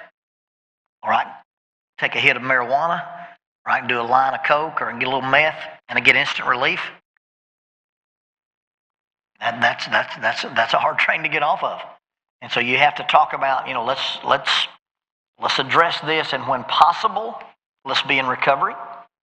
And I think if you can get some mitigation of symptomology, the reason for the substance abuse may go away.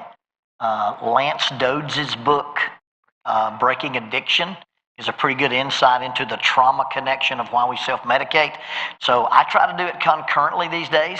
I used to say, hey, I need you to be clean and sober. I do cognitive behavioral therapy. It's really hard to do cognitive behavioral therapy with a guy who's, sort of out there floating. But you got to meet people where they are. Therapeutic modality is actually inconsequential. Now, I'm a fan of some stuff. I like solution-oriented brief therapy. I like cognitive behavioral therapy. But if you're dealing with a person in crisis and they believe that you care about them, that they can trust you, and you will help them, you can make a difference on some level in that person's life. And as compassionate caregivers, that's what Jesus did. He met people where they were, dealt with them as they were. And so my current approach is to do a little psychoeducation, teach them about the mechanism for substance use and substance abuse. If they ever get that, I've connected the decision to use to this feeling that's connected to this trauma, we can make a lot of progress there. But I treat both concurrently if possible. I go along with that. I said this in the other class: love people where they are and love them enough not to leave them there. We've got a role and responsibility to help them, but it does depend. I've had some people here recently that I'm seeing that are dealing with marijuana, probably marijuana addiction, vaping, some other things that aren't quite on the level of cocaine or meth or something along that line. And so, I can deal with them and work with them and talk about why they're using, and it's been helpful for them to understand, oh, that's why I'm doing that. Lance Dode's book that he mentioned was what I was going to mention. If someone is actively, completely into a state where they're drunk all the time or they're high or whatever, when they come in, you're going to have a hard time doing anything with them. And you have people bring them in and go, well, can you fix them? It's like, no, and if they're constantly in that state, you're not going to get very far. So getting them to a Bradford or I don't know what all there are available, but some sort of rehab where they can get sober at least. And hopefully, if it's a good place, they will also deal with their counselor. Why are you doing this? What's going on in your life, to help them with it? But they've got to get sober before they're even going to be able to cognitively understand what a counselor's saying to them. So there's a point where that. But I will work with them if, hey, I'm drinking on the weekends and they're coming to me during the week, or if they're doing marijuana a couple of nights a week or something, then we can deal with that. But if you're constantly high, I got to get you sober before I can really do much with it. Very few people that come in a neat package of only one problem at a time. Does that exist? I'm not sure. So you frequently are dealing with more than one issue at a time. And so addiction is one of those. I, too, have a rule. I will not talk to you if you are drunk, if you are high, when you come to my office. We're going to have to address that, because we're wasting my time and yours, and you may not even remember what we talked about, much less apply it to your life. So we may have to address those addiction issues, but yes, help in any way that you can. What I'm about to say may disappoint some of you, and I'm sorry if it does, but I have to say it. Marijuana has 163 different elements in it when it's broken down chemically. Medical cannabis uses only 3 of those. So since 1969, when people have been fighting legalizing marijuana, because they're thinking marijuana, we need to legalize medical marijuana, cannabis, because it's missing 159 bad elements, because there are certain types of depression that medical approved, FDA approved cannabis can treat. So if it comes up for a vote, I'm voting for legalizing medical marijuana. It sounds less offensive if you call it cannabis, because there are benefits of it that are not addictive. Now, that being said, we have a wonderful mental health system in Marion, Winston, and Walker County. I rely on them a lot. And they refer some couple, since they don't do a lot of couple therapy, they'll send some folks over to our church building. When the mental health client will sign a permission, I'll go in with them. And one particular person who was self-medicating with marijuana, he was told he had to stay clean for 6 months before by urine test and blood test to show that he was clean. A lot of addicts are not going to go 6 months without self-medicating. And so I know that's I didn't mean to be political, but we need to know the difference between marijuana and FDA-approved cannabis.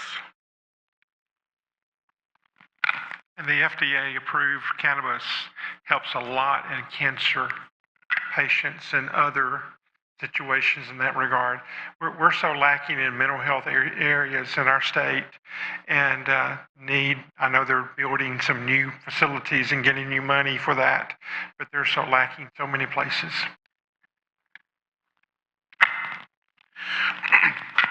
I don't think it would be inappropriate to show our appreciation to these 5 people. Let's give them.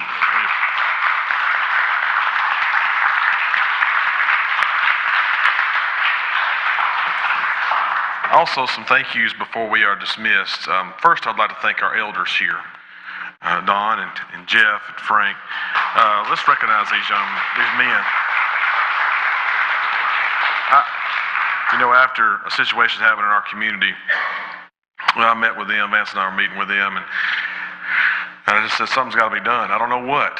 And I talked to some others about this in the past, and we had an idea before COVID, and then COVID hit, and assemblies were not possible. And when it kind of come back to it, we started talking again, and they were up for it. They said, yes, we need to have something. And so we have a committee of people that's been working with them. And I hate naming names because I'm going to leave people out. Marcia and John and Sandra Thomason and my wife Tiffany, Roger and Dorinda have worked with us and helped us plan this.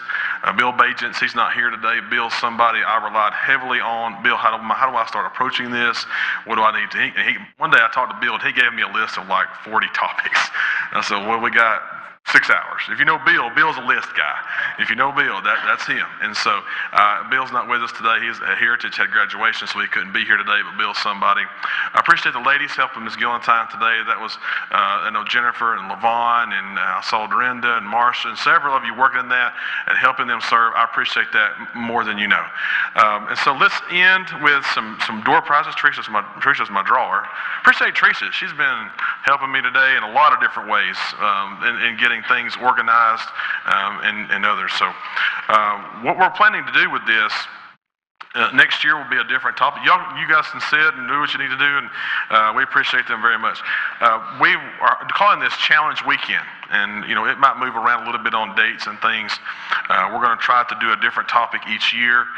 This year was the mental health, and if we see we need to do this part 2 next year, maybe some things we didn't get to for this year, maybe we may do it again. And so we'll meet about that later.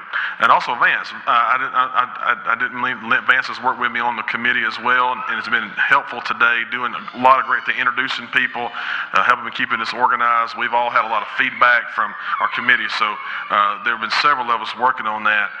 Again, I told you, if I start naming names, I'm going to leave people out, so Vance, I appreciate you helping us with this today. Let's draw some door prizes, and then after we do this, Brother Don Posey will come and dismiss us. So our first one, Catherine, Germany.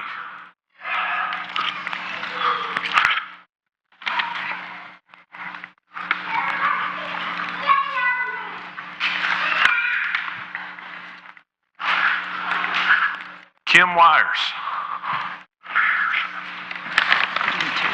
Okay.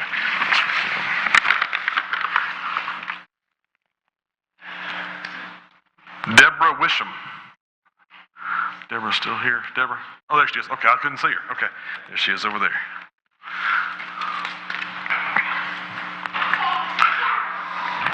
Okay, Martha Vos.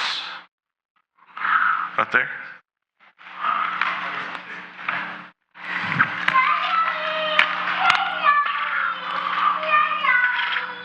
Philip Harkness. Philip still with us. Philip right there in the yellow, Sandra. Here's one for him. Okay. Some of them have male, female on them. Okay. Let's see. Next, Ted Burleson. All right, Ted. I won't. It's yours. You can take it home to Karen.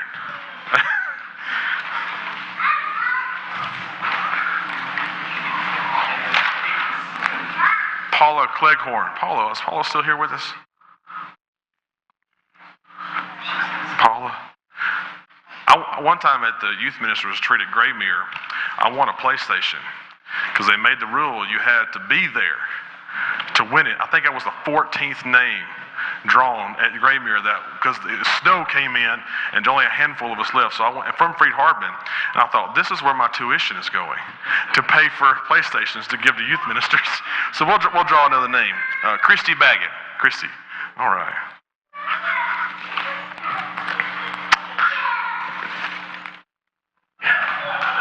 Hannah Howell. Is Hannah still here? Okay, good.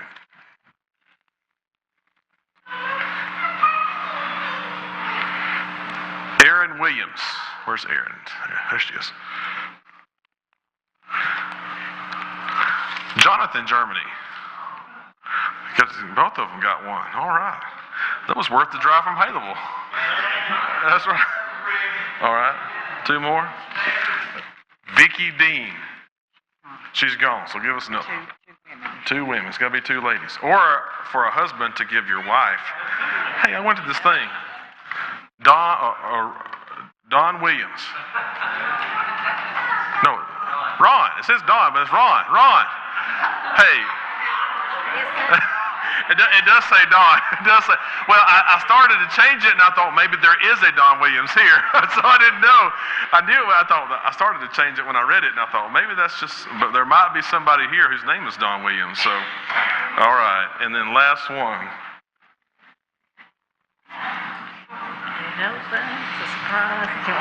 Okay. Angela Tidwell. Angela's here.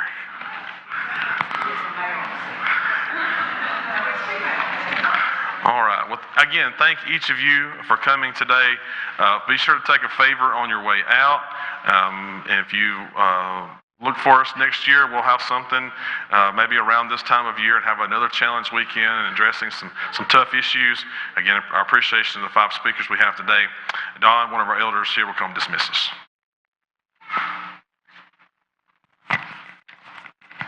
I'd just like to mention thank you all for being here today. I hope it's been a blessing to you.